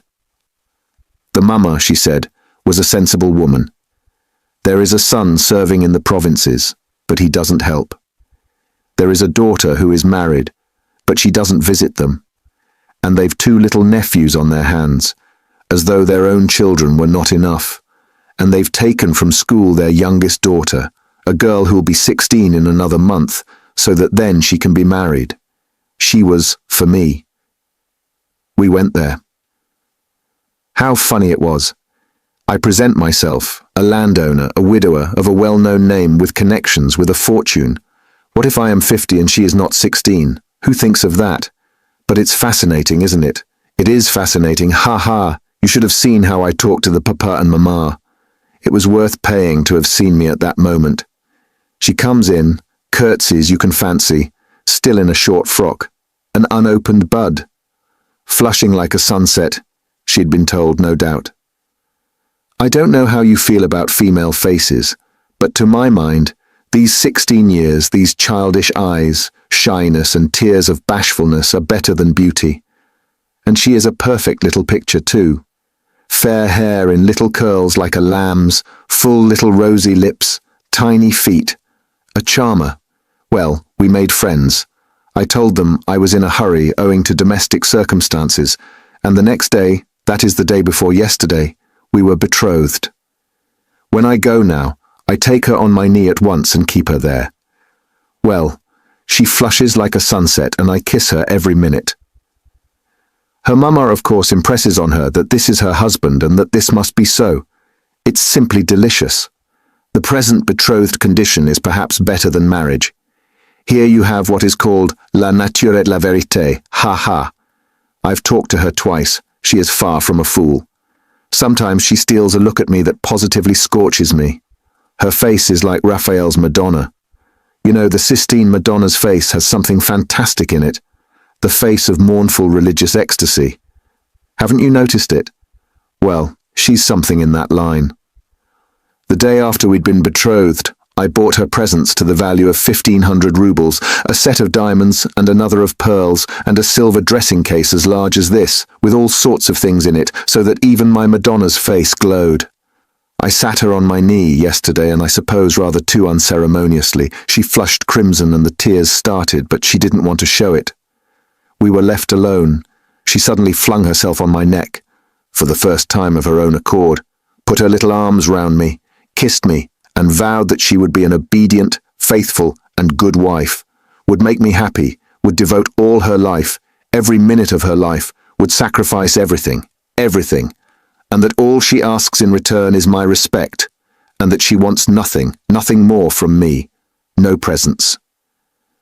You'll admit that to hear such a confession, alone, from an angel of 16 in a muslin frock, with little curls, with a flush of maiden shyness in her cheeks and tears of enthusiasm in her eyes, is rather fascinating. Isn't it fascinating? It's worth paying for, isn't it? Well, listen, we'll go to see my betrothed, only not just now. The fact is, this monstrous difference in age and development excites your sensuality. Will you really make such a marriage? Why, of course. Everyone thinks of himself, and he lives most gaily who knows best how to deceive himself. Ha ha! But why are you so keen about virtue? Have mercy on me, my good friend. I am a sinful man. Ha ha ha! But you have provided for the children of Katerina Ivanovna. Though you had your own reasons, I understand it all now. I am always fond of children, very fond of them, laughed Svidrigailov. I can tell you one curious instance of it. The first day I came here I visited various haunts. After 7 years I simply rushed at them. You probably notice that I'm not in a hurry to renew acquaintance with my old friends. I shall do without them as long as I can. Do you know, when I was with Marfa Petrovna in the country, I was haunted by the thought of these places where anyone who knows his way about can find a great deal. Yes, upon my soul. The peasants have vodka. The educated young people, shut out from activity, waste themselves in impossible dreams and visions, and are crippled by theories. Jews have sprung up and are amassing money, and all the rest give themselves up to debauchery. From the first hour, the town reeked of its familiar odours.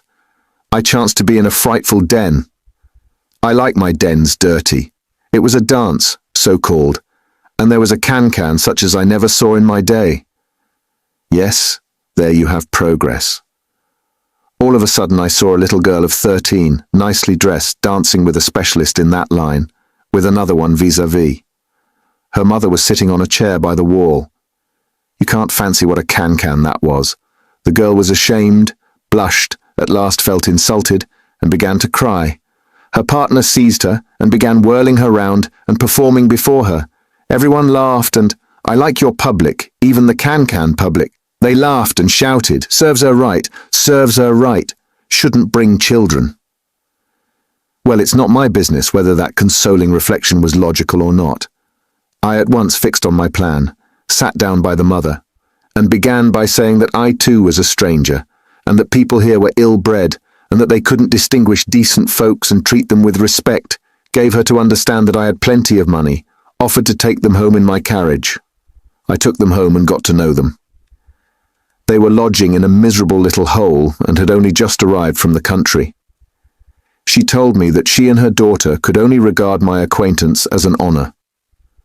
I found out that they had nothing of their own and had come to town upon some legal business. I proffered my services and money. I learnt that they had gone to the dancing saloon by mistake, believing that it was a genuine dancing class. I offered to assist in the young girl's education in French and dancing. My offer was accepted with enthusiasm as an honour. And we are still friendly. If you like, we'll go and see them, only not just now. Stop. Enough of your vile, nasty anecdotes. Depraved, vile, sensual man. Schiller, you are a regular Schiller. Oh, la vertu va-t-elle se nicher? But you know I shall tell you these things on purpose for the pleasure of hearing your outcries. I dare say.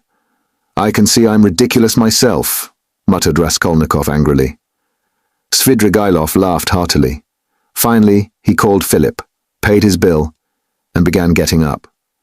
I say, "But I am drunk, Asekos," he said. "It's been a pleasure." "I should rather think it must be a pleasure," cried Raskolnikov, getting up. "No doubt it is a pleasure for a worn-out profligate to describe such adventures with a monstrous project of the same sort in his mind, especially under such circumstances and to such a man as me. It's stimulating." "Well, if you come to that," Svidrigailov answered, scrutinizing Raskolnikov with some surprise. "If you come to that, you are a thorough cynic yourself. You've plenty to make you so anyway. You can understand a great deal, and you can do a great deal too. But enough. I sincerely regret not having had more talk with you, but I shan't lose sight of you. Only wait a bit." Svidrigailov walked out of the restaurant. Raskolnikov walked out after him. Svidrigailov was not, however, very drunk. The wine had affected him for a moment, but it was passing off every minute. He was preoccupied with something of importance and was frowning. He was apparently excited and uneasy in anticipation of something. His manner to Raskolnikov had changed during the last few minutes, and he was ruder and more sneering every moment. Raskolnikov noticed all this, and he too was uneasy. He became very suspicious of Svidrigailov and resolved to follow him. They came out onto the pavement. You go to the right and I to the left, or if you like the other way. Only adieu, mon plaisir, may we meet again. And he walked to the right, towards the Haymarket. Chapter 5. Raskolnikov walked after him. "What's this?" cried Svidrigailov, turning round. "I thought I said—" "It means that I am not going to lose sight of you now." "What?" Both stood still and gazed at one another, as though measuring their strength. "From all your half-tipsy stories," Raskolnikov observed harshly, "I am positive that you have not given up your designs on my sister, but are pursuing them more actively than ever. I have learned that my sister received a letter this morning. You have hardly been able to sit still all this time. You may have unearthed a wife on the way, but that means nothing. I should like to make certain myself." Raskolnikov could hardly have said himself what he wanted and of what he wished to make certain. "Upon my word, I'll call the police." "Call away." Again they stood for a minute facing each other. At last, Svidrigailov's face changed. Having satisfied himself that Raskolnikov was not frightened at his threat, he assumed a mirthful and friendly air. "What a fellow! I purposely refrained from referring to your affair, though I am devoured by curiosity. It's a fantastic affair. I've put it off till another time. But you're enough to rouse the dead. Well, let us go. Only I warn you beforehand, I am only going home for a moment, to get some money. Then I shall lock up the flat, take a cab, and go to spend the evening at the islands. Now are you going to follow me? I'm coming to your lodgings, not to see you, but Sofya Semyonovna, to say I'm sorry not to have been at the funeral." "That's as you like, but Sofya Semyonovna is not at home. She has taken the 3 children to an old lady of high rank, the patroness of some orphan asylums, whom I used to know years ago. I charmed the old lady by depositing a sum of money with her to provide for the 3 children of Katerina Ivanovna and subscribing to the institution as well. I told her too the story of Sofya Semyonovna in full detail, suppressing nothing. It produced an indescribable effect on her. That's why Sofya Semyonovna has been invited to call today at the ex-hotel, where the lady is staying for the time. No matter, I'll come all the same. As you like, it's nothing to me, but I won't come with you. Here we are at home. By the way, I'm convinced that you regard me with suspicion just because I have shown such delicacy and have not so far troubled you with questions. You understand? It struck you as extraordinary. I don't mind betting it's that. Well, it teaches one to show delicacy. And to listen at doors. Ah, that's it, is it? Laughed Svidrigailov. Yes, I should have been surprised if you had let that pass after all that has happened. Ha ha ha. Though I did understand something of the pranks you had been up to and were telling Sofya Semyonovna about. What was the meaning of it? Perhaps I am quite behind the times and can't understand. For goodness sake, explain it, my dear boy. Expound the latest theories. You couldn't have heard anything, you're making it all up. But I'm not talking about that, though I did hear something. No, I'm talking of the way you keep sighing and groaning now. The Schiller in you is in revolt every moment. And now you tell me not to listen at doors. If that's how you feel, go and inform the police that you had this mischance. You made a little mistake in your theory. But if you are convinced that one mustn't listen at doors, but one may murder old women at one's pleasure, you'd better be off to America and make haste. Run, young man. There may still be time. I'm speaking sincerely. Haven't you the money? I'll give you the fare. I'm not thinking of that at all, Raskolnikov interrupted with disgust. I understand, but don't put yourself out, don't discuss it if you don't want to. I understand the questions you are worrying over, moral ones, aren't they? Duties of citizen and man. Lay them all aside. They are nothing to you now, ha ha. You'll say you are still a man and a citizen. If so, you ought not to have got into this coil. It's no use taking up a job you are not fit for. Well, you'd better shoot yourself, or don't you want to? You seem trying to enrage me to make me leave you. What a queer fellow.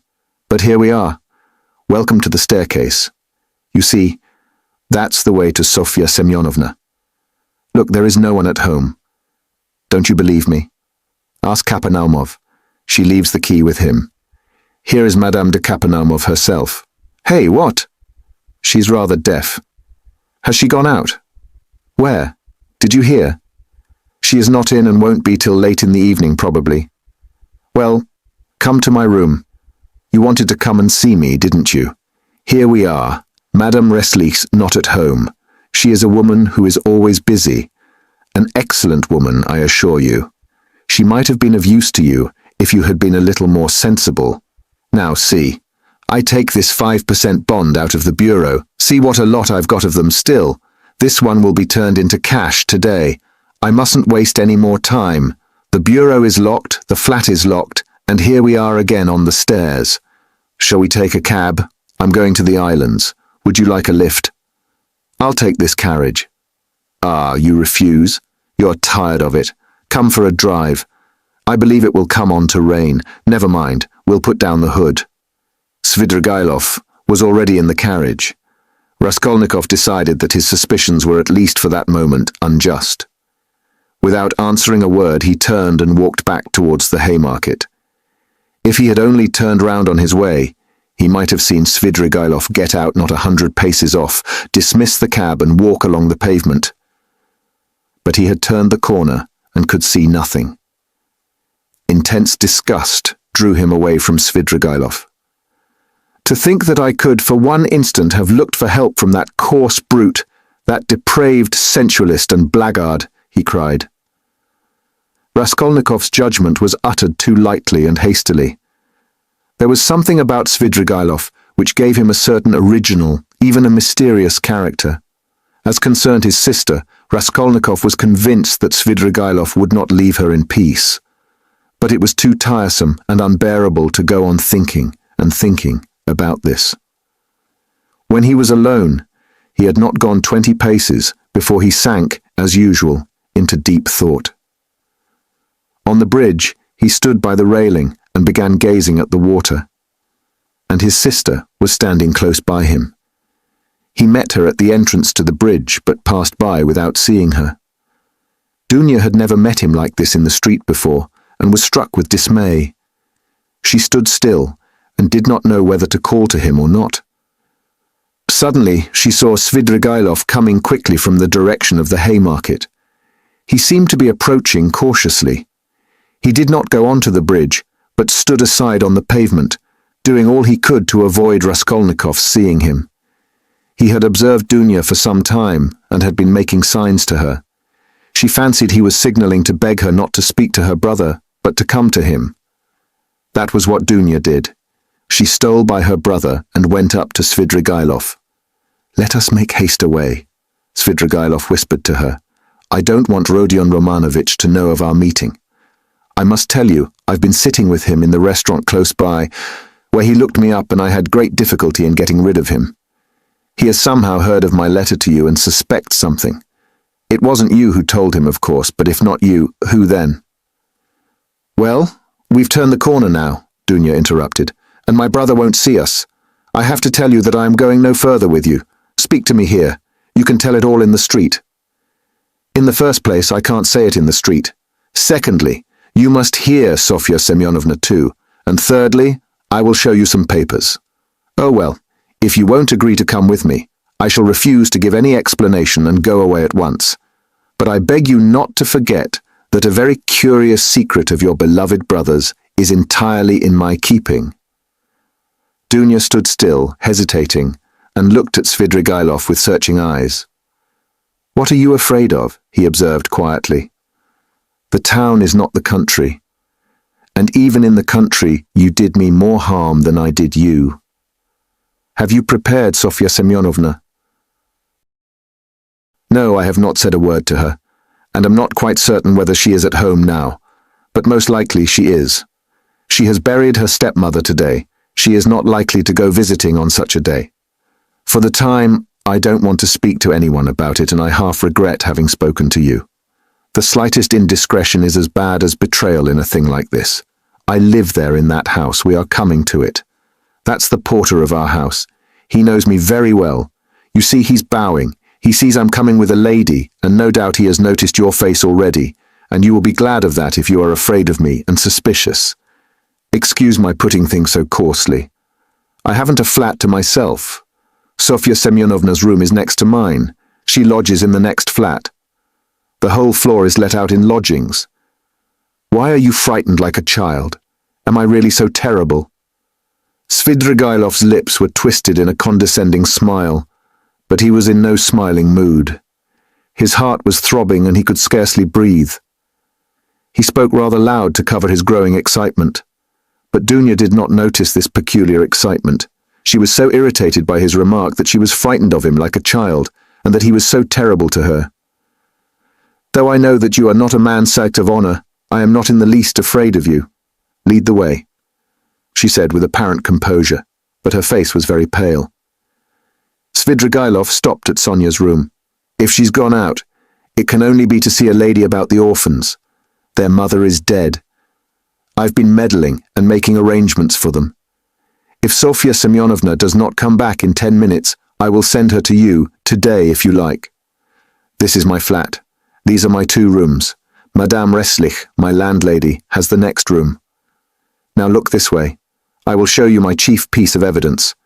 This door from my bedroom leads into 2 perfectly empty rooms, which are to let. Here they are. You must look into them with some attention. Svidrigailov occupied 2 fairly large furnished rooms. Dunya was looking about her mistrustfully, but saw nothing special in the furniture or position of the rooms. Yet there was something to observe, for instance, that Svidrigailov's flat was exactly between 2 sets of almost uninhabited apartments. His rooms were not entered directly from the passage, but through the landlady's 2 almost empty rooms. Unlocking a door leading out of his bedroom, Svidrigailov showed Dunya the 2 empty rooms that were to let. Dunya stopped in the doorway, not knowing what she was called to look upon, but Svidrigailov hastened to explain. Look here, at this second large room. Notice that door, it's locked. By the door stands a chair, the only one in the 2 rooms. I brought it from my room so as to listen more conveniently. Just the other side of the door is Sofya Semyonovna's table. She sat there talking to Rodion Romanovich, and I sat here listening on 2 successive evenings, for 2 hours each time, and of course I was able to learn something. What do you think? You listened? Yes, I did. Now come back to my room. We can't sit down here. He brought Avdotia Romanovna back into his sitting room and offered her a chair. He sat down at the opposite side of the table, at least 7 feet from her. But probably there was the same glow in his eyes which had once frightened Dunya so much. She shuddered and once more looked about her distrustfully. It was an involuntary gesture. She evidently did not wish to betray her uneasiness. But the secluded position of Svidrigailov's lodging had suddenly struck her. She wanted to ask whether his landlady at least were at home, but pride kept her from asking. Moreover, she had another trouble in her heart incomparably greater than fear for herself. She was in great distress. "Here is your letter," she said, laying it on the table. "Can it be true what you write? You hint at a crime committed, you say, by my brother. You hint at it too clearly. You daren't deny it now. I must tell you that I'd heard of this stupid story before you wrote, and don't believe a word of it. It's a disgusting and ridiculous suspicion. I know the story, and why and how it was invented. You can have no proofs. You promised to prove it. Speak. But let me warn you that I don't believe you." "I don't believe you." Dunya said this, speaking hurriedly, and for an instant the colour rushed to her face. "What were the causes?" "It's a long story, Avdotya Romanovna. How shall I tell you? A theory of a sort, the same one by which I, for instance, consider that a single misdeed is permissible if the principal aim is right, a solitary wrongdoing and hundreds of good deeds. It's galling too, of course, for a young man of gifts and overweening pride to know that if he had, for instance, a paltry 3,000, his whole career, his whole future would be differently shaped, and yet not to have that 3,000. Add to that nervous irritability from hunger, from lodging in a hole, from rags, from a vivid sense of the charm of his social position, and his sister's and mother's position too. Above all, vanity, pride, and vanity, though goodness knows he may have good qualities too. I am not blaming him, please don't think it. Besides, it's not my business. A special little theory came in too, a theory of a sort, dividing mankind, you see, into material and superior persons, that is, persons to whom the law does not apply owing to their superiority, who make laws for the rest of mankind, the material, that is. It's all right as a theory, une théorie comme une autre. Napoleon attracted him tremendously. That is, what affected him was that a great many men of genius have not hesitated at wrongdoing, but have overstepped the law without thinking about it. He seems to have fancied that he was a genius too. That is, he was convinced of it for a time. He has suffered a great deal and is still suffering from the idea that he could make a theory, but was incapable of boldly overstepping the law, and so he is not a man of genius. And that's humiliating for a young man of any pride, in our day especially. But remorse? You deny him any moral feeling then? Is he like that? Ah, Avdotya Romanovna, everything is in a muddle now. Not that it was ever in very good order.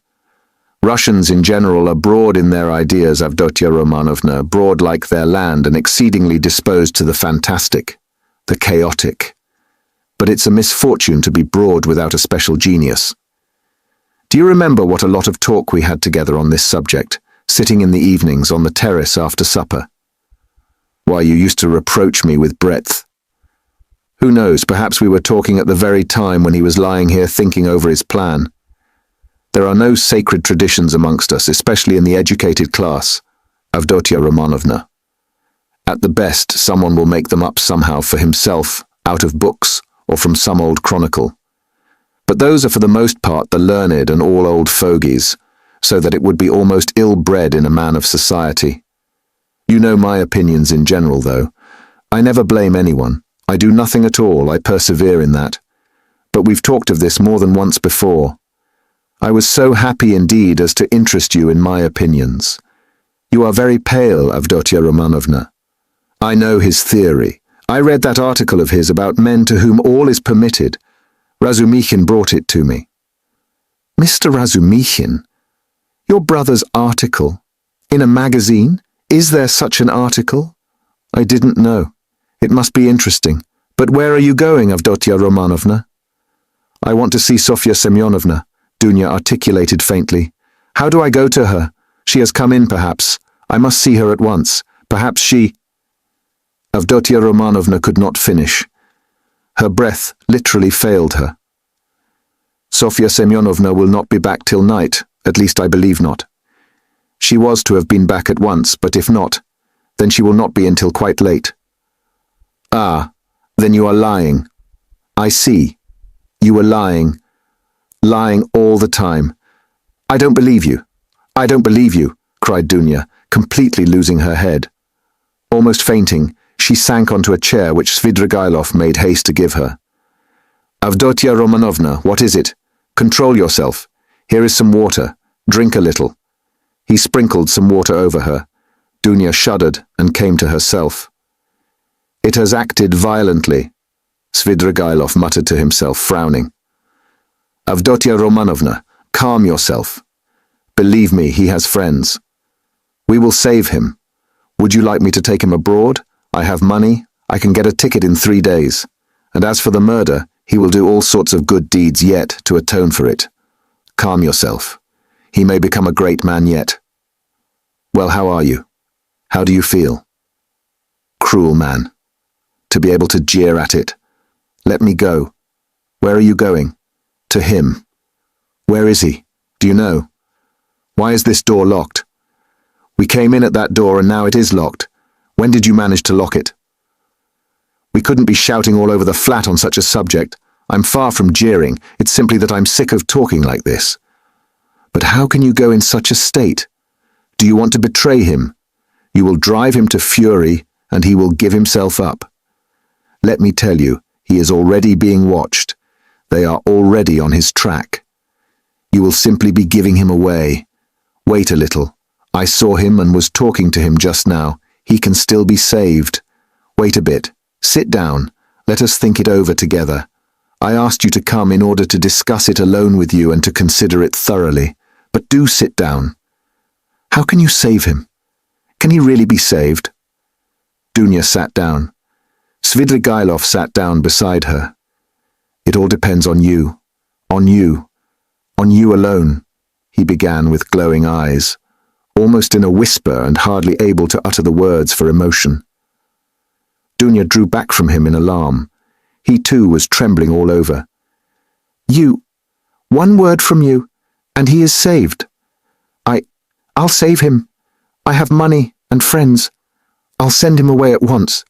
I'll get a passport, 2 passports, one for him and one for me. I have friends, capable people. If you like, I'll take a passport for you, for your mother. What do you want with Razumikhin? I love you too. I love you beyond everything. Let me kiss the hem of your dress. Let me. The very rustle of it is too much for me. Tell me, do that. And I'll do it. I'll do everything. I will do the impossible. What you believe, I will believe. I'll do anything, anything. Don't look at me like that. Do you know that you are killing me? He was almost beginning to rave.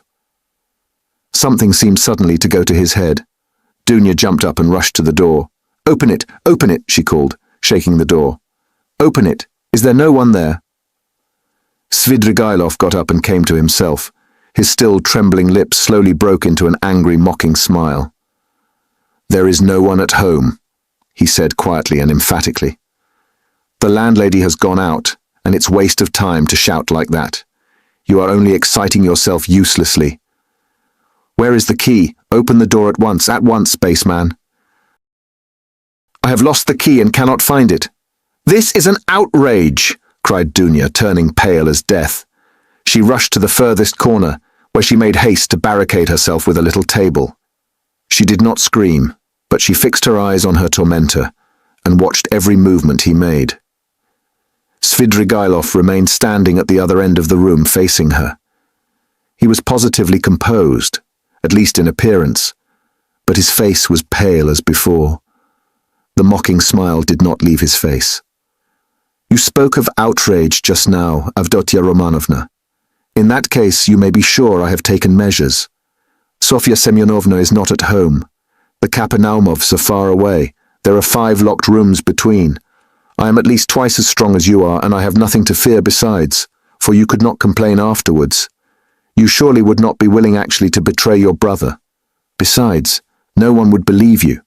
How should a girl have come alone to visit a solitary man in his lodgings, so that even if you do sacrifice your brother, you could prove nothing? It is very difficult to prove an assault, Avdotia Romanovna. Scoundrel? Whispered Dunya indignantly. As you like, But observe, I was only speaking by way of a general proposition. It is my personal conviction that you are perfectly right. Violence is hateful. I only spoke to show you that you need have no remorse, even if you were willing to save your brother of your own accord, as I suggest to you. You would be simply submitting to circumstances, to violence, in fact, if we must use that word. Think about it. Your brother's and your mother's fate are in your hands. I will be your slave, all my life. I will wait here. Svidrigailov sat down on the sofa, about 8 steps from Dunya. She had not the slightest doubt now of his unbending determination. Besides, she knew him. Suddenly she pulled out of her pocket a revolver, cocked it and laid it in her hand on the table. Svidrigailov jumped up. "Aha! So that is it?" he cried, surprised but smiling maliciously. "Well, that completely alters the aspect of affairs. You have made things wonderfully easier for me, Avdotia Romanovna.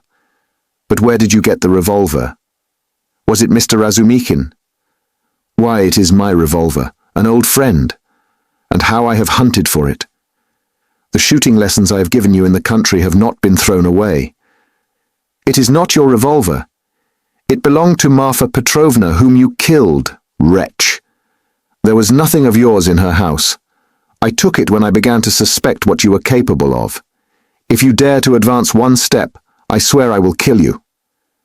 She was frantic. "But your brother?" "I ask from curiosity," said Svidrigailov, still standing where he was. "Inform if you want to. Don't stir. Don't come nearer. I will shoot. You poisoned your wife, I know. You are a murderer yourself." She held the revolver ready. "Are you so positive I poisoned Marfa Petrovna?" "You did.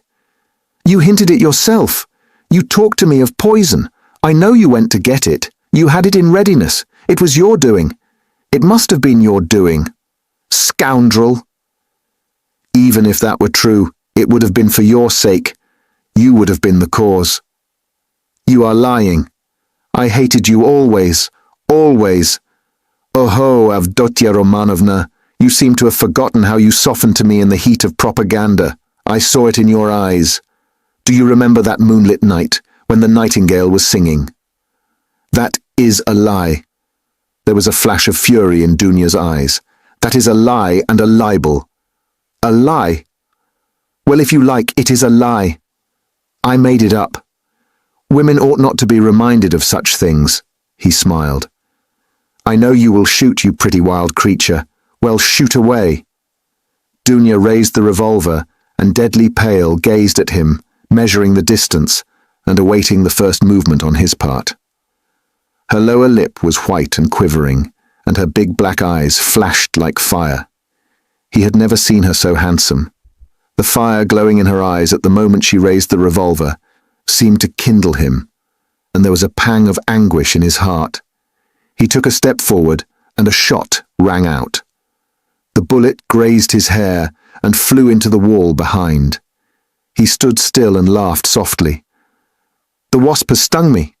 She aimed straight at my head. What is this? Blood?" He pulled out his handkerchief to wipe the blood, which flowed in a thin stream down his right temple. The bullet seemed to have just grazed the skin. Dunya lowered the revolver and looked at Svidrigailov not so much in terror as in a sort of wild amazement. She seemed not to understand what she was doing and what was going on. "Well, you missed. Fire again." "I will wait," said Svidrigailov softly, still smiling, but gloomily. "If you go on like that, I shall have time to seize you before you cock again." Dunya started, quickly cocked the pistol and again raised it. "Let me be," she cried in despair. "I swear I will shoot again. I will kill you." "Well, at 3 paces you can hardly help it, but if you don't, then—" His eyes flashed and he took 2 steps forward. Dunya shot again. It missed fire. "You haven't loaded it properly. Never mind, you have another charge there. Get it ready. I'll wait." He stood facing her 2 paces away, waiting and gazing at her with wild determination, with feverishly passionate, stubborn, set eyes. Dunya saw that he would sooner die than let her go. And now of course she would kill him at 2 paces. Suddenly she flung away the revolver. "She's dropped it," said Svidrigailov with surprise, and he drew a deep breath.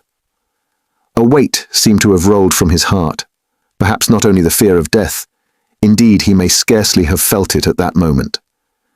It was the deliverance from another feeling, darker and more bitter, which he could not himself have defined.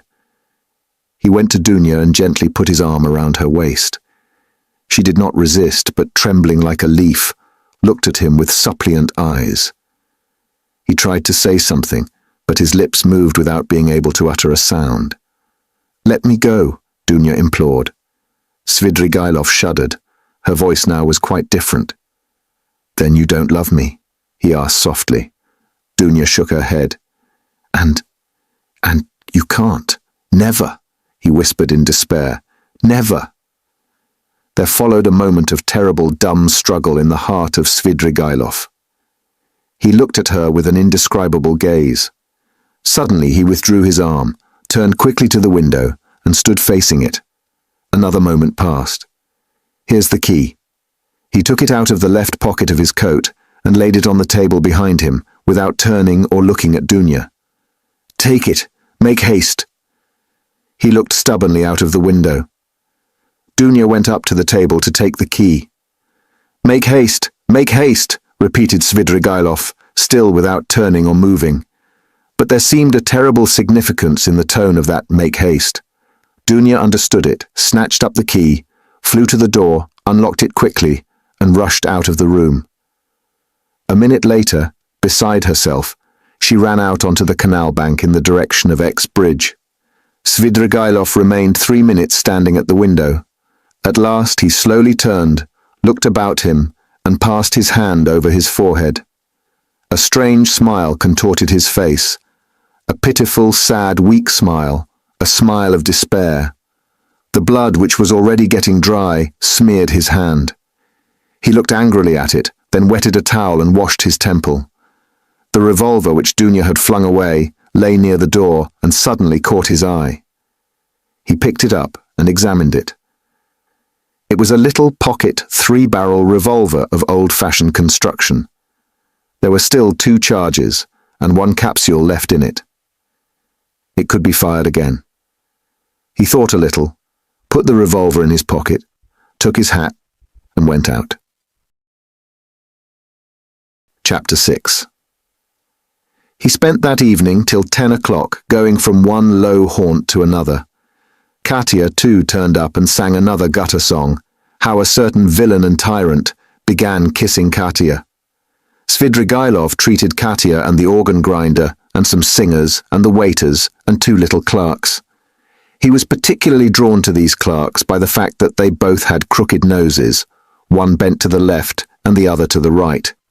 They took him finally to a pleasure garden where he paid for their entrance. There was one lanky 3-year-old pine tree and 3 bushes in the garden, besides a Vauxhall, which was in reality a drinking bar where tea too was served, and there were a few green tables and chairs standing round it.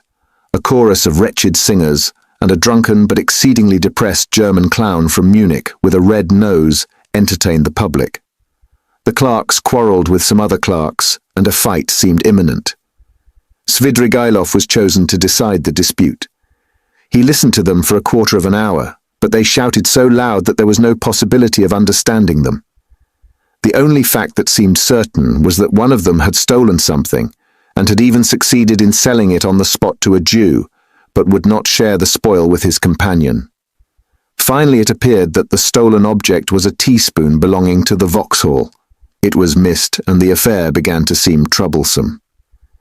Svidrigailov paid for the spoon, got up, and walked out of the garden. It was about 6 o'clock. He had not drunk a drop of wine all this time, and had ordered tea more for the sake of appearances than anything. It was a dark and stifling evening. Threatening storm clouds came over the sky about 10 o'clock. There was a clap of thunder, and the rain came down like a waterfall. The water fell not in drops, but beat on the earth in streams. There were flashes of lightning every minute, and each flash lasted while one could count to 5. Drenched to the skin, he went home, locked himself in, opened the bureau, took out all his money, and tore up 2 or 3 papers. Then, putting the money in his pocket, he was about to change his clothes, but, looking out of the window and listening to the thunder and the rain, he gave up the idea, took up his hat, and went out of the room without locking the door. He went straight to Sonia. She was at home. She was not alone. The 4 Kapernaumov children were with her. She was giving them tea. She received Svidrigailov in respectful silence, looking wonderingly at his soaking clothes. The children all ran away at once in indescribable terror. Svidrigailov sat down at the table and asked Sonia to sit beside him. She timidly prepared to listen. "I may be going to America, Sofya Semyonovna," said Svidrigailov. "And as I am probably seeing you for the last time, I have come to make some arrangements." "Well, did you see the lady today? I know what she said to you. You need not tell me." Sonia made a movement and blushed. "Those people have their own way of doing things. As to your sisters and your brother, they are really provided for, and the money assigned to them I've put into safekeeping and have received acknowledgements. You had better take charge of the receipts in case anything happens. Here, take them. Well now, that's settled. Here are 3 5% bonds to the value of 3,000 rubles.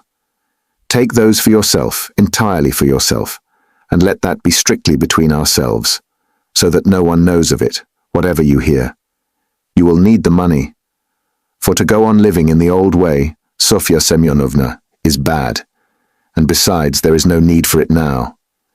"I am so much indebted to you, and so are the children and my stepmother," said Sonia hurriedly. "And if I've said so little, please don't consider—" "That's enough! That's enough! But as for the money, Arkady Ivanovitch, I'm very grateful to you, but I don't need it now. I can always earn my own living. Don't think me ungrateful. If you are so charitable, that money—" "It's for you, Sofya Semyonovna, and please don't waste words over it. I haven't time for it. You will want it. Rodion Romanovich has 2 alternatives, a bullet in the brain or Siberia." Sonia looked wildly at him and started. "Don't be uneasy. I know all about it from himself, and I am not a gossip. I won't tell anyone. It was good advice when you told him to give himself up and confess. It would be much better for him. Well, if it turns out to be Siberia, he will go, and you will follow him. That's so, isn't it? And if so, you'll need money.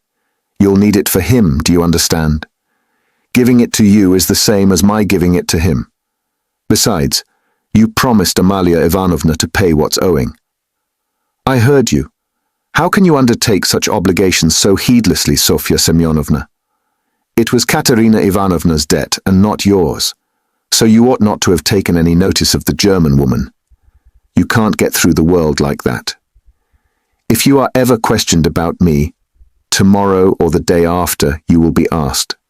Don't say anything about my coming to see you now, and don't show the money to anyone or say a word about it.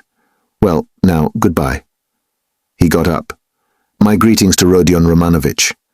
By the way, you'd better put the money for the present in Mr. Razumikhin's keeping. You know Mr. Razumikhin? Of course you do. He's not a bad fellow. Take it to him tomorrow or when the time comes.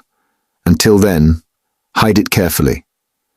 Sonia too jumped up from her chair and looked in dismay at Svidrigailov.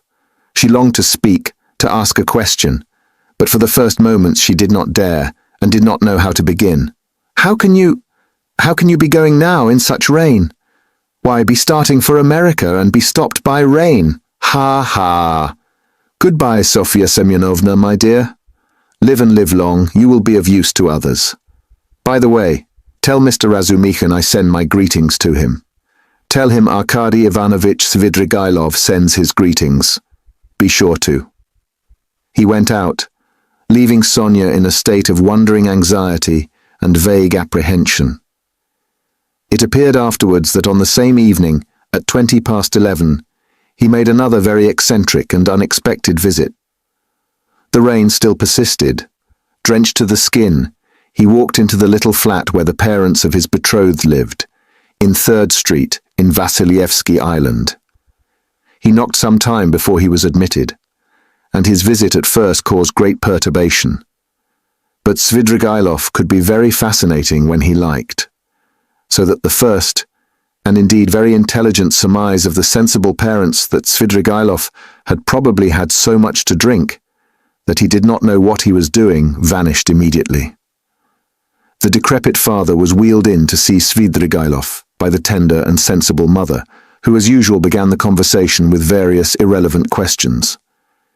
She never asked a direct question, but began by smiling and rubbing her hands, and then, if she were obliged to ascertain something, for instance, when Svidrigailov would like to have the wedding, she would begin by interested and almost eager questions about Paris and the court life there, and only by degrees brought the conversation round to 3rd Street. On other occasions this had of course been very impressive, but this time Arkady Ivanovitch seemed particularly impatient and insisted on seeing his betrothed at once, though he had been informed to begin with that she had already gone to bed. The girl, of course, appeared. Svidrigailov informed her at once that he was obliged by very important affairs to leave Petersburg for a time, and therefore brought her 15,000 rubles and begged her to accept them as a present from him, as he had long been intending to make her this trifling present before their wedding.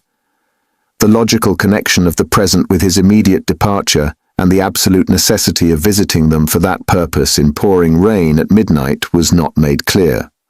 But it all went off very well, even the inevitable ejaculations of wonder and regret. The inevitable questions were extraordinarily few and restrained. On the other hand, the gratitude expressed was most glowing, and was reinforced by tears from the most sensible of mothers.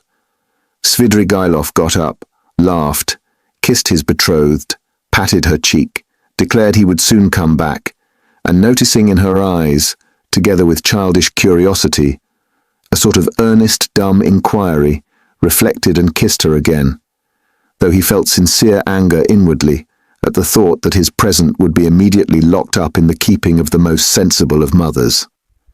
He went away, leaving them all in a state of extraordinary excitement, but the tender mamma, speaking quietly in a half-whisper, settled some of the most important of their doubts, concluding that Svidrigailov was a great man, a man of great affairs and connections and of great wealth. There was no knowing what he had in his mind. He would start off on a journey and give away money just as the fancy took him, so that there was nothing surprising about it. Of course, it was strange that he was wet through, but Englishmen, for instance, are even more eccentric, and all these people of high society didn't think of what was said of them and didn't stand on ceremony. Possibly, indeed, he came like that on purpose to show that he was not afraid of anyone. Above all, not a word should be said about it, for God knows what might come of it, and the money must be locked up, and it was most fortunate that Fedosia, the cook, had not left the kitchen, and above all, not a word must be said to that old cat, Madame Reslich, and so on and so on. They sat up whispering till 2 o'clock, but the girl went to bed much earlier, amazed and rather sorrowful. Svidrigailov, meanwhile, exactly at midnight, crossed the bridge on the way back to the mainland. The rain had ceased, and there was a roaring wind. He began shivering, and for one moment he gazed at the black waters of the little Neva with a look of special interest, even inquiry. But he soon felt it very cold, standing by the water. He turned and went towards Y Prospect. He walked along that endless street for a long time, almost half an hour, more than once stumbling in the dark on the wooden pavement, but continually looking for something on the right side of the street. He had noticed passing through this street lately that there was a hotel somewhere towards the end, built of wood, but fairly large, and its name, he remembered, was something like Adrianople. He was not mistaken. The hotel was so conspicuous in that God-forsaken place that he could not fail to see it, even in the dark. It was a long, blackened wooden building, and in spite of the late hour there were lights in the windows and signs of life within. He went in and asked a ragged fellow, who met him in the corridor for a room. The latter, scanning Svidrigailov, pulled himself together and led him at once to a close and tiny room in the distance, at the end of the corridor, under the stairs. There was no other. All were occupied. The ragged fellow looked inquiringly. "Is there tea?" asked Svidrigailov. "Yes, sir." "What else is there?" "Veal, vodka, savouries." "Bring me tea and veal." "And you want nothing else?" he asked, with apparent surprise. "Nothing, nothing." The ragged man went away, completely disillusioned. "It must be a nice place," thought Svidrigailov. "How was it I didn't know it? I expect I look as if I came from a café chantant and have had some adventure on the way. It would be interesting to know who stayed here." He lighted the candle and looked at the room more carefully. It was a room so low-pitched that Svidrigailov could only just stand up in it. It had one window, the bed, which was very dirty, and the plain stained chair and table almost filled it up. The walls looked as though they were made of planks, covered with shabby paper, so torn and dusty that the pattern was indistinguishable, though the general colour, yellow, could still be made out. One of the walls was cut short by the sloping ceiling, though the room was not an attic but just under the stairs. Svidrigailov set down the candle, sat down on the bed and sank into thought. But a strange, persistent murmur, which sometimes rose to a shout in the next room, attracted his attention. The murmur had not ceased from the moment he entered the room. He listened. Someone was upbraiding and almost tearfully scolding, but he heard only one voice. Svidrigailov got up, shaded the light with his hand, and at once he saw light through a crack in the wall. He went up and peeped through. The room, which was somewhat larger than his, had two occupants.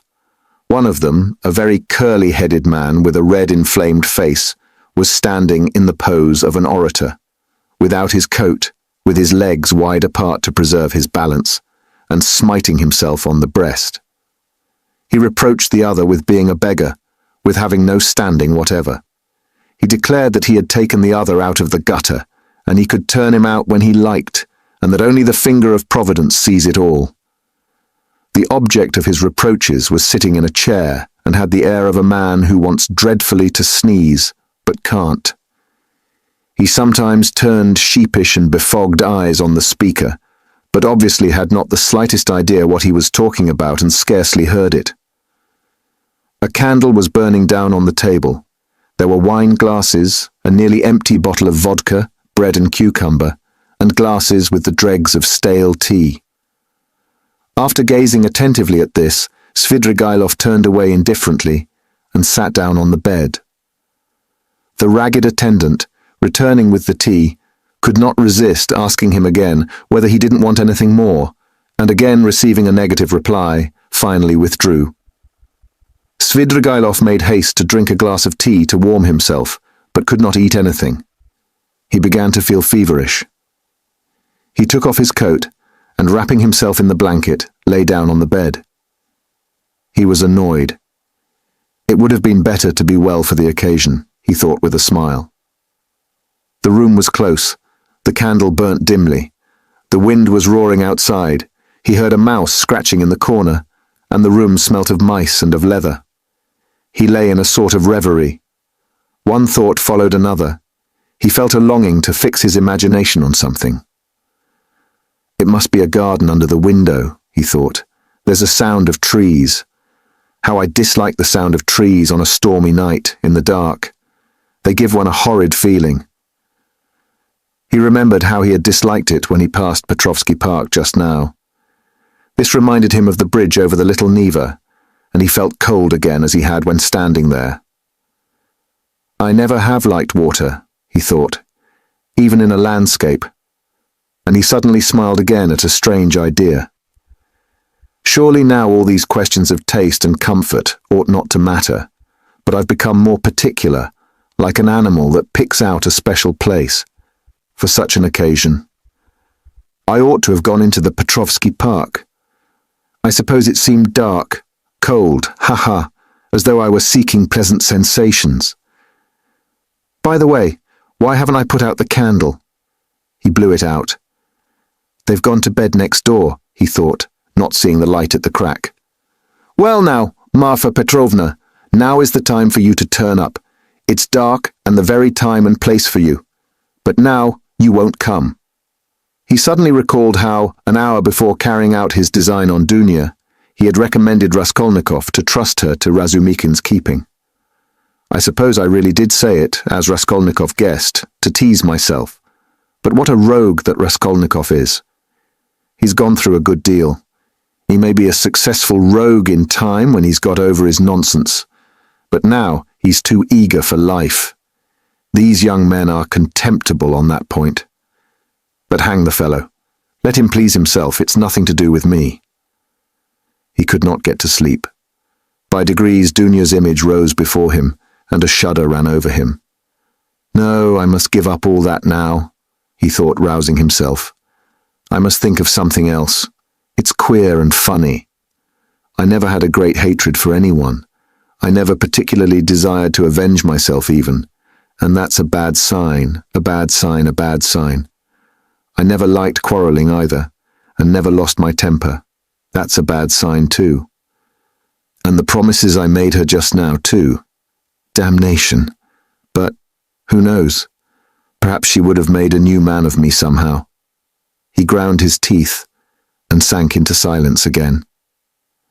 Again Dunya's image rose before him, just as she was when, after shooting the first time, she had lowered the revolver in terror and gazed blankly at him, so that he might have seized her twice over, and she would not have lifted a hand to defend herself if he had not reminded her.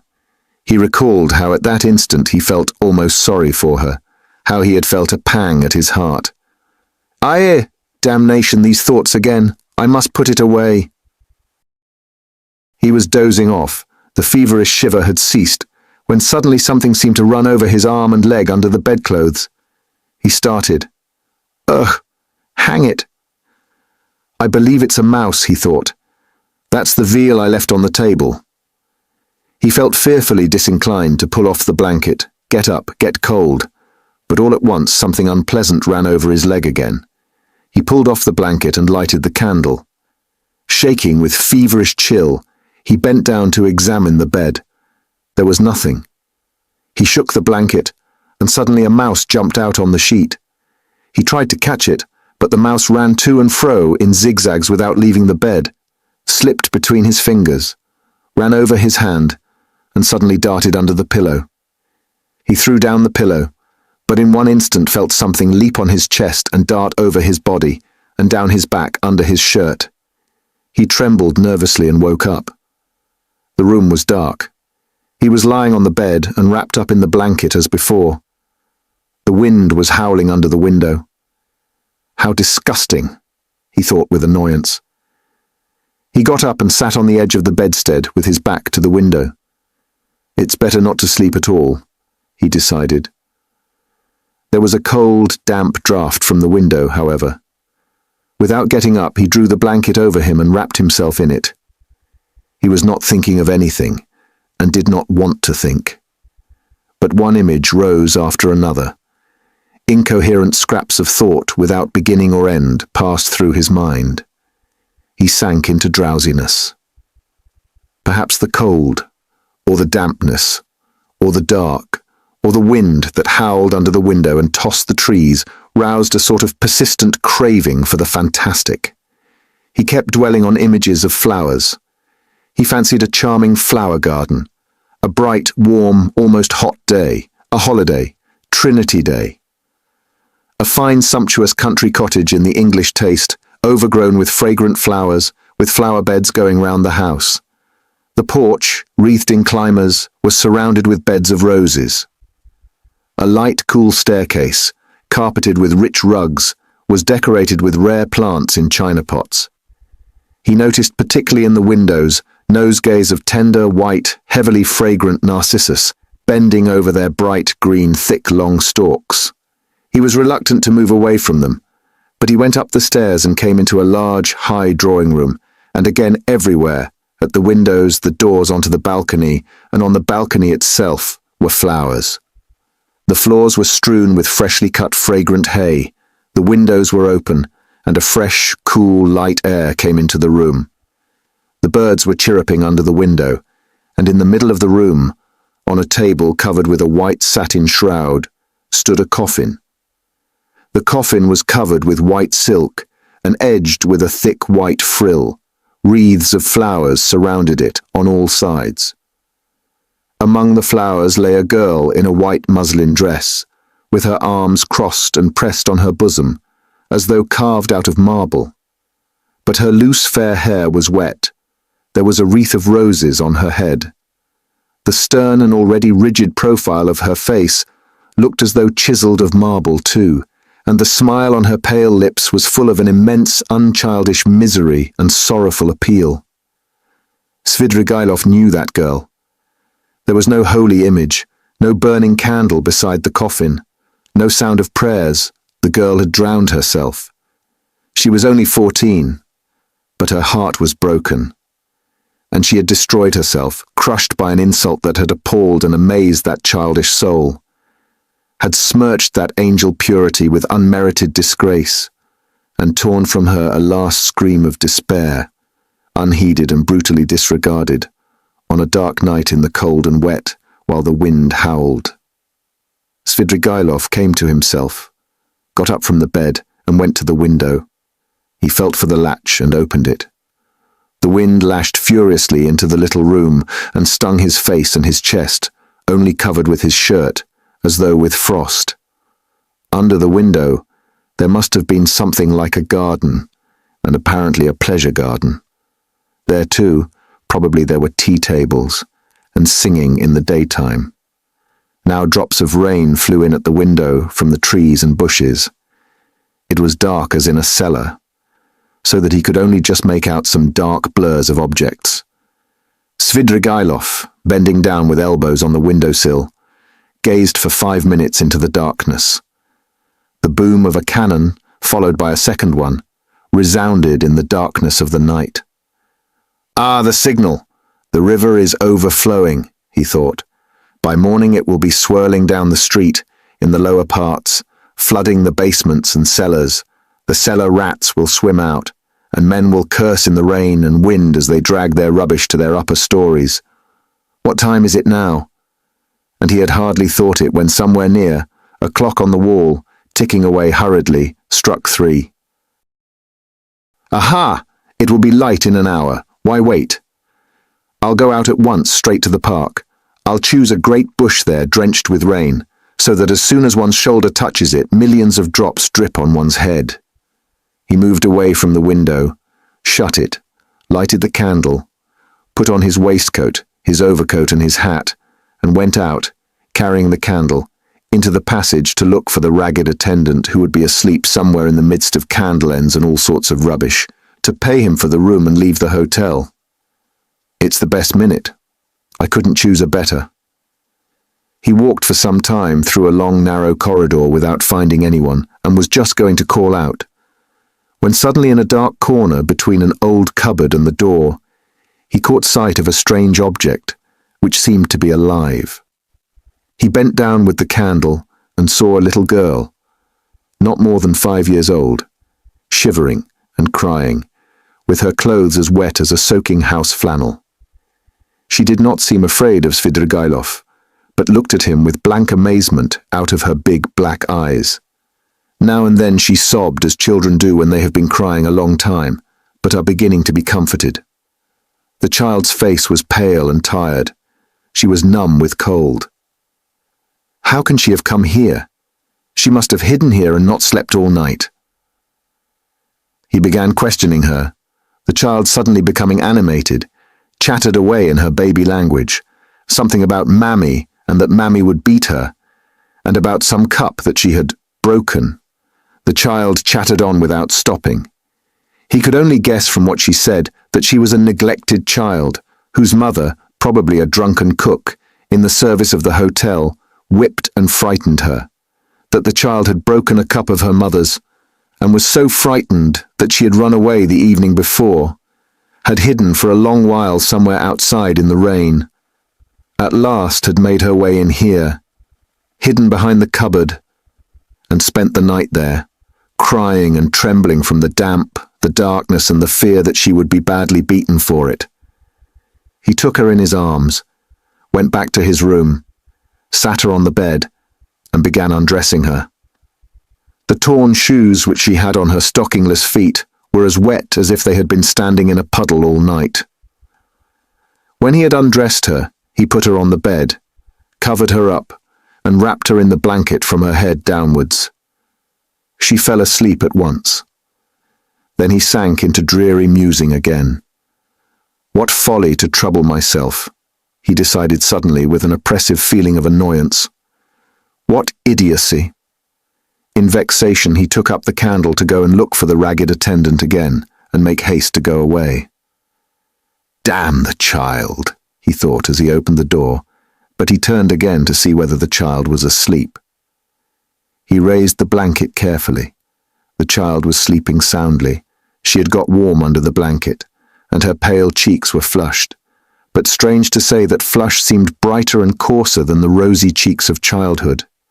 It's a flush of fever, thought Svidrigailov. It was like the flush from drinking, as though she had been given a full glass to drink. Her crimson lips were hot and glowing. But what was this?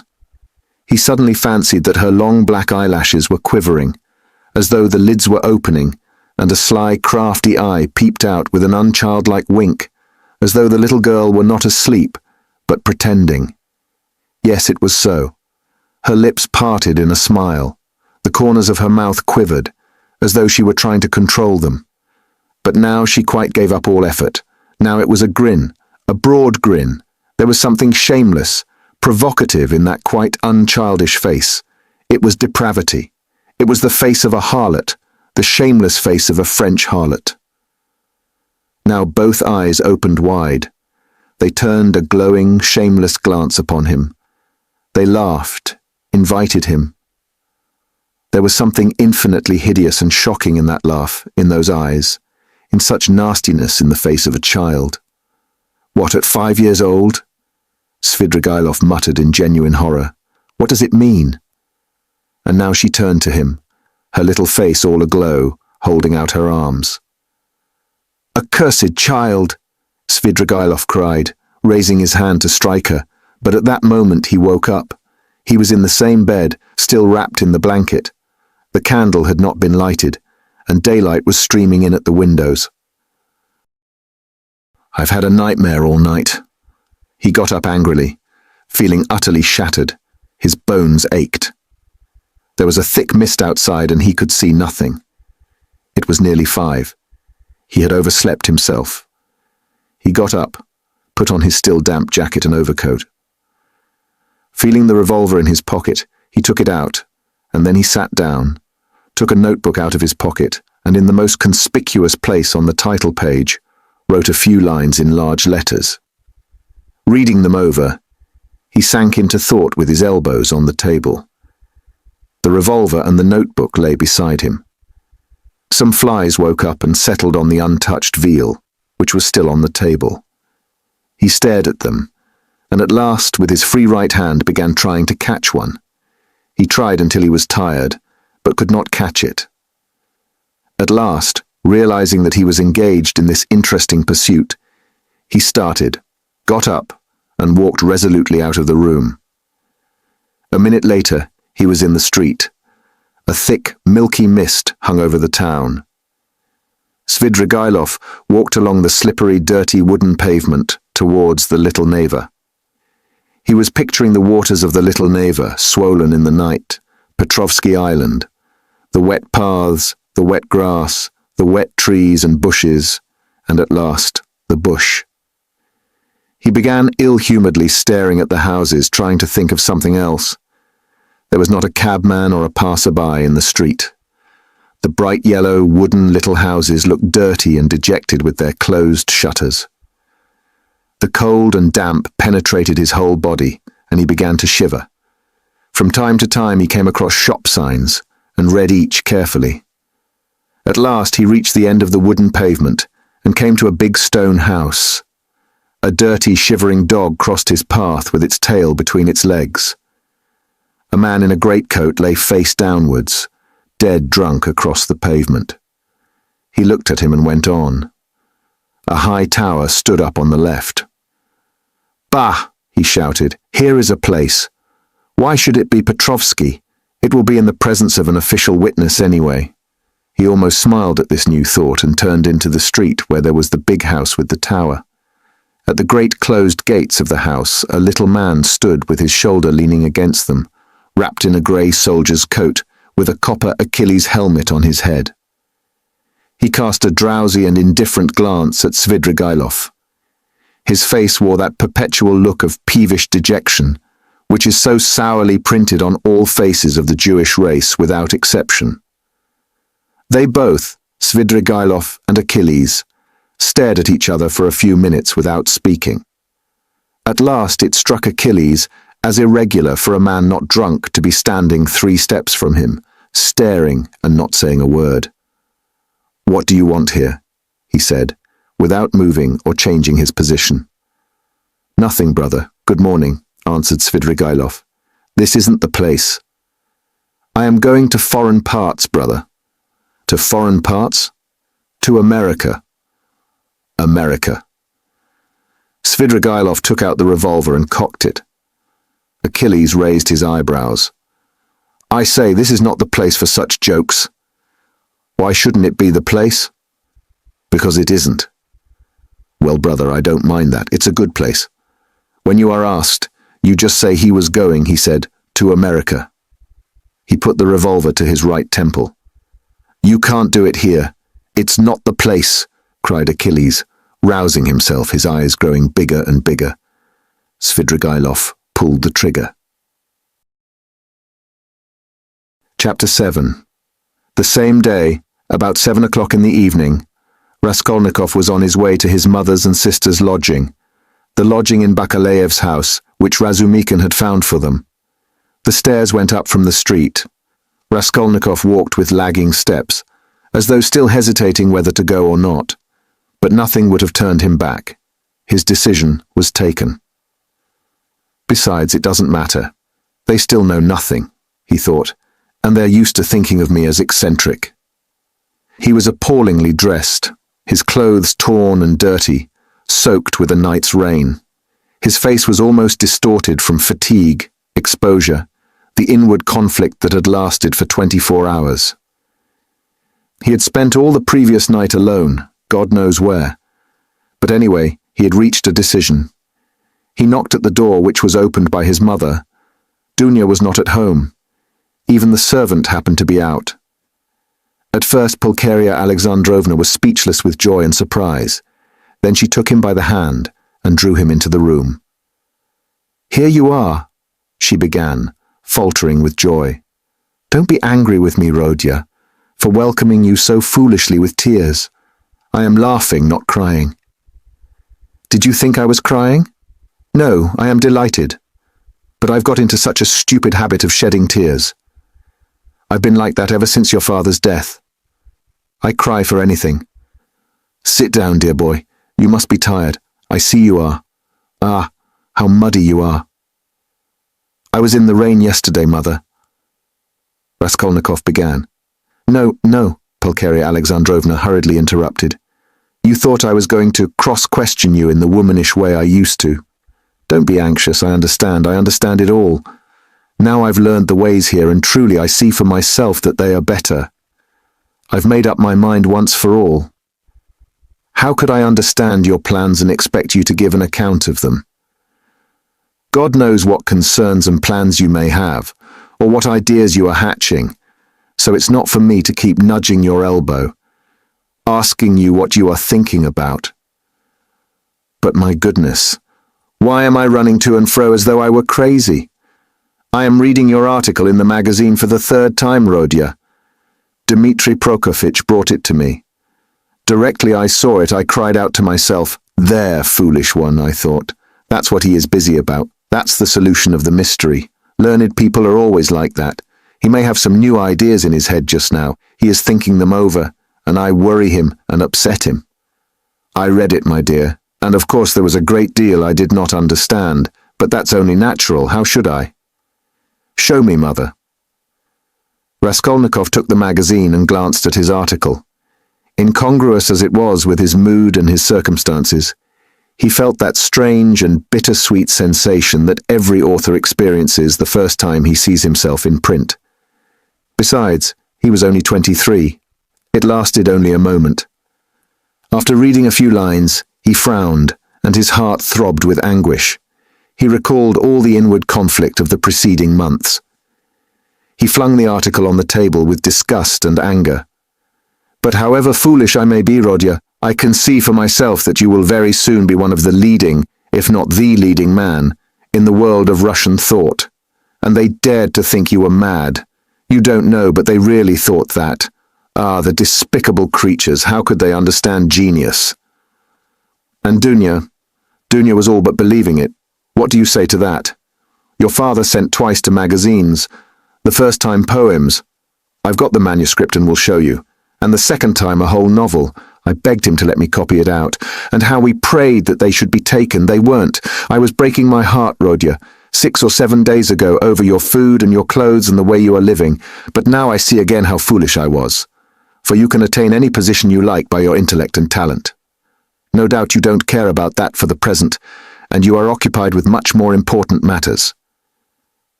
Dunya's not at home, Mother. No, Rodya. I often don't see her. She leaves me alone. Dmitri Prokofitch comes to see me. It's so good of him, and he always talks about you. He loves you and respects you, my dear. I don't say that Dunya is very wanting in consideration. I'm not complaining. She has her ways and I have mine. She seems to have got some secrets of late, and I never have any secrets from you two. Of course, I'm sure that Dunya has far too much sense, and besides, she loves you and me. But I don't know what it will all lead to. You've made me so happy by coming now, Rodya, but she has missed you by going out. When she comes in, I'll tell her. Your brother came in while you were out. Where have you been all this time? You mustn't spoil me, Rodya, you know. Come when you can. But if you can't, it doesn't matter, I can wait. I shall know anyway that you are fond of me. That will be enough for me. I shall read what you write, I shall hear about you from everyone, and sometimes you'll come yourself to see me. What could be better? Here you've come now to comfort your mother, I see that. Here Pulcheria Alexandrovna began to cry. Here I am again! Don't mind my foolishness, my goodness, why am I sitting here? She cried, jumping up. There is coffee, and I don't offer you any. Ah, that's the selfishness of old age. I'll get it at once. Mother, don't trouble. I am going at once. I haven't come for that. Please, listen to me. Pulcheria Alexandrovna went up to him timidly. Mother, whatever happens, whatever you hear about me, whatever you're told about me, will you always love me as you do now? He asked suddenly from the fullness of his heart, as though not thinking of his words and not weighing them. Rodya, what is the matter? How can you ask me such a question? Why, who will tell me anything about you? Besides, I shouldn't believe anyone. I should refuse to listen.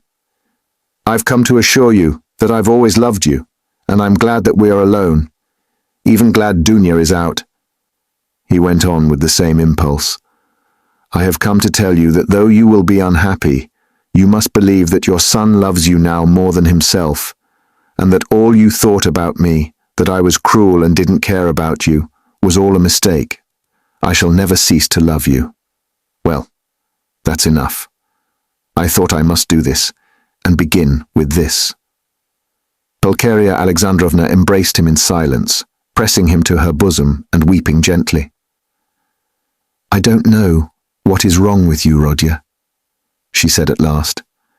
I've been thinking all this time that we were simply boring you, and now I see that there is a great sorrow in store for you, and that's why you are miserable. I've foreseen it a long time, Rodya. Forgive me for speaking about it. I keep thinking about it and lie awake at nights. Your sister lay talking in her sleep all last night, talking of nothing but you. I caught something, but I couldn't make it out. I felt all the morning as though I were going to be hanged, waiting for something, expecting something, and now it has come. Rodya, where are you going? You're going away somewhere? Yes, that's what I thought. I can come with you, you know, if you need me. And Dunya too, she loves you dearly. and Sofya Semyonovna may come with us if you like. You see, I am glad to look upon her as a daughter even. Dmitri Prokofitch will help us to go together. But where are you going? Goodbye, Mother. What, today? She cried, as though losing him forever. I can't stay. I must go now. And can't I come with you? No, but kneel down and pray to God for me. Your prayer perhaps will reach him. Let me bless you and sign you with the cross. That's right, that's right. Oh God, what are we doing? Yes, he was glad. He was very glad that there was no one there, that he was alone with his mother. For the first time after all those awful months, his heart was softened. He fell down before her. He kissed her feet, and both wept, embracing. And she was not surprised, and did not question him this time. For some days she had realized that something awful was happening to her son, and that now some terrible minute had come for him. Rodya, my darling, my firstborn, she said, sobbing. Now you are just as when you were little. You would run like this to me and hug me and kiss me. When your father was living and we were poor, you comforted us simply by being with us. And when I buried your father, how often we wept together at his grave and embraced, as now. And if I've been crying lately, it's that my mother's heart had a foreboding of trouble. The first time I saw you, that evening, you remember, as soon as we arrived here, I guessed simply from your eyes. My heart sank at once, and today when I opened the door and looked at you, I thought the fatal hour had come. Rodya, Rodya, you are not going away today. No. You'll come again. Yes, I'll come. Rodya, don't be angry. I don't dare to question you. I know I mustn't. Only say 2 words to me. Is it far where you're going? Very far. What is awaiting you there? Some post or career for you? What God sends, only pray for me. Raskolnikov went to the door, but she clutched him and gazed despairingly into his eyes. Her face worked with terror. Enough, mother, said Raskolnikov, deeply regretting that he had come. Not forever. It's not yet forever. You'll come? You'll come tomorrow? I will. I will. Goodbye. He tore himself away at last. It was a warm, fresh, bright evening. It had cleared up in the morning. Raskolnikov went to his lodgings. He made haste. He wanted to finish all before sunset. He did not want to meet anyone till then. Going up the stairs, he noticed that Nastasia rushed from the samovar to watch him intently. Can anyone have come to see me? He wondered. He had a disgusted vision of Porfiry. But opening his door, he saw Dunya. She was sitting alone, plunged in deep thought, and looked as though she had been waiting a long time. He stopped short in the doorway. She rose from the sofa in dismay and stood up facing him. Her eyes, fixed upon him, betrayed horror and infinite grief, and from those eyes alone he saw at once that she knew. Am I to come in or go away? He asked uncertainly. I've been all day with Sofya Semyonovna. We were both waiting for you. We thought that you would be sure to come there. Raskolnikov went into the room and sank exhausted on a chair. I feel weak, Dunya. I'm very tired, and I should have liked at this moment to be able to control myself. He glanced at her mistrustfully. Where were you all night? I don't remember clearly. You see, sister, I wanted to make up my mind once for all, and several times I walked by the Neva. I remember that I wanted to end it all there, but I couldn't make up my mind, he whispered, looking at her mistrustfully again. Thank God. That was just what we were afraid of, Sofya Semyonovna and I. Then you still have faith in life? Thank God, thank God. Raskolnikov smiled bitterly. I haven't faith, but I have just been weeping in Mother's arms. I haven't faith, but I have just asked her to pray for me. I don't know how it is, Dunya. I don't understand it. Have you been at Mother's? Have you told her? Cried Dunya, horror-stricken. Surely you haven't done that. No, I didn't tell her. In words, but she understood a great deal. She heard you talking in your sleep. I am sure she half understands it already. Perhaps I did wrong in going to see her. I don't know why I did go. I am a contemptible person, Dunya. A contemptible person, but ready to face suffering. You are, aren't you? Yes, I'm going. At once. Yes, to escape the disgrace I thought of drowning myself, Dunya. But as I looked into the water, I thought that if I'd considered myself strong till now, I'd better not be afraid of disgrace, he said, hurrying on. It's pride, Dunya. Pride, Rodya. There was a gleam of fire in his lusterless eyes. He seemed to be glad to think that he was still proud. You don't think, sister, that I was simply afraid of the water? He asked, looking into her face with a sinister smile. Oh, Rodya, hush, cried Dunya bitterly. Silence lasted for 2 minutes. He sat with his eyes fixed on the floor. Dunya stood at the other end of the table and looked at him with anguish. Suddenly he got up. It's late, it's time to go. I am going at once to give myself up. But I don't know why I am going to give myself up.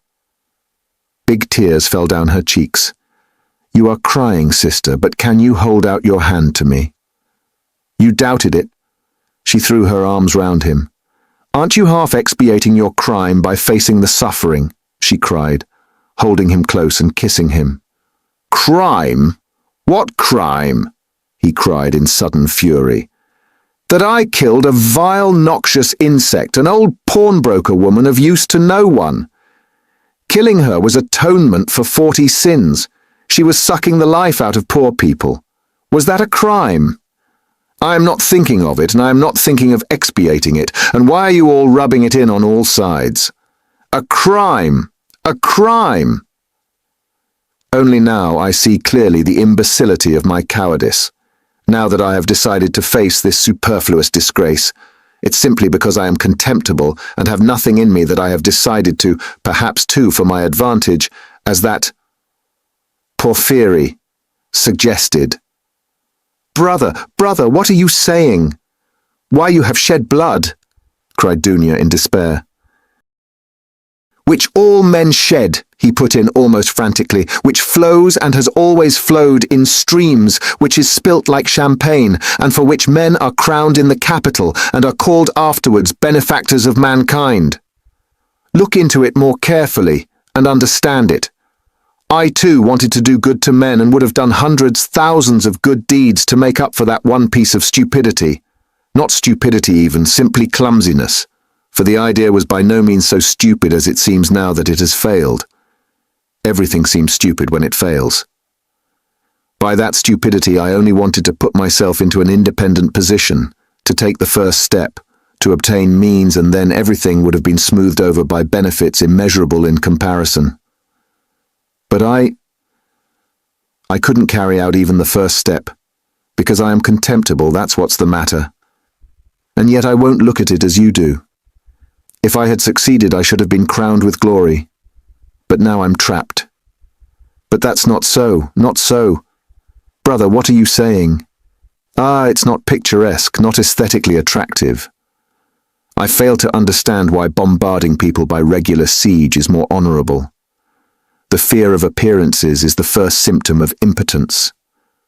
I've never recognized this more clearly than now, and I am further than ever from seeing that what I did was a crime. I've never been stronger and more convinced than now.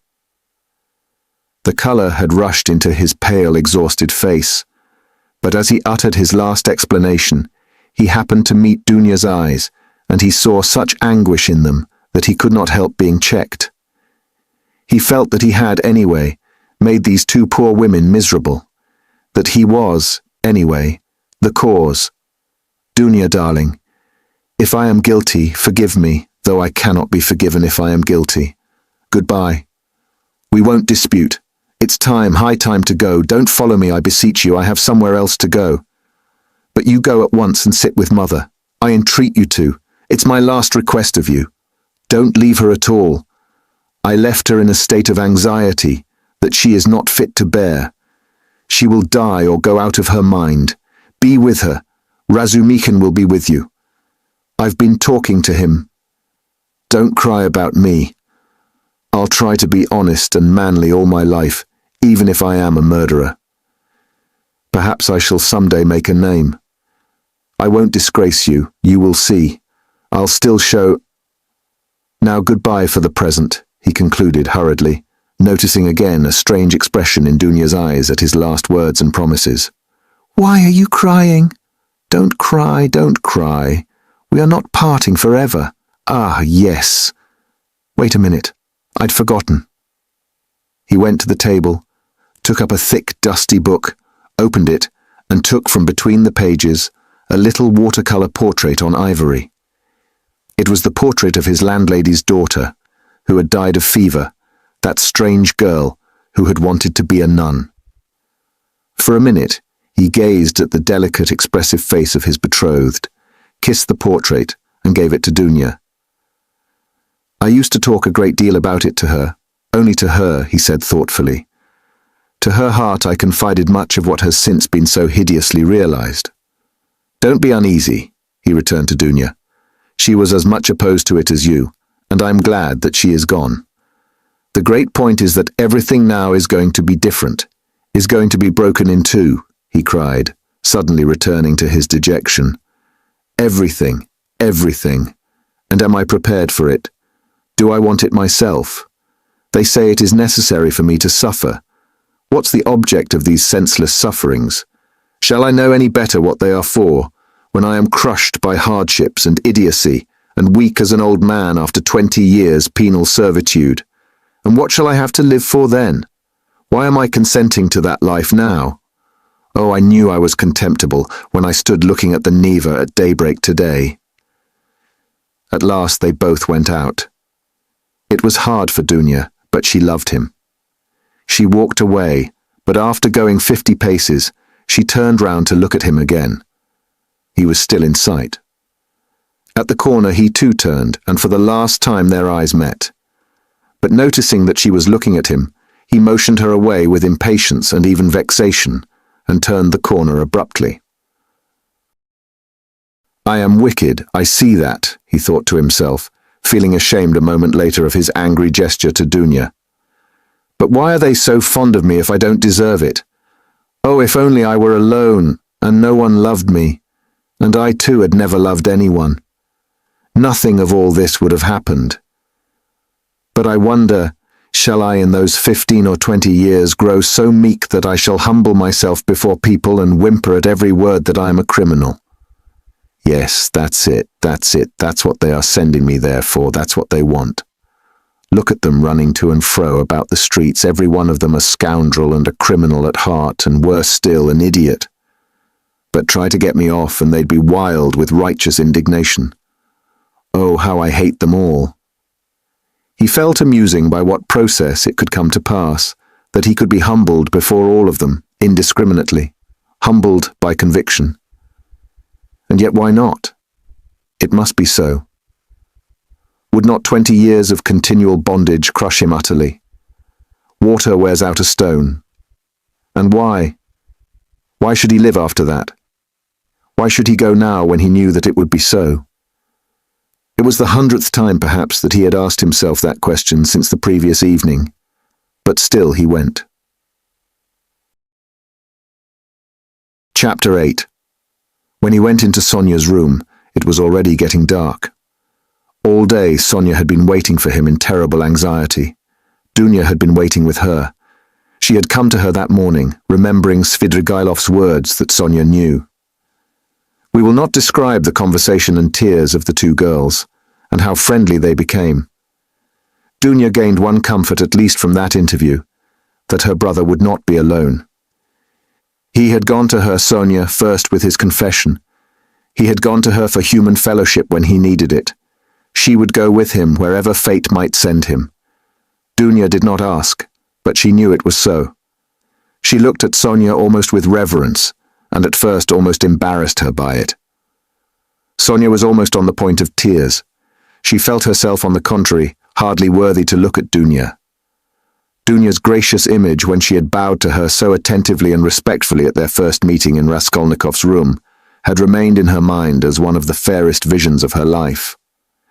Dunya at last became impatient, and leaving Sonia, went to her brother's room to await him there. She kept thinking that he would come there first.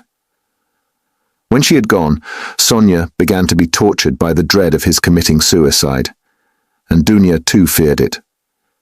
But they had spent the day trying to persuade each other that that could not be, and both were less anxious while they were together. As soon as they parted, each thought of nothing else. Sonia remembered how Svidrigailov had said to her the day before that Raskolnikov had two alternatives, Siberia or... Besides, she knew his vanity, his pride, and his lack of faith. Is it possible that he has nothing but cowardice and fear of death to make him live? She thought at last in despair. Meanwhile, the sun was setting. Sonia was standing in dejection, looking intently out of the window, but from it she could see nothing but the unwhitewashed blank wall of the next house. At last, when she began to feel sure of his death, he walked into the room. She gave a cry of joy, but looking carefully into his face, she turned pale. "Yes," said Raskolnikov, smiling. "I have come for your cross, Sonia. It was you told me to go to the crossroads. Why is it you are frightened now it's come to that?" Sonia gazed at him astonished. His tone seemed strange to her. A cold shiver ran over her, but in a moment she guessed that the tone and the words were a mask. He spoke to her looking away, as though to avoid meeting her eyes. "You see, Sonia, I've decided that it will be better so. There is one fact, but it's a long story and there's no need to discuss it. But do you know what angers me? It annoys me that all those stupid, brutish faces will be gaping at me directly, pestering me with their stupid questions, which I shall have to answer. They'll point their fingers at me. Tfu! You know I'm not going to Porfiry. I am sick of him. I'd rather go to my friend, the explosive lieutenant. How I shall surprise him. What a sensation I shall make. But I must be cooler. I've become too irritable of late. You know I was nearly shaking my fist at my sister just now, because she turned to take a last look at me. It's a brutal state to be in. Ah, what am I coming to? Well, where are the crosses?" He seemed hardly to know what he was doing. He could not stay still or concentrate his attention on anything. His ideas seemed to gallop after one another. He talked incoherently. His hands trembled slightly. Without a word, Sonia took out of the drawer two crosses, one of cypress wood and one of copper.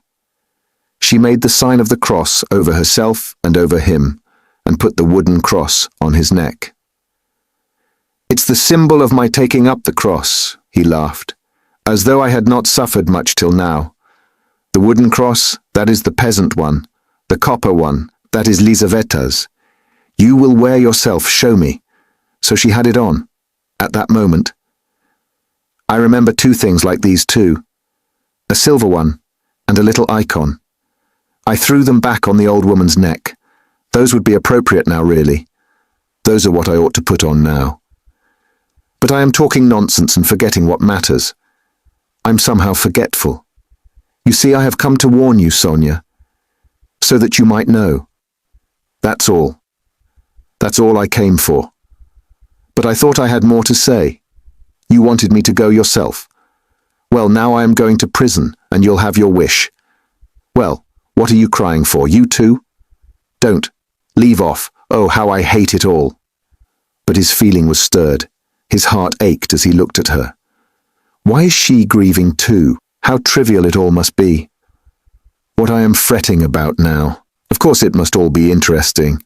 In its way. Ha ha ha. What am I thinking about? I am becoming a baby. I am showing off to myself. Why am I ashamed? Foo, how people shove that fat man, a German he must be, who pushed against me. Does he know whom he pushed? There's a peasant woman with a baby begging. It's curious that she thinks me happier than she is. I might give her something for the incongruity of it. Here's a 5-kopeck piece left in my pocket. Where did I get it? Here. Take it, my good woman. God bless you, the beggar chanted in a lachrymose voice. He went into the Haymarket. It was distasteful, very distasteful to be in a crowd, but he walked just where he saw most people. He would have given anything in the world to be alone, but he knew himself that he would not have remained alone for a moment. There was a man drunk and disorderly in the crowd. He kept trying to dance and falling down. There was a ring around him. Raskolnikov squeezed his way through the crowd, stared for some minutes at the drunken man, and suddenly gave a short, jerky laugh.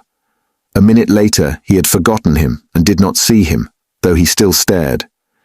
He moved away at last, not remembering where he was. But when he got into the middle of the square, an emotion suddenly came over him, overwhelming him body and mind. He suddenly recalled Sonia's words.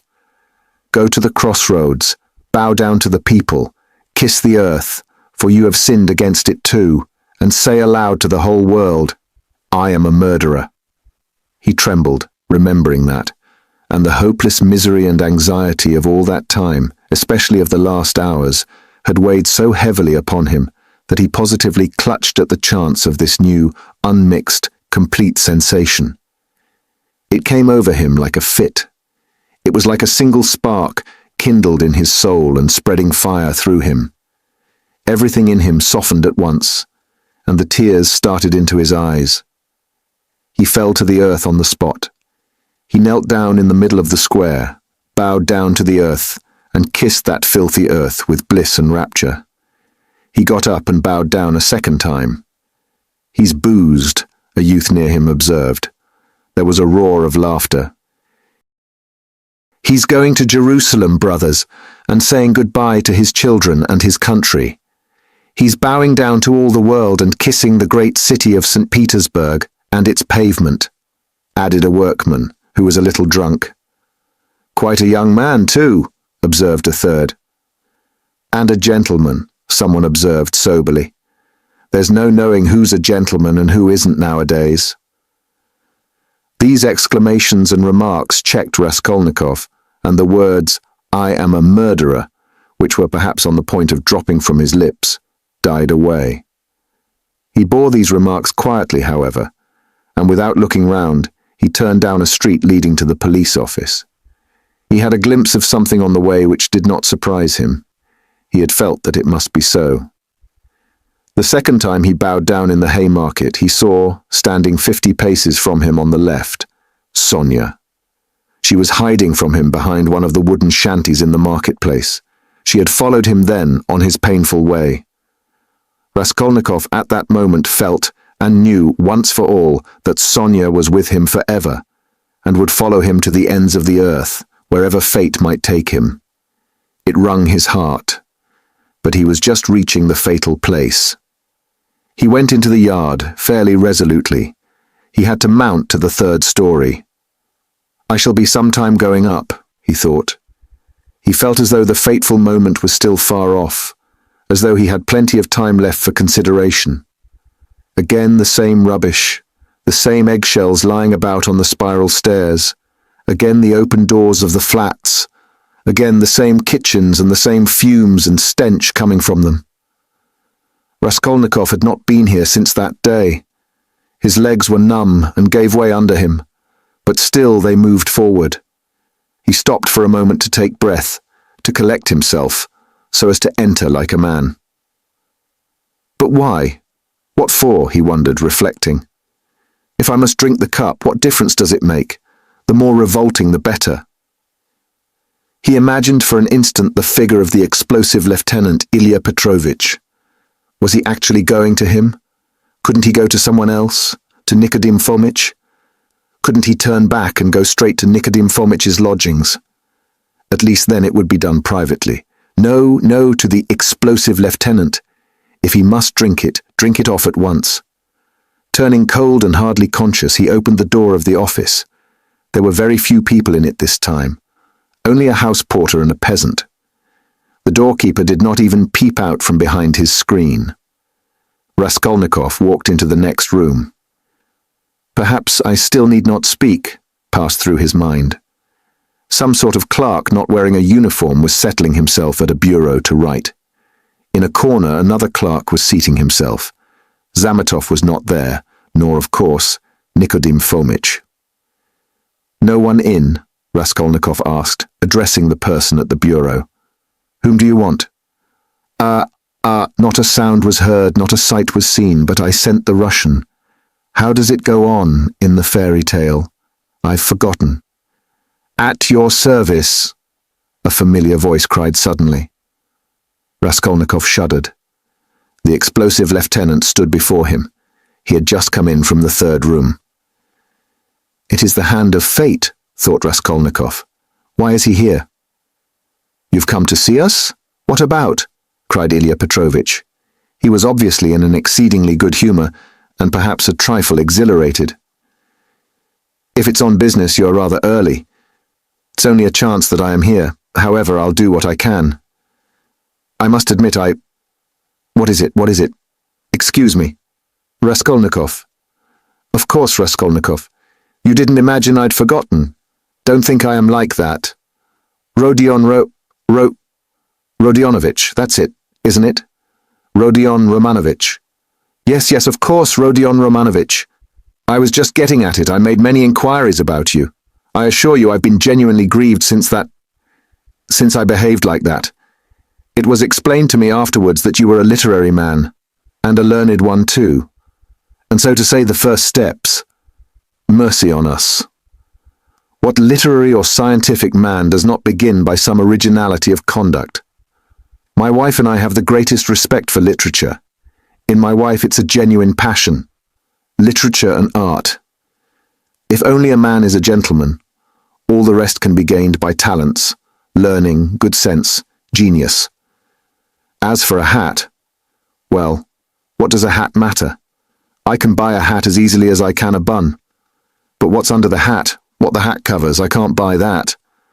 I was even meaning to come and apologize to you, but thought maybe you'd...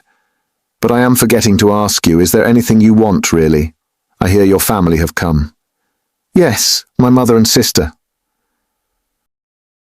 I've even had the honor and happiness of meeting your sister, a highly cultivated and charming person. I confess I was sorry I got so hot with you. There it is. But as for my looking suspiciously at your fainting fit, that affair has been cleared up splendidly, bigotry and fanaticism. I understand your indignation.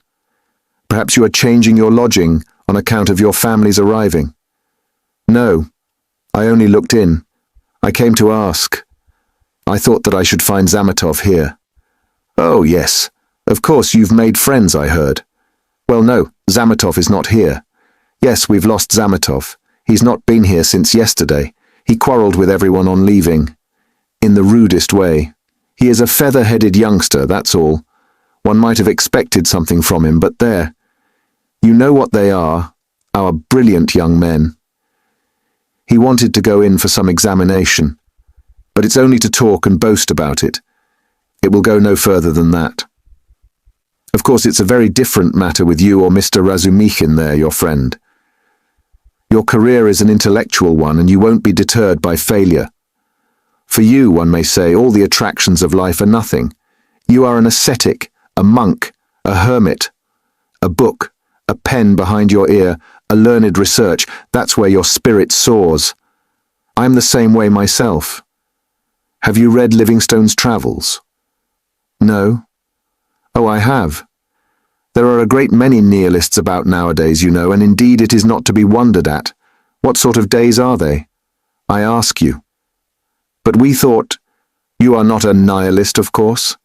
Answer me openly. Openly. No. Believe me, you can speak openly to me as you would to yourself. Official duty is one thing, but... You are thinking I meant to say friendship is quite another? No, you're wrong. It's not friendship, but the feeling of a man and a citizen, the feeling of humanity and of love for the Almighty. I may be an official, but I'm always bound to feel myself a man and a citizen. You were asking about Zametov. Zametov will make a scandal in the French style in a house of bad reputation over a glass of champagne. That's all your Zametov is good for.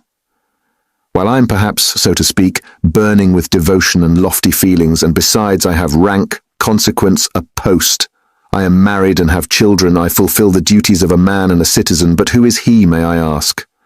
I appeal to you as a man ennobled by education.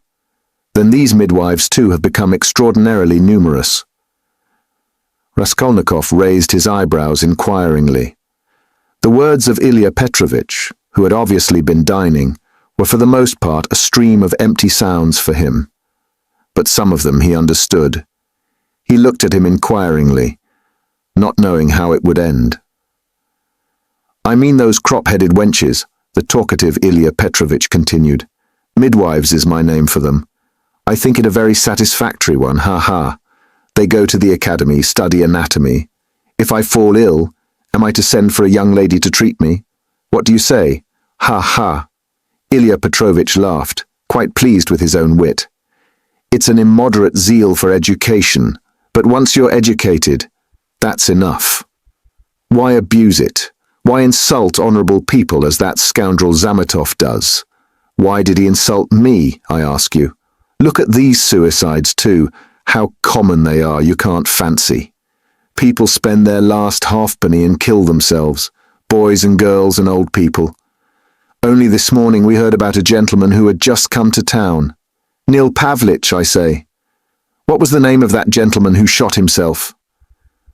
"Svidrigailov," someone answered from the other room with drowsy listlessness. Raskolnikov started. Svidrigailov has shot himself," he cried. "What, do you know Svidrigailov?" "Yes, I knew him. He hadn't been here long." "Yes, that's so. He had lost his wife, was a man of reckless habits, and all of a sudden shot himself, and in such a shocking way. He left in his notebook a few words, that he dies in full possession of his faculties, and that no one is to blame for his death. He had money, they say. How did you come to know him?" "I was acquainted. My sister was governess in his family." Bah. Then no doubt you can tell us something about him. You had no suspicion?" "I saw him yesterday. He was drinking wine.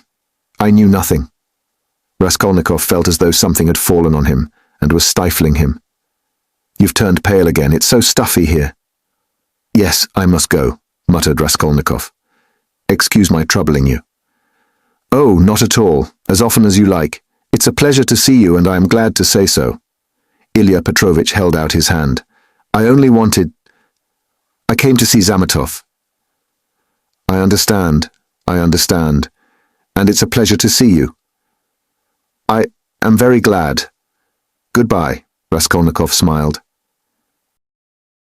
He went out. He reeled. He was overtaken with giddiness and did not know what he was doing. He began going down the stairs, supporting himself with his right hand against the wall. He fancied that a porter pushed past him on his way upstairs to the police office, that a dog in the lower story kept up a shrill barking, and that a woman flung a rolling pin at it and shouted. He went down and out into the yard. There, not far from the entrance, stood Sonia, pale and horror-stricken. She looked wildly at him. He stood still before her. There was a look of poignant agony, of despair in her face. She clasped her hands. His lips worked in an ugly, meaningless smile. He stood still a minute, grinned, and went back to the police office. Ilya Petrovich had sat down and was rummaging among some papers. Before him stood the same peasant who had pushed by on the stairs. "Hello? Back again? Have you left something behind? What's the matter?" Raskolnikov, with white lips and staring eyes, came slowly nearer. He walked right to the table, leaned his hand on it, tried to say something, but could not. Only incoherent sounds were audible. "You are feeling ill. A chair. Here, sit down. Some water." Raskolnikov dropped onto a chair, but he kept his eyes fixed on the face of Ilya Petrovich, which expressed unpleasant surprise.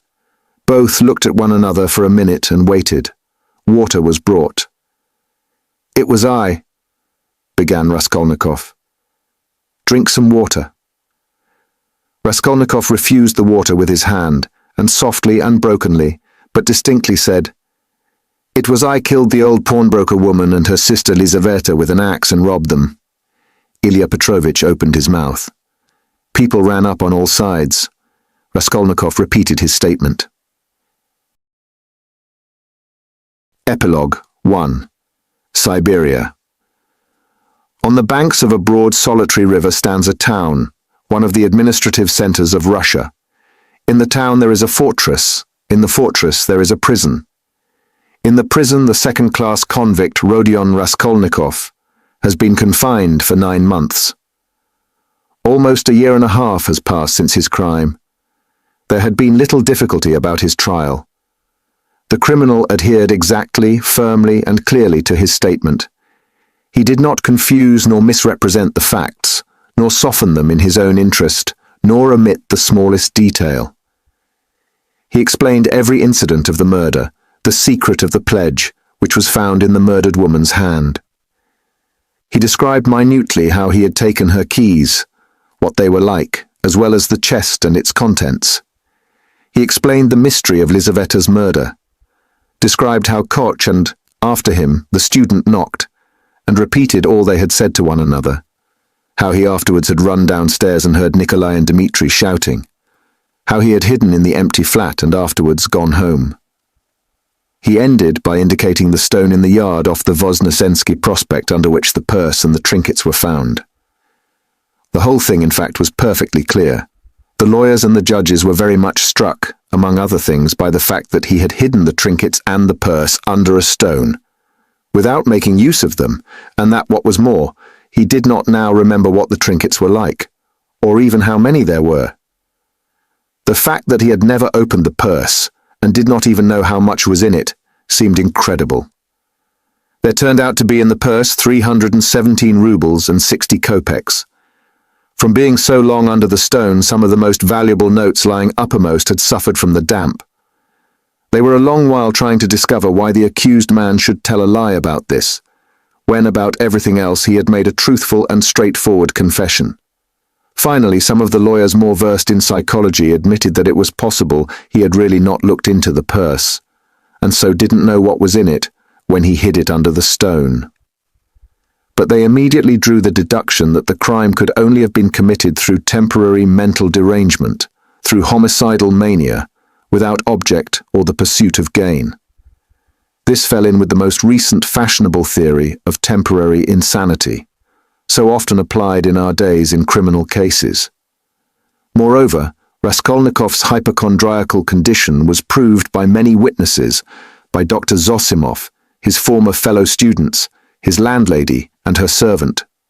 All this pointed strongly to the conclusion that Raskolnikov was not quite like an ordinary murderer and robber, but that there was another element in the case. To the intense annoyance of those who maintained this opinion, the criminal scarcely attempted to defend himself. To the decisive question as to what motive impelled him to the murder and the robbery, he answered very clearly with the coarsest frankness that the cause was his miserable position, his poverty and helplessness, and his desire to provide for his first steps in life by the help of the 3,000 rubles he had reckoned on finding. He had been led to the murder through his shallow and cowardly nature, exasperated moreover by privation and failure. To the question what led him to confess, he answered that it was his heartfelt repentance. All this was almost coarse.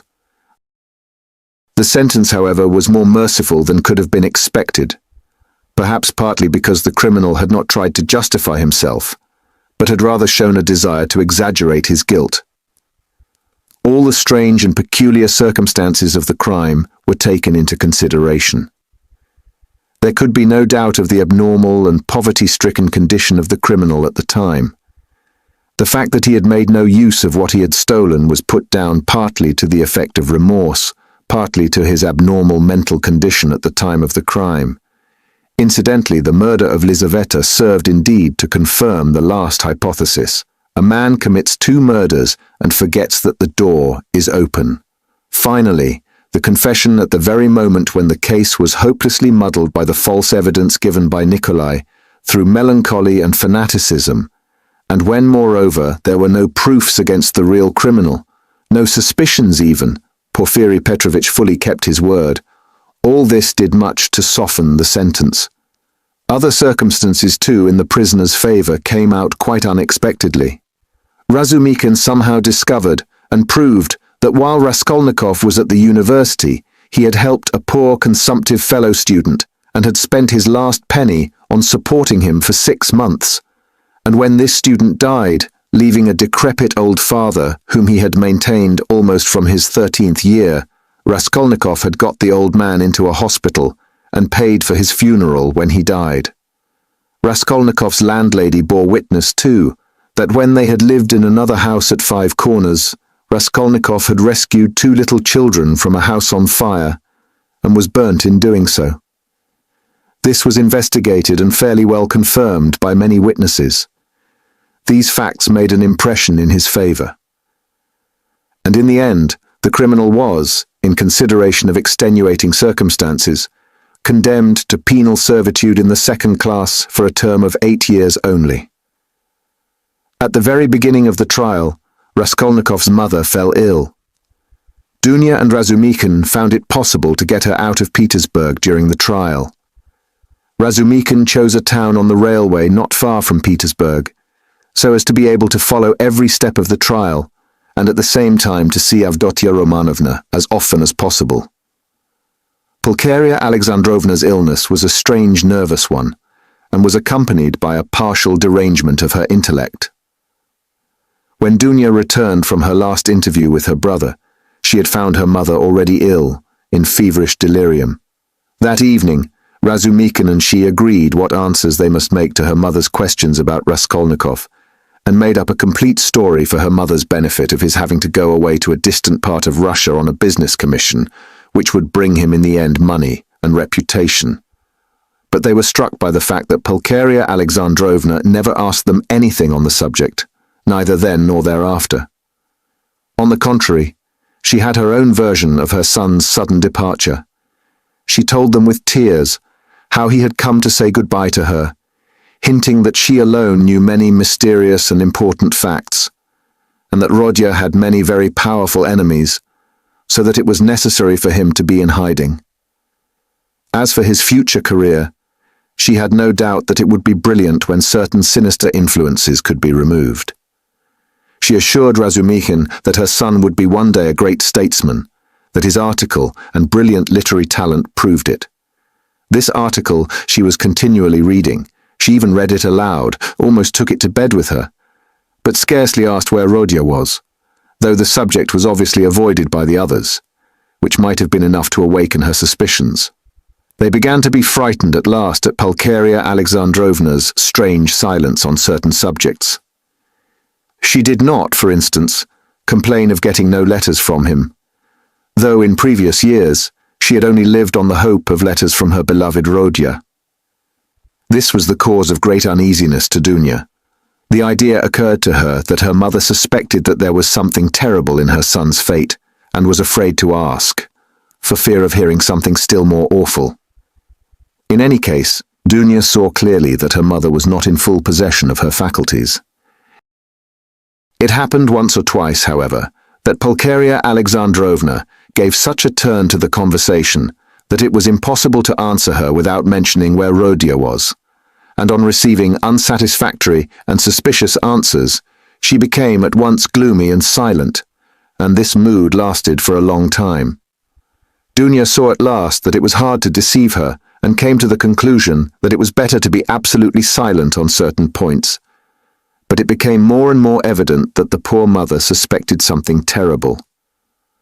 Dunya remembered her brothers telling her that her mother had overheard her talking in her sleep on the night after her interview with Svidrigailov and before the fatal day of the confession. Had not she made out something from that? Sometimes days and even weeks of gloomy silence and tears would be succeeded by a period of hysterical animation, and the invalid would begin to talk almost incessantly of her son, of her hopes of his future. Her fancies were sometimes very strange. They humored her, pretended to agree with her. She saw perhaps that they were pretending, but she still went on talking.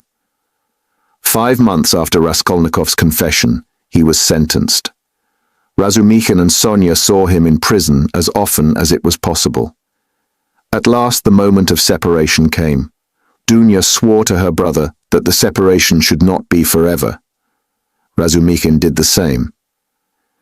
Razumikin, in his youthful ardor, had firmly resolved to lay the foundations, at least, of a secure livelihood during the next 3 or 4 years, and saving up a certain sum, to emigrate to Siberia, a country rich in every natural resource and in need of workers, active men and capital. There they would settle in the town where Rodya was, and all together would begin a new life. They all wept at parting. Raskolnikov had been very dreamy for a few days before. He asked a great deal about his mother and was constantly anxious about her. He worried so much about her that it alarmed Dunya. When he heard about his mother's illness, he became very gloomy. With Sonia, he was particularly reserved all the time. With the help of the money left to her by Svidrigailov, Sonia had long ago made her preparations to follow the party of convicts in which he was dispatched to Siberia. Not a word passed between Raskolnikov and her on the subject, but both knew it would be so. At the final leave-taking, he smiled strangely at his sisters and Razumikin's fervent anticipations of their happy future together when he should come out of prison. He predicted that their mother's illness would soon have a fatal ending. Sonia and he at last set off. 2 months later, Dunya was married to Razumikin. It was a quiet and sorrowful wedding. Porfiry Petrovich and Zosimov were invited, however. During all this period, Razumikin wore an air of resolute determination. Dunya put implicit faith in his carrying out his plans, and indeed, she could not but believe in him. He displayed a rare strength of will. Among other things, he began attending university lectures again in order to take his degree. They were continually making plans for the future. Both counted on settling in Siberia within 5 years at least. Till then, they rested their hopes on Sonia.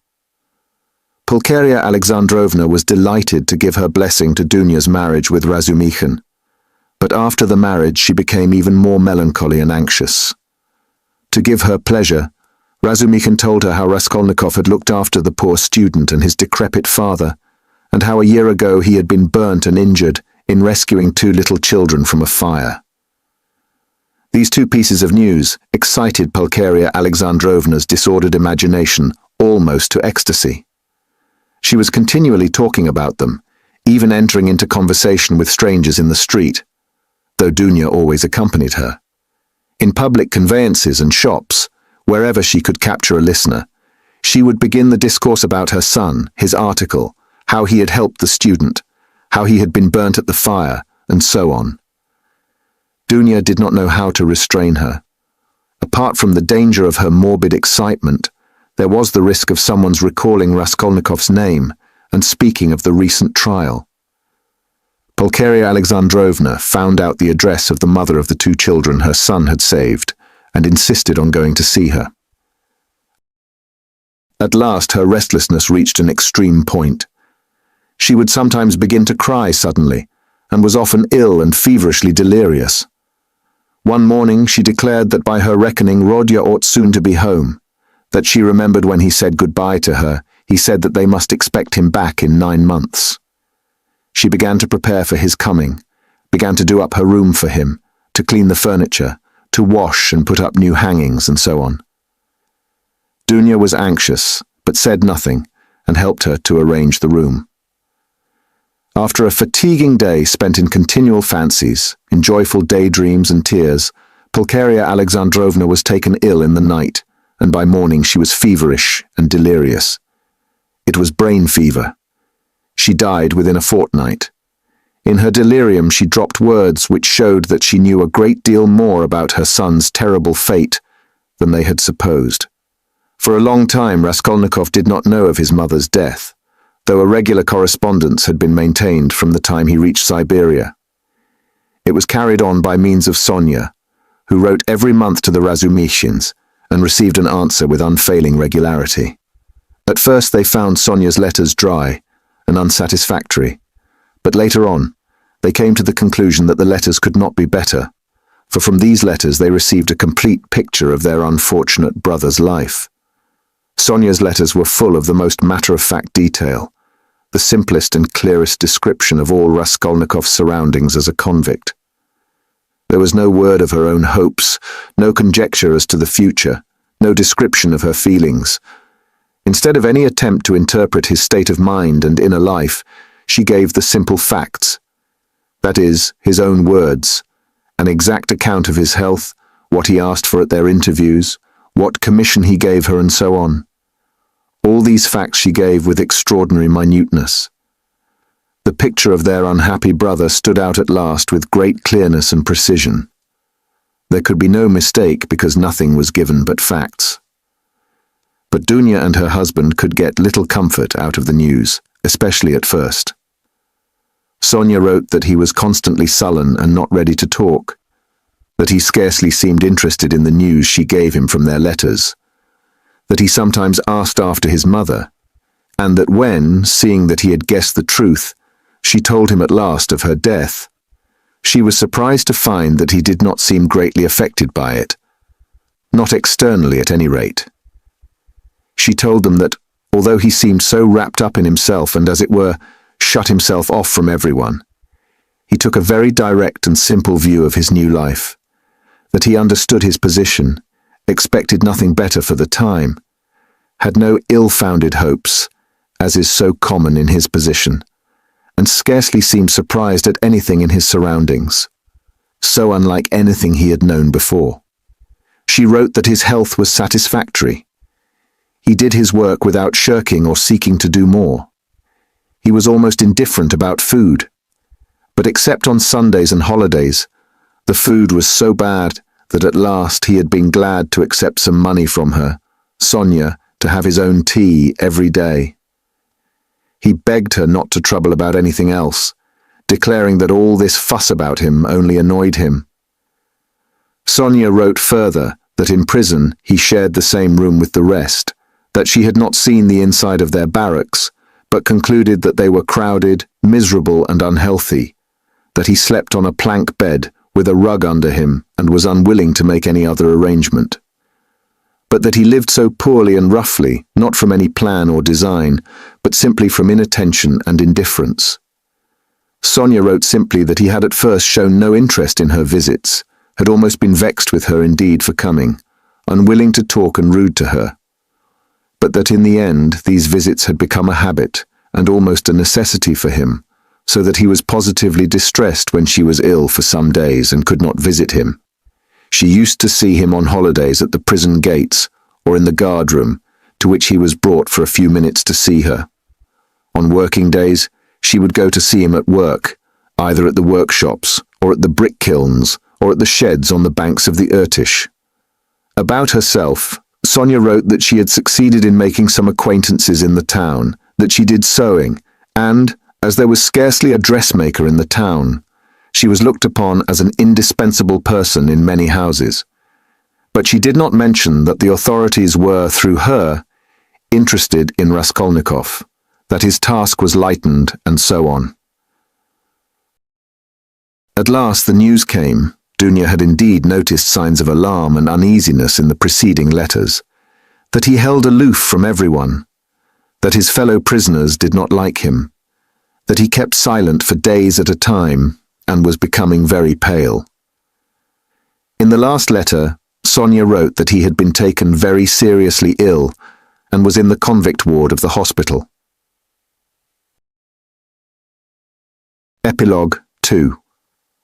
He was ill a long time, but it was not the horrors of prison life, not the hard labor, the bad food, the shaven head, or the patched clothes that crushed him. What did he care for all those trials and hardships? He was even glad of the hard work. Physically exhausted, he could at least reckon on a few hours of quiet sleep. And what was the food to him? The thin cabbage soup with beetles floating in it? In the past, as a student, he had often not had even that. His clothes were warm and suited to his manner of life. He did not even feel the fetters. Was he ashamed of his shaven head and party-coloured coat? Before whom? Before Sonia. Sonia was afraid of him. How could he be ashamed before her? And yet he was ashamed even before Sonia, whom he tortured because of it with his contemptuous, rough manner. But it was not his shaven head and his fetters he was ashamed of. His pride had been stung to the quick. It was wounded pride that made him ill. Oh, how happy he would have been if he could have blamed himself. He could have borne anything then, even shame and disgrace. But he judged himself severely, and his exasperated conscience found no particularly terrible fault in his past, except a simple blunder which might happen to anyone. He was ashamed just because he, Raskolnikov, had so hopelessly, stupidly come to grief through some decree of blind fate, and must humble himself and submit to the idiocy of a sentence if he were anyhow to be at peace. Vague and objectless anxiety in the present and in the future, a continual sacrifice leading to nothing. That was all that lay before him. And what comfort was it to him that at the end of 8 years, he would only be 32 and able to begin a new life? What had he to live for? What had he to look forward to? Why should he strive? To live in order to exist. Why? He had been ready 1,000 times before to give up existence for the sake of an idea, for a hope, even for a fancy. Mere existence had always been too little for him. He had always wanted more. Perhaps it was just because of the strength of his desires that he had thought himself a man to whom more was permissible than to others. And if only fate would have sent him repentance, burning repentance that would have torn his heart and robbed him of sleep. That repentance, the awful agony of which brings visions of hanging or drowning. Oh, he would have been glad of it. Tears and agonies would at least have been life. But he did not repent of his crime. At least he might have found relief in raging at his stupidity, as he had raged at the grotesque blunders that had brought him to prison. But now in prison, in freedom, he thought over and criticized all his actions again, and by no means found them so blundering and so grotesque as they had seemed at the fatal time. In what way, he asked himself, was my theory stupider than others that have swarmed and clashed from the beginning of the world? One has only to look at the thing quite independently, broadly, and uninfluenced by commonplace ideas, and my idea will by no means seem so strange. Oh, skeptics and halfpenny philosophers, why do you halt halfway? Why does my action strike them as so horrible? He said to himself. Is it because it was a crime? What is meant by crime? My conscience is at rest. Of course it was a legal crime. Of course, the letter of the law was broken and blood was shed. Well, punish me for the letter of the law. And that's enough. Of course, in that case, many of the benefactors of mankind who snatched power for themselves, instead of inheriting it, ought to have been punished at their first steps. But those men succeeded, and so they were right, and I didn't, and so I had no right to have taken that step. It was only in that he recognized his criminality, only in the fact that he had been unsuccessful and had confessed it. He suffered too from the question. Why had he not killed himself? Why had he stood looking at the river and preferred to confess? Was the desire to live so strong, and was it so hard to overcome it? Had not Svidrigailov overcome it, although he was afraid of death? In misery, he asked himself this question, and could not understand that, at the very time he had been standing looking into the river, he had perhaps been dimly conscious of the fundamental falsity in himself and his convictions. He didn't understand that that consciousness might be the promise of a future crisis, of a new view of life, and of his future resurrection. He preferred to attribute it to the dead weight of instinct which he could not step over, again through weakness and meanness. He looked at his fellow prisoners and was amazed to see how they all loved life and prized it. It seemed to him that they loved and valued life more in prison than in freedom. What terrible agonies and privations some of them, the tramps for instance, had endured. Could they care so much for a ray of sunshine, for the primeval forest, the cold spring hidden away in some unseen spot, which the tramp had marked 3 years before and longed to see again, as he might to see his sweetheart, dreaming of the green grass round it and the birds singing in the bush? As he went on, he saw still more inexplicable examples.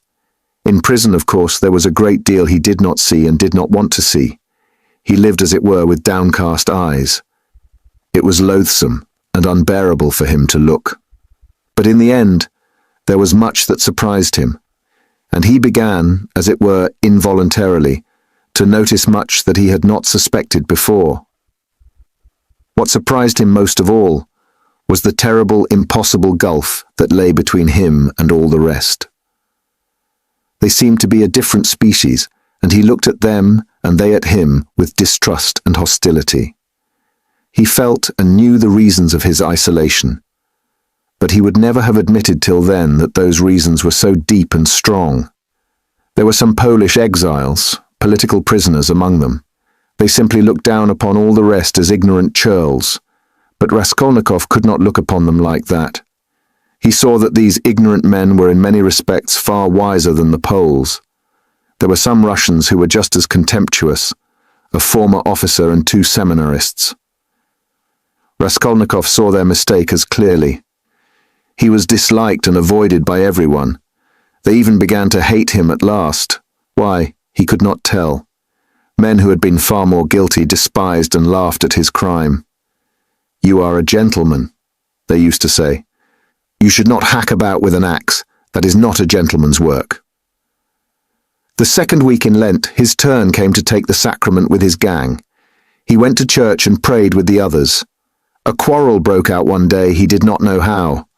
All fell on him at once in a fury. "You are an infidel. You do not believe in God," they shouted. "You ought to be killed." He had never talked to them about God nor his belief, but they wanted to kill him as an infidel. He said nothing.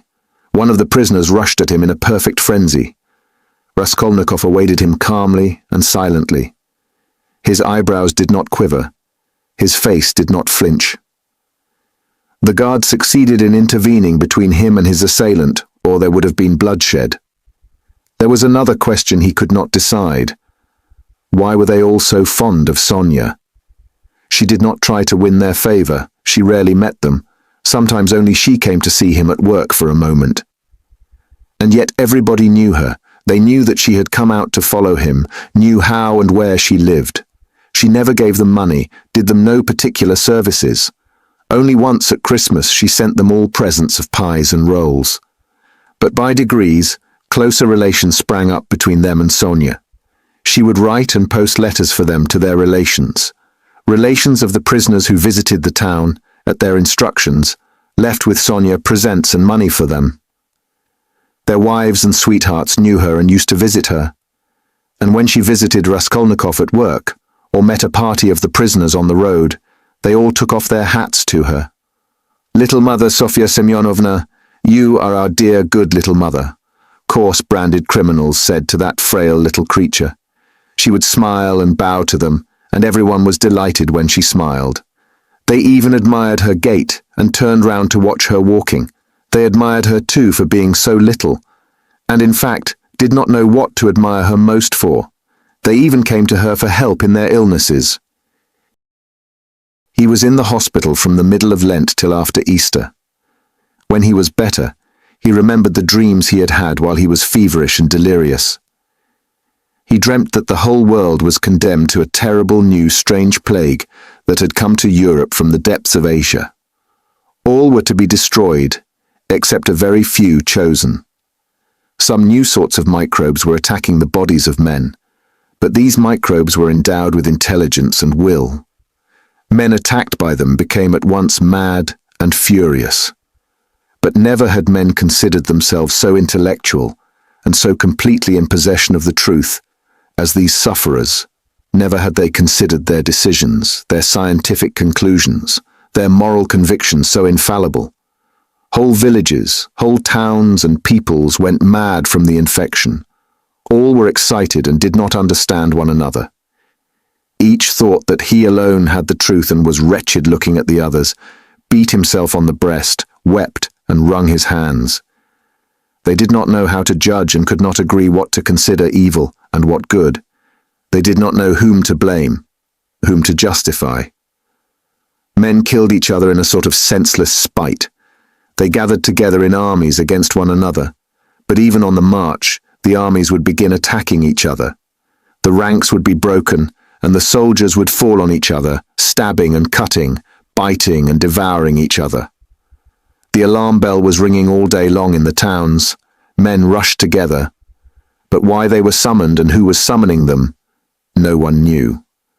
The most ordinary trades were abandoned because everyone proposed his own ideas, his own improvements, and they could not agree.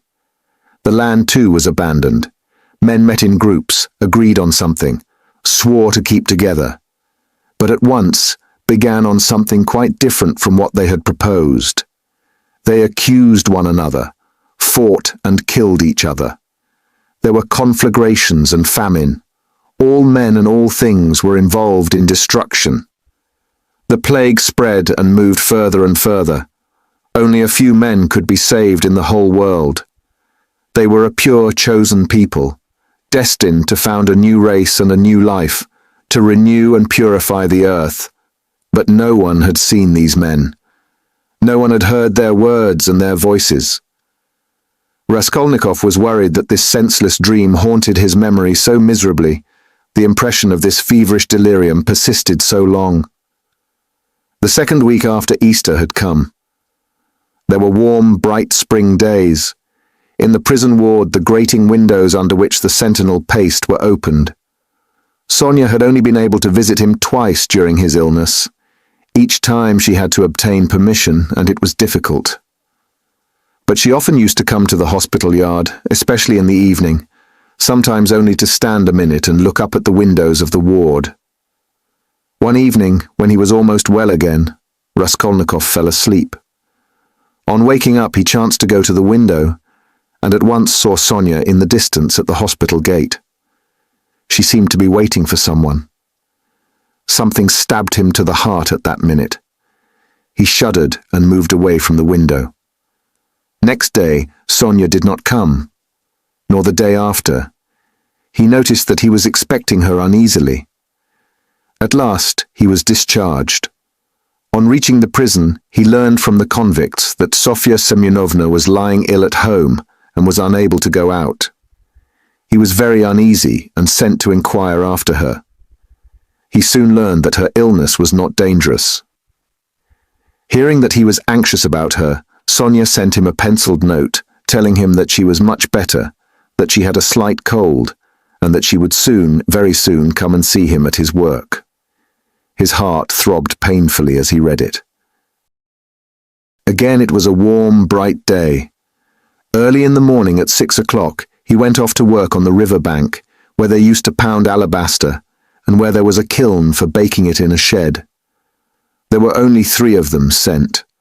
One of the convicts went with the guard to the fortress to fetch a tool. The other began getting the wood ready and laying it in the kiln. Raskolnikov came out of the shed onto the river bank, sat down on a heap of logs by the shed, and began gazing at the wide, deserted river. From the high bank, a broad landscape opened before him. The sound of singing floated faintly audible from the other bank. In the vast steppe, bathed in sunshine, he could just see, like black specks, the nomads' tents. There was freedom. There other men were living, utterly unlike those here. There time itself seemed to stand still, as though the age of Abraham and his flocks had not passed. Raskolnikov sat gazing, his thoughts passed into daydreams, into contemplation. He thought of nothing, but a vague restlessness excited and troubled him. Suddenly he found Sonia beside him. She had come up noiselessly and sat down at his side. It was still quite early, the morning chill was still keen. She wore her poor old burnous and the green shawl. Her face still showed signs of illness. It was thinner and paler. She gave him a joyful smile of welcome, but held out her hand with her usual timidity. She was always timid of holding out her hand to him, and sometimes did not offer it at all, as though afraid he would repel it. He always took her hand as though with repugnance, always seemed vexed to meet her, and was sometimes obstinately silent throughout her visit. Sometimes she trembled before him, and went away deeply grieved. But now their hands did not part. He stole a rapid glance at her and dropped his eyes on the ground without speaking. They were alone. No one had seen them. The guard had turned away for the time. How it happened, he did not know. But all at once, something seemed to seize him and fling him at her feet. He wept and threw his arms round her knees. For the first instant, she was terribly frightened, and she turned pale. She jumped up and looked at him trembling. But at the same moment she understood, and a light of infinite happiness came into her eyes. She knew and had no doubt that he loved her beyond everything, and that at last the moment had come. They wanted to speak, but could not. Tears stood in their eyes. They were both pale and thin, but those sick, pale faces were bright with the dawn of a new future, of a full resurrection into a new life. They were renewed by love. The heart of each held infinite sources of life for the heart of the other. They resolved to wait and be patient. They had another 7 years to wait. And what terrible suffering, and what infinite happiness before them. But he had risen again, and he knew it, and felt it in all his being, while she only lived in his life. On the evening of the same day, when the barracks were locked, Raskolnikov lay on his plank bed and thought of her. He had even fancied that day that all the convicts who had been his enemies looked at him differently. He had even entered into talk with them, and they answered him in a friendly way. He remembered that now, and thought it was bound to be so. Wasn't everything now bound to be changed? He thought of her. He remembered how continually he had tormented her and wounded her heart. He remembered her pale and thin little face. But these recollections scarcely troubled him now. He knew with what infinite love he would now repay all her sufferings. And what were all the agonies of the past? Everything, even his crime, his sentence and imprisonment, seemed to him now in the first rush of feeling an external, strange fact with which he had no concern. But he could not think for long together of anything that evening, and he could not have analyzed anything consciously. He was simply feeling. Life had stepped into the place of theory, and something quite different would work itself out in his mind. Under his pillow lay the New Testament. He took it up mechanically. The book belonged to Sonia. It was the one from which she had read the raising of Lazarus to him. At first he was afraid that she would worry him about religion, would talk about the gospel and pester him with books. But to his great surprise, she had not once approached the subject and had not even offered him the testament. He had asked her for it himself not long before his illness, and she brought him the book without a word. Till now he had not opened it. He did not open it now, but one thought passed through his mind. Can her convictions not be mine now? Her feelings, her aspirations at least. She too had been greatly agitated that day, and at night she was taken ill again. But she was so happy, and so unexpectedly happy, that she was almost frightened of her happiness. 7 years, only 7 years. At the beginning of their happiness, at some moments, they were both ready to look on those 7 years as though they were 7 days. He did not know that the new life would not be given him for nothing, that he would have to pay dearly for it, that it would cost him great striving, great suffering. But that is the beginning of a new story, the story of the gradual renewal of a man, the story of his gradual regeneration, of his passing from one world into another, of his initiation into a new unknown life. That might be the subject of a new story, but our present story is ended.